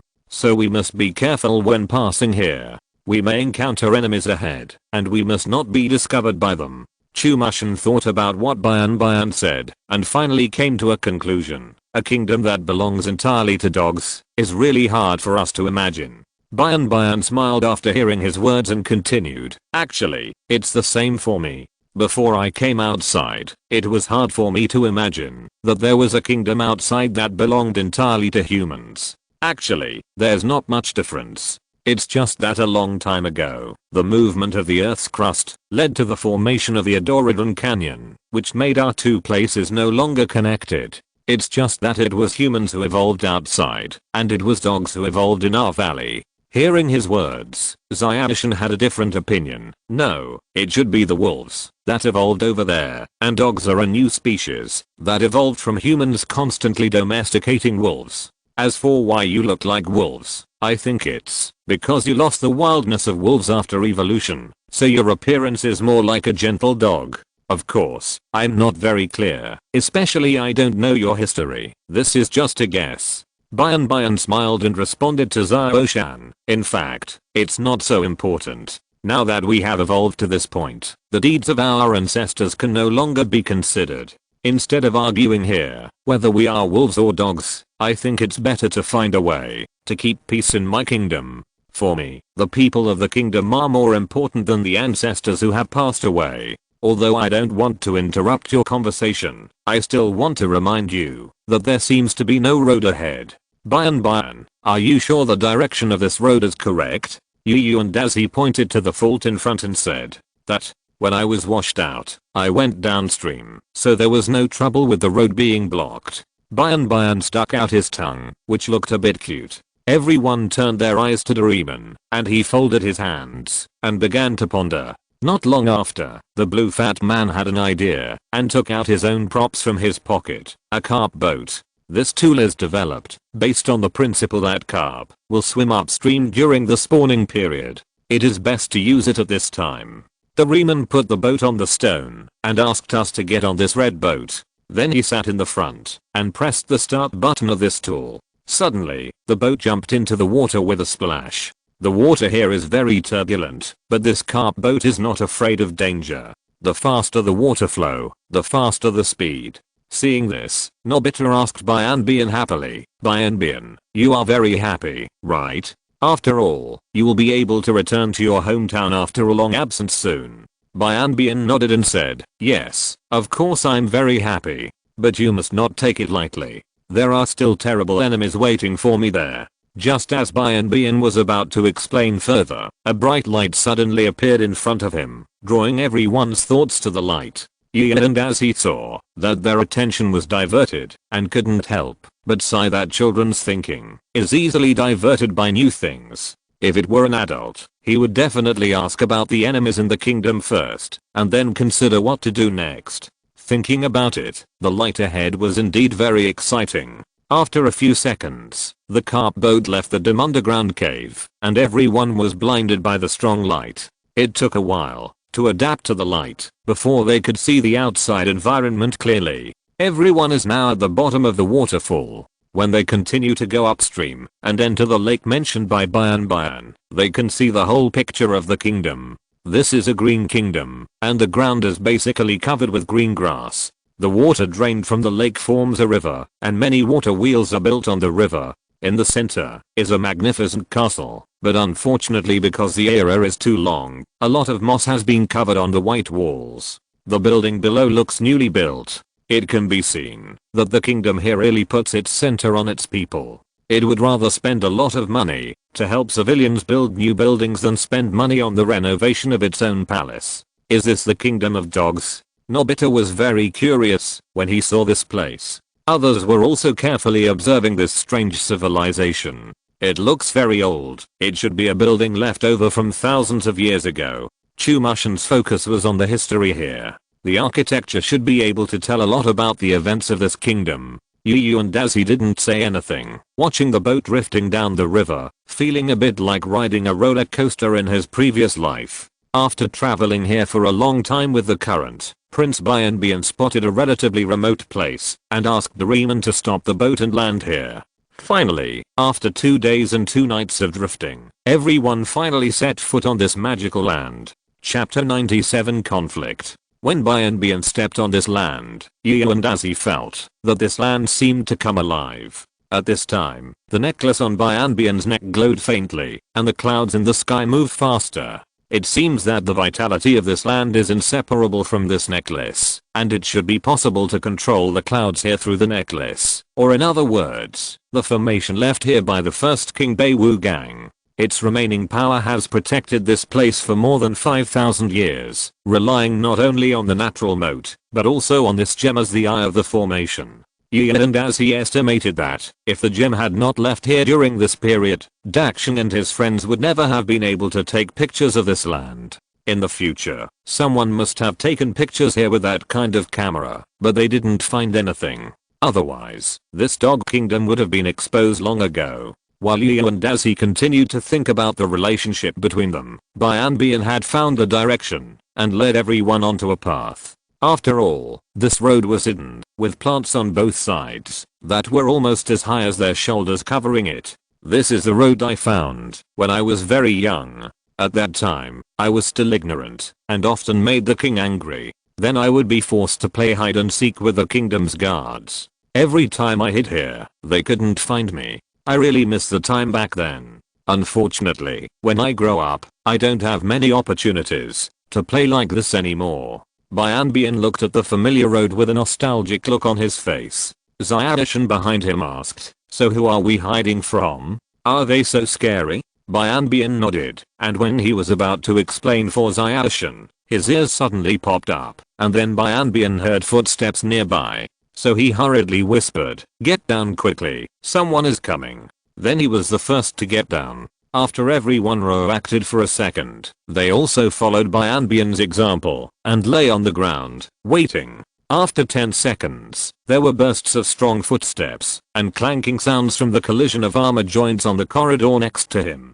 And as he could see outside from the gap in the plants below, there were no human or dog feet over there, but the soles of a grey creature. From this point of view, this creature is on all fours, and its size should be larger than that of a large dog, so that it is convenient for people of similar size to ride. Nobita saw the appearance of the dogs from the hole above the leaves. They were all wearing tight armor, wearing long swords on their waists, holding a spear as tall as the dog, and walked by with solemn faces. And as he also used the induction technique to detect that these dogs were about the same height as Nobita, and their physical strength was stronger than Nobita, but far worse than the fat tiger in front. If Nobita's combat power is 5 and Fat Tiger's combat power is 15, then the combat power of these dogs is about 10. It seems that the physical fitness of dogs is naturally lower than that of humans, but don't underestimate their bite force. Of course, this does not take into account abilities such as armor, weapons, and swordsmanship.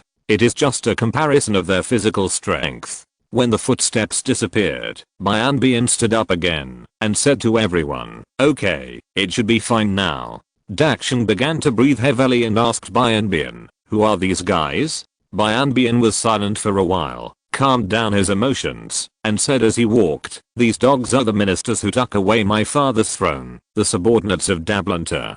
This is a terrible enemy with evil wisdom. At present, this country is under the rule of Dablunta. Since I was forced to leave here for a long time, I don't know the specific situation of this country and what he has done." "Then where are we going now?" Xiaoshan next to him asked Gian the most important question at the moment. Gian showed a relaxed smile this time. "Now I'm going to Bruce's official residence." Seeing that everyone was confused, Gian remembered that they were outsiders and added, "Bruce is the captain of my father's personal guard and the most trustworthy person in this country." At this point, Gian suddenly fell to the ground again. Everyone followed suit and fell down, and began to be alert to the enemies around them.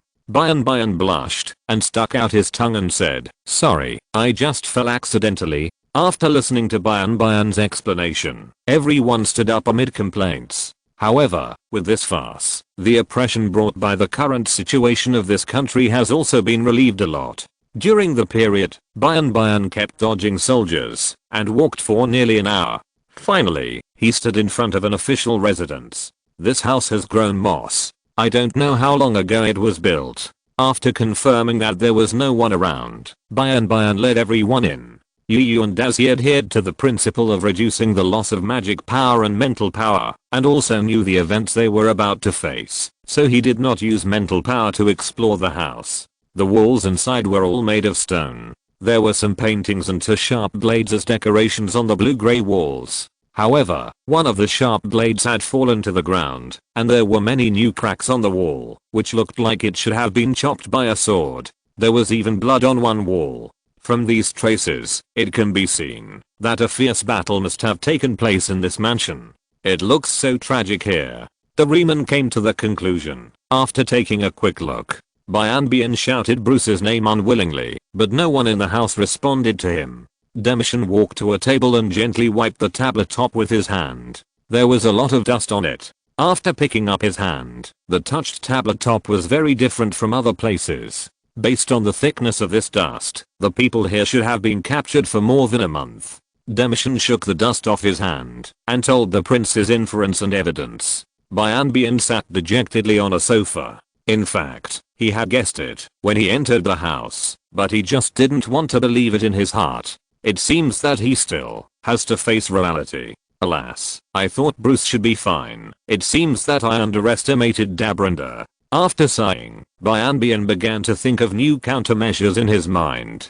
Doraemon asked him, "Besides Bruce, is there anyone else we can trust? Or is there any other place where we can stay temporarily? It's not safe here anymore. We can't wait here too long." Bian shook his head. "I'm sorry, this is the person with the highest position among the people I trust. If even he is arrested, then I guess all the people I can trust in the kingdom will be arrested or killed. And those who can survive by chance should also be those who recognize the rule of Dablunta and betray the old king. So now we have no one we can trust. Let's think of other ways out." When the road ahead was unclear, Ziofu finally couldn't suppress his emotions and yelled at Yu and Daisuke. Look, this is your good idea. Now we even have difficulty eating. What hope is there for us to go back? I think we will starve to death here sooner or later. Yu and Daisuke opened his hand and said, don't forget who solved your breakfast today. If it wasn't for me, you would have difficulty walking now. Seeing that the two of them were about to fight, Chumashin quickly stood between them.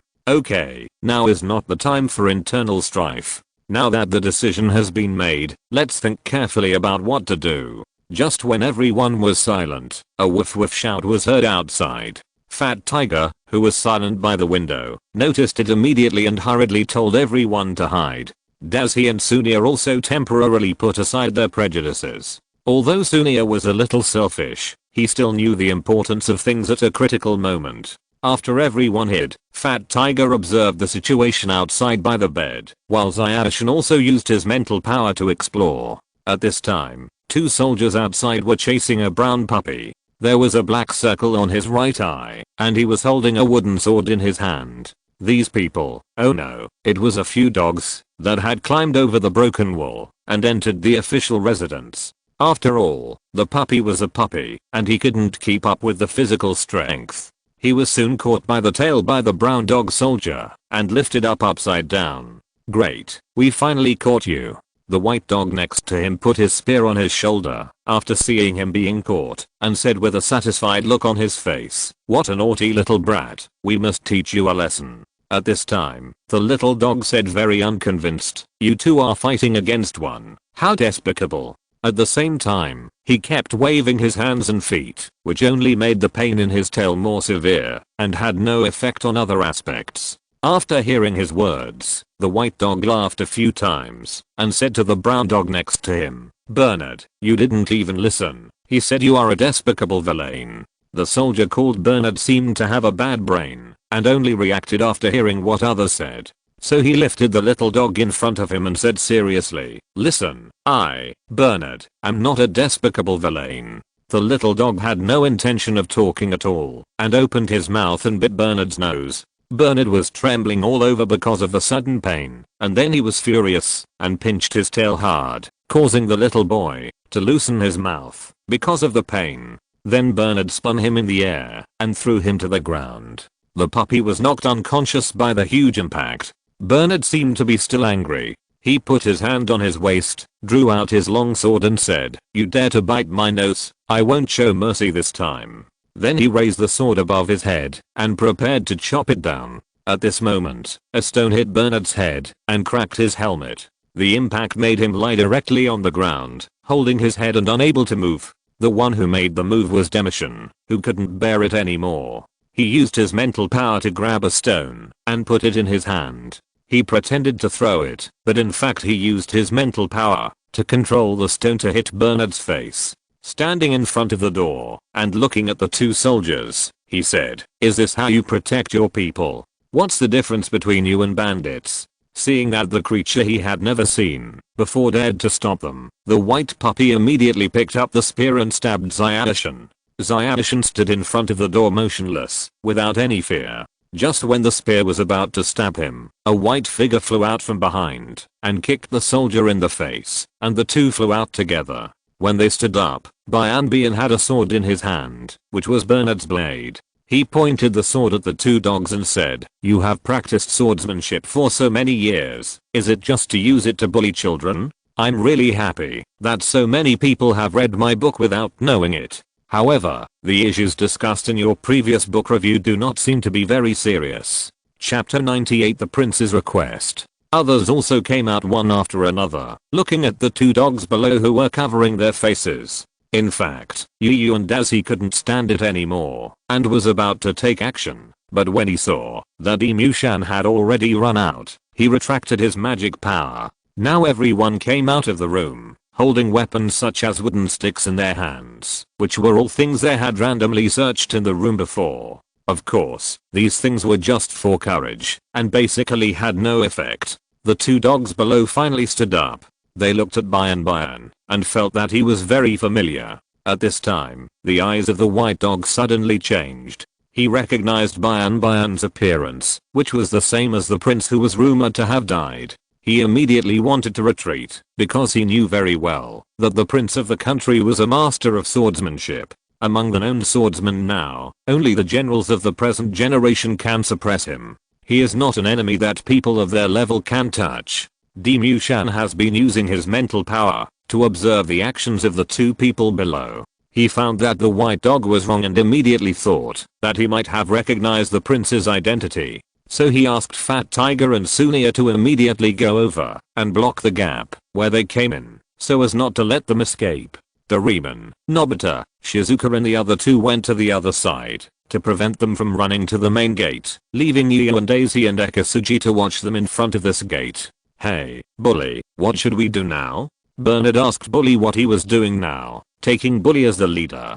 Bully acted decisively, knowing that it would be difficult to escape by conventional means, so he said, "Let's besiege the prince first, and then find a way to hold him back. I'll find a way to do the rest." Then he threw away his spear and drew his sword from his waist. The two roared and attacked Bian who was facing them at the same time. Bian was not at all flustered, and he did a backflip to avoid Bully's sweep and landed on Bully's body at the same time. Bernard, who was behind, saw this move of Bian and stabbed Bian with his spear without caring about Bully's safety. Bian took advantage of the situation and kicked Bully to the direction of Yu and Dazhi. He dodged the spear and cut the wooden spear in half with a sword. Then he kicked Bernard in the chest and knocked him to the ground. Bernard was about to stand up again, but he found that Bian was standing in front of him with a sword pointing at his throat. But Bernard had no intention of giving up and pinned his hopes on Bully.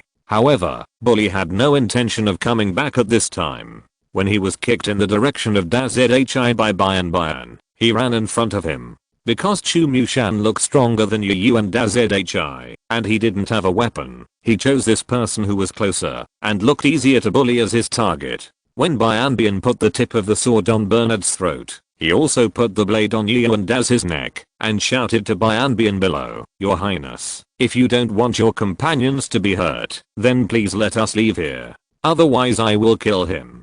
Bian looked back and saw the sword on Daz's throat. Just as he was about to withdraw his sword, he found that Mushan walked behind Yu and Dazhi and gave him a wooden stick. Bian immediately prepared to delay time and asked him, "Why should I believe that you will let him go after it is safe?" Breaking promises is the biggest characteristic of Dablender. I believe that you soldiers are not much better. For his own safety, Biridi had to discuss with the prince how to let him go. At this time, Yu and Dazhi had already taken the wooden stick, and Mushan also returned to his original position.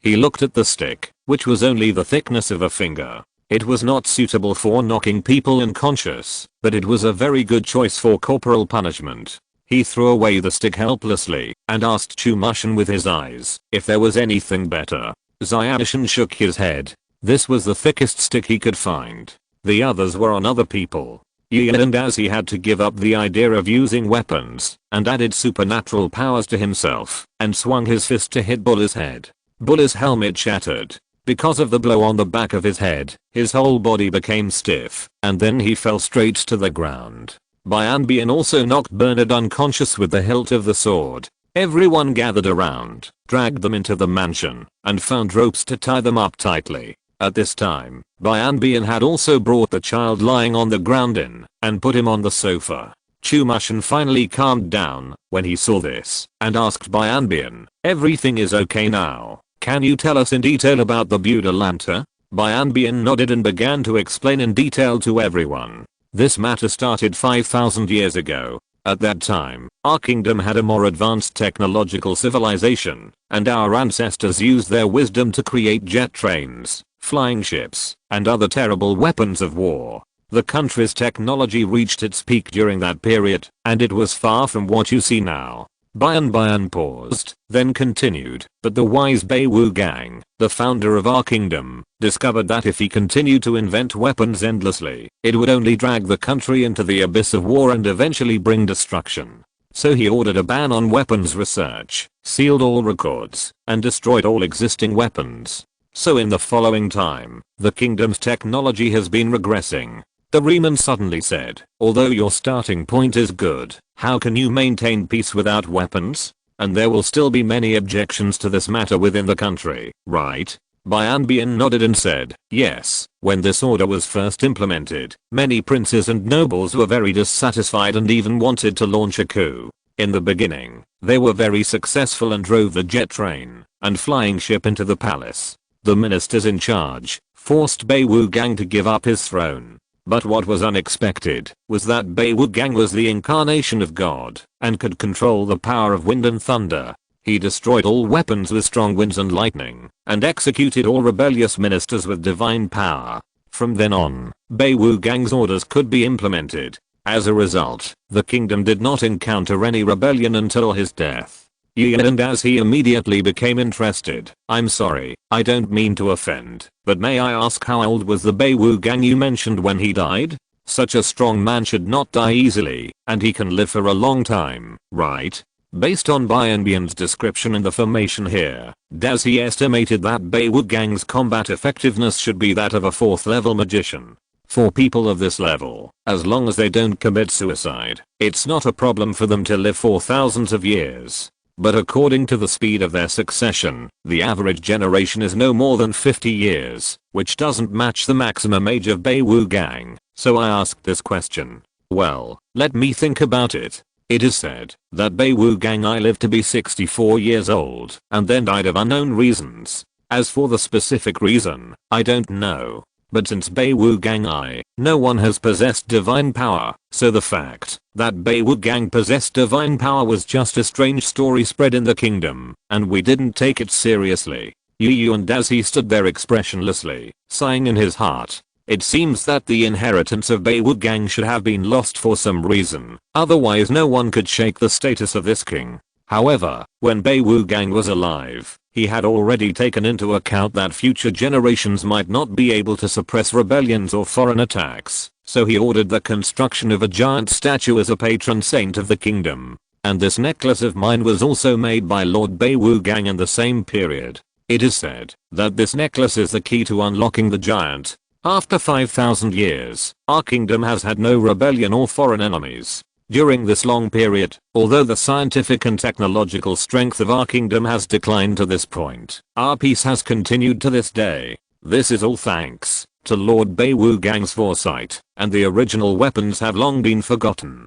At this point, Bianbian's expression suddenly fell, but Dabranda got the ancient information from someone unknown, and knew the location of the seal that even the royal family had not passed down. With the help of Dr. Chaos, he destroyed the seal and obtained the weapon information that had been dormant for 5,000 years. In order to satisfy his ambition, he had to become the king, to command the whole country, so he poisoned my father by smearing poison on the wine glass I gave to him, and framed me as the murderer who usurped the throne. I was chased all the way to the edge of the kingdom, which is the lake where we came from. There, I met General Sabaru, a confidant of Dablender. I was no match for him, and he knocked me into the lake. It was because of the underground river in the lake that I survived, and came into contact with the human kingdom for the first time. At a loss, I hid in a ship, which was a cargo ship traveling between Japan and Africa. Later, it was Nobita who saved the weak me, and then you know what happened. I'm sorry to have kept it from you for so long, but I really need your help. If I don't defeat Dablender, my country will have no future. Please. Bian said this, looking at everyone with hope. Just when everyone was thinking, a discordant voice came from behind. Are you kidding? This trip was a farce planned by you from the beginning, right? If it weren't for you, we wouldn't be involved in this dispute. We are just looking for treasure. It was Sunia who said this. Before anyone else could say anything, Sunia continued, now, no matter what method I use, even if I have to walk, I will return to Japan.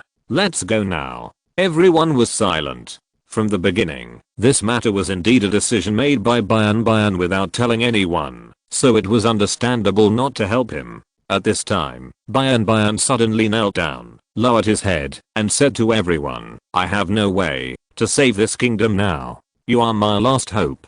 Please. When everyone saw him like this, they really couldn't say no, and the scene became strangely calm. Chapter 99 The So-Called Brave.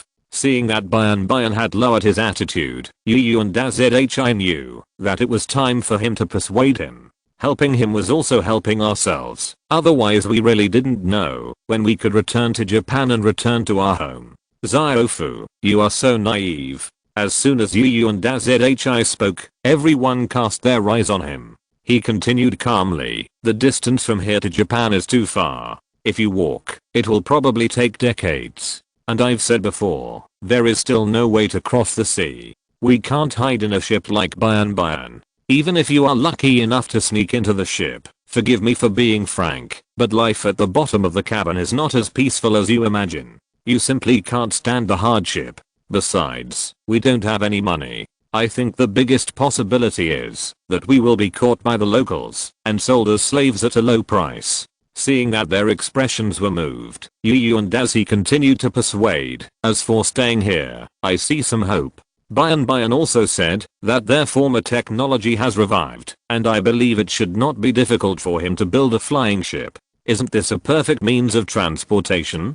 And I don't think we will necessarily lose. We have Doraemon on our side, so there is definitely a possibility of victory. So make up your mind whether to go or stay. After speaking, Yu and Dazhi looked at them calmly, waiting for everyone to make the final decision. Bian was even more nervous at this time, because these people were the key to his regaining control of the country, and the sweat on his head never stopped. When everyone was thinking, there was a cry from behind. Everyone's attention was instantly focused on the back, and they found that the puppy had woken up. Now he is holding his back and crying, probably because he was injured when he fell just now. Deki and Shizuka went over to check his injuries, and Doraemon took out the props to prepare for treatment. Yu and Daisy helped Bian up at this time, letting his people see that he was in such a bad state. Doraemon took out the medicine and applied it on the puppy's back, and then treated the wound with a bandage. After the instrument confirmed that there was no big problem, the three of them stood up and asked him what happened. My name is Kibo. I admit that it was wrong for me to steal their lunch boxes, but I'm starving now. If I don't have anything to eat, I will really starve to death. So I stole their lunch boxes. Shizuka heard what Kibo said and asked worriedly, since you are so hungry, why don't you ask your parents to cook for you?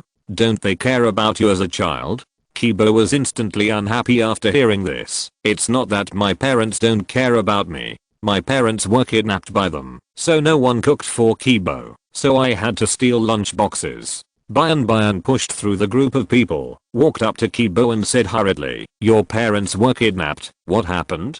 Can you tell us in detail? Maybe we can help you get justice. It's like this, we were at home together that day, my parents were preparing lunch, and I was holding some fresh fruits, and was about to feed my pet. At this time, a group of soldiers in armor suddenly came outside and grabbed my parents, and then took out a piece of paper, saying that it was the king's order to appoint them as weapons makers. Then those guys didn't care what my parents said, and the soldiers took them away. I wanted to stop them from bullying my parents, but they kicked me away. Then he picked up his wooden sword, so I must get my parents back. Look, I've even made a sword. I can definitely bring them back.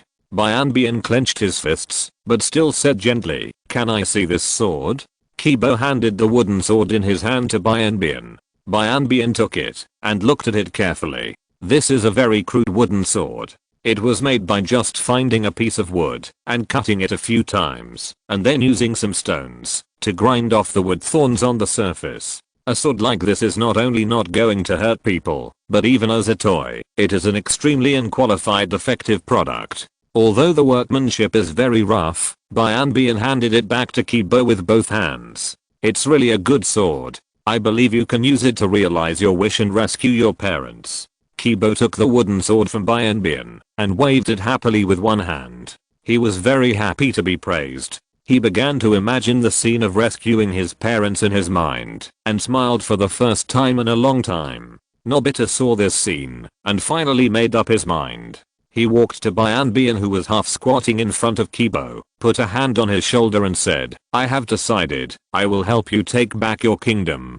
Bian heard this and immediately stood up and shook Nobita's hand. Great. Are you really willing to help me? Nobita nodded, and Fat Tiger beside him also came over. Don't forget, there is me. Shizuka also came over and said, although my ability is small, I'm still willing to contribute my own efforts. Zyadishan also came over. Me too. I will definitely restore this place to its original peaceful scene. Seeing that the 5 of them had made a decision, everyone turned their eyes to Deiji and Sunya. Gian and Deiji returned their glances. Why are you looking at me? I have always supported helping him take back his kingdom. So all eyes were focused on Sunya, waiting for his response. Ziofu felt embarrassed by being looked at, so he could only stamp his feet and said, okay, I get it. I'll come and help, okay. Everyone expressed their opinions. We put our hands together and said loudly, justice will prevail. This sound woke up the 2 soldiers who had fainted next to him.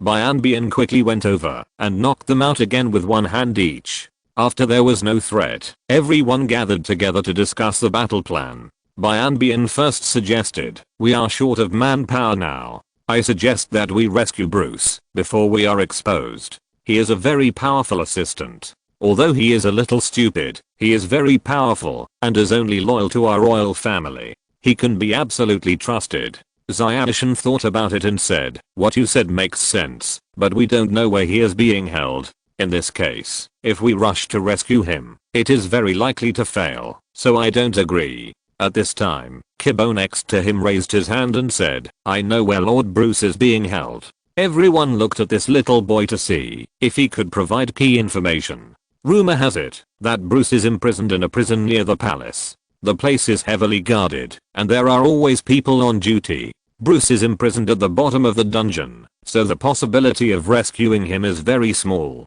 Bian thought for a while and said, even so, we still have to give it a try. If Bruce is in their hands, he may be thrown out as a hostage at a critical moment. If they really do this, then we will be tied up. The possibility of victory is not great in the first place, and it may be even smaller later. After listening to Bian's words, everyone discussed for a while and finally decided to go and rescue Bruce. Chumashin asked again, what should we do after rescuing Bruce? It's impossible to plan to stop here, right? What's the difference between this and having no plan? Bian already had the answer to this. The other party will definitely issue a wanted notice for us next. We will hide first, and then when it's late at night, we will go to the Colossus statue. Colossus statue? What are we going there for? They asked in unison, except Yu and Azuki. He stood against the wall next to him and never participated, as if their discussion had nothing to do with this guy. It's like this. There is a prophecy in our royal family. When this country is in danger, 10 foreign warriors will enter the giant statue and activate the heart of the giant. Then the giant statue will revive and make this country a peaceful country again. Bian took out his necklace and told everyone about this ancient royal prophecy.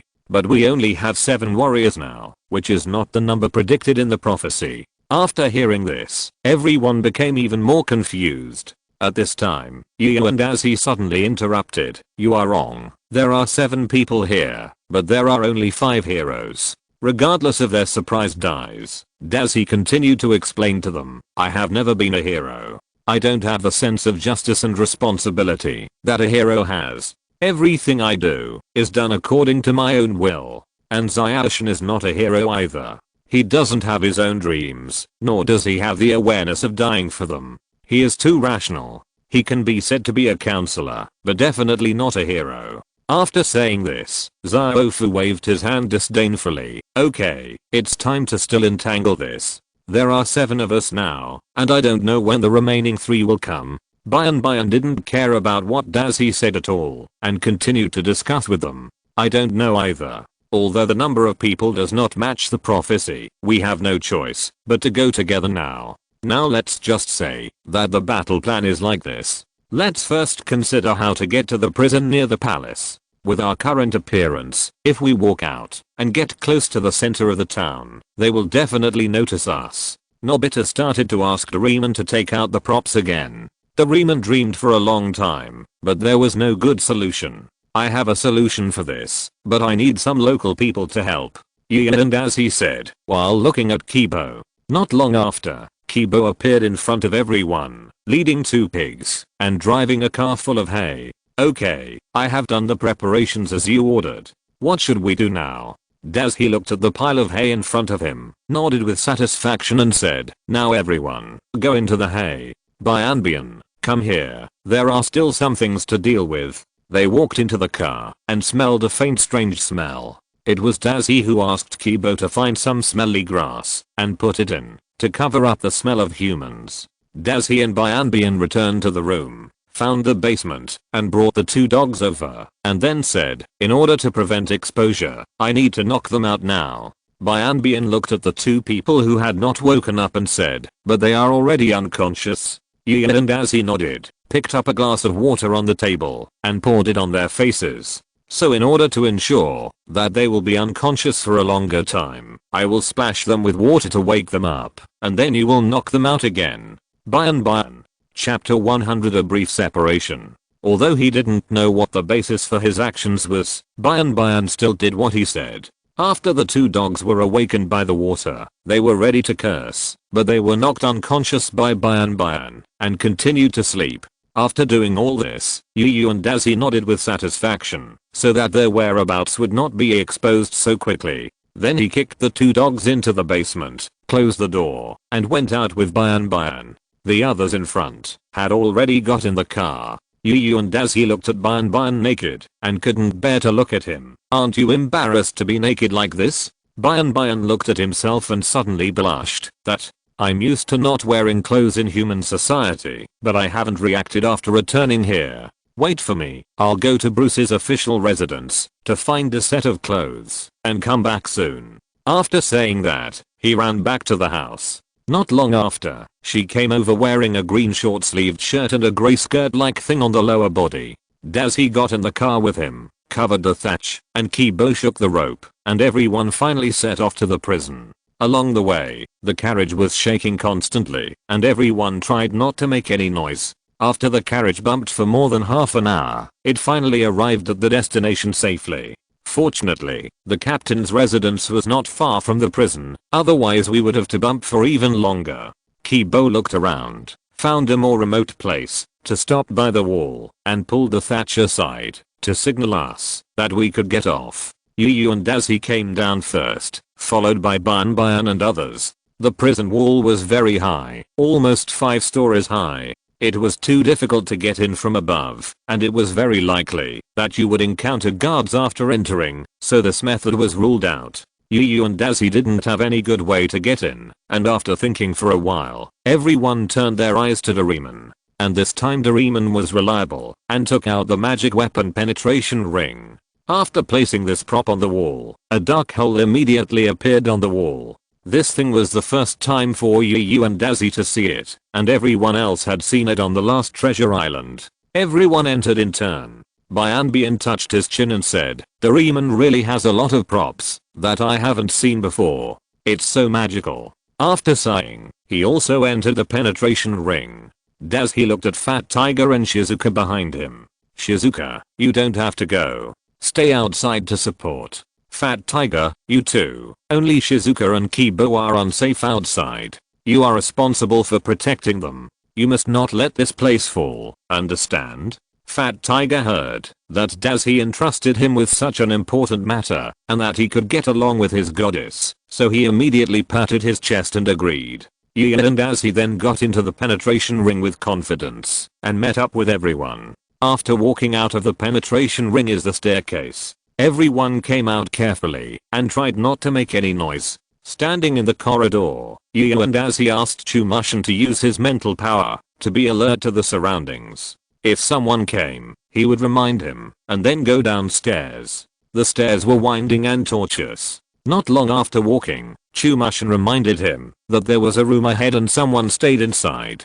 Doraemon nodded, took out a transparent cloak and surrounded everyone, so that no dog could see them. He quietly walked through the room. The dog inside was drinking and eating meat, so he had no mood to look outside. Seeing that it was safe now, everyone took off the transparent cloak. Although it would be safer with a transparent cloak, the speed of advancement was too slow. If they stayed here for a while longer, the possibility of being discovered by them would increase by 1 point. and there were not only people inside, but also people outside waiting for them to go back. A few minutes later, everyone had reached the bottom floor, which was entangled with tattered spider webs. Yu and Dazi looked very uncomfortable. In his previous life, he hated spiders the most. But it was not easy to say anything at this time, and he was not very afraid of it now, because ordinary toxins were not very deadly to him. Walking into this floor, there was only one narrow cell inside, and a very strong figure was imprisoned. Bian immediately smelled that this was Bruce's scent, and was very excited, and hurried to the front of the cell. But thinking that the timing here was not right, he could not speak loudly, so he had to call his name softly. The man inside was resting with his eyes closed when he suddenly heard someone calling him. He thought it was Dabrinder. When Bruce opened his eyes and was about to scold him, he suddenly saw that it was not Dabrinder in front of the cell, but the figure that made him think about day and night. He hurriedly stepped forward and said loudly, "Prince, is it you? I have been waiting for you." Yu and as he covered his forehead because he felt a headache. This guy exposed our stealth for so long with just one sentence. He really didn't have enough brains. He also pinned his hopes on the people outside who didn't hear it, but he didn't know if they were at the wrong time with the original work, so Bruce's voice happened to be discovered. There were footsteps from above, and Doraemon immediately took out the penetration ring that he had just put away and put it on the wall. Bruce spent a lot of effort to get out of the penetration ring. At this time, there were already soldiers coming down to check the situation. As soon as he came out, he saw Dabrinder's lackeys. So he immediately rushed over to grab them, using the advantage of height to lift them up, and then bump them together. How could the two dogs withstand such a crime? He immediately let out a scream and fainted. Everyone no longer cared about the sound and hurriedly ran upwards. When the people above found that the people who went to investigate had not returned, they immediately entered a state of combat readiness. Many soldiers waved their spears and rushed towards the cell below. Bruce grabbed the two people in the front and used them as human shields to rush forward, forcing a way for everyone to pass. Yu and Dazi nodded in his heart. Although this guy's IQ was not enough, he was really a fierce general. After a while, everyone came to the ground, quickly found the place just now, and took out the piercing ring. Bian went first, followed by Xiaofu. Next, because Yu and Dazi and Dimushan were at the back, Bruce and Nobita went first. Just when Bruce went over, an embarrassing thing happened. Bruce was stuck in the piercing ring. Really, this didn't happen when we came out just now. Yu and Dazi complained, and Xiaoshan was about to go up to help, but was stopped by Dazi. Don't worry about them for now. The pursuers behind us are behind us. Let's go to cover their rear. Izuki nodded. Then Dazi said to Doraemon and the others, "Go out and don't look back at us. Izuki and I have a way to escape." Then, regardless of their reactions, Yu and Dazi and Izuki went to meet the pursuers behind us. Nobita and Doraemon behind us were moved by our fearless spirit and added strength from behind. Yu and Dazi use the first level super strength spell. This spell consumes very little energy. As long as it is not used for a long time, it will not have any effect on the breakthrough. He grabbed the spears of the two soldiers in front, lifted them up, and threw them to both sides, and then he took the two weapons naturally. After swinging the spear in his hand, he swept a group of soldiers. After all, the physical fitness of dog soldiers is indeed far inferior to that of humans, and beating them is like beating a weakling. Izuki also quietly used his mental power, but he didn't let people see it. Nobita and Doraemon finally pushed Bruce out and wanted to ask Yu and Dazi to come over as well, because they really couldn't let go. Dazi asked Xiaoshan to use his mental power to take the penetration ring from the outside, and they only needed to resist for a while. Xiaoshan didn't know why he didn't go back, but he knew that he would be fine, so he did what Dazi said. Nobita and others saw that the two had no intention of coming over, and they were very anxious in their hearts, but it was obviously unrealistic to go back and call them. Just as they were struggling, the penetration ring suddenly fell from the wall, and the others saw that the soldiers on the wall had already started to come down to carry out the arrest work, and they were also very anxious in their hearts. Finally, under the urging of Bian, everyone was unwilling to waste this great opportunity, so they got in the car and left. After sensing this scene, Xiaoshan said to Dazuki, okay, they've left. Gian and Dazuki looked at the soldiers around him and the enemies he had hit and nodded with satisfaction. The embrace of the goddess of dawn instantly appeared on him, and after a burst of light that made people unable to open their eyes, the two disappeared from their sight. It was Yu and Dazuki who used the magic in the golden cloak to activate the cloak's invisibility and flying abilities. Now they were already above the castle. Seeing that everyone had escaped safely, Xiaoshan looked at Yu and Dazuki next to him. What should we do now? Should we go and join them? Have you thought about how to explain it to them?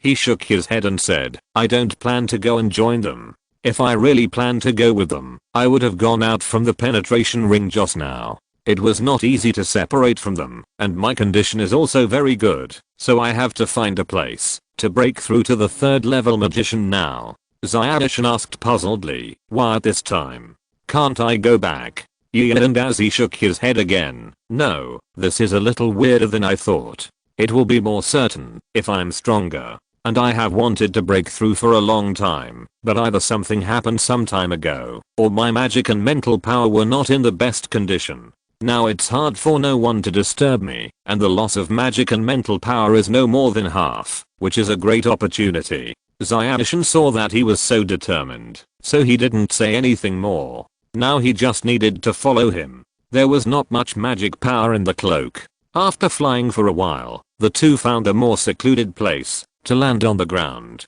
Yu and Dazuki looked around. Although there were not many people in this place, there would still be a few people passing by occasionally. The hidden place was not very big.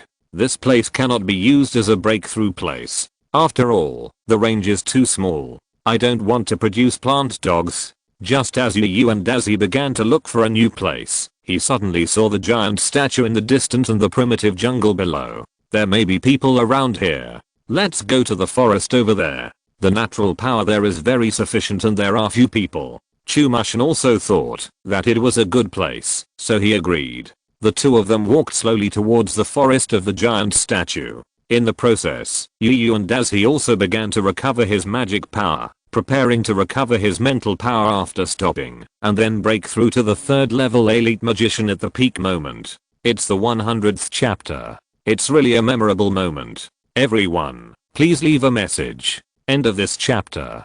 Thank you very much for reaching the end. Don't forget to like. Looking for more exclusive content and immediate access? Subscribe to our Patreon. Remember, every like, subscription, or donation encourages us to continue. Thanks to everyone. See you in the next video.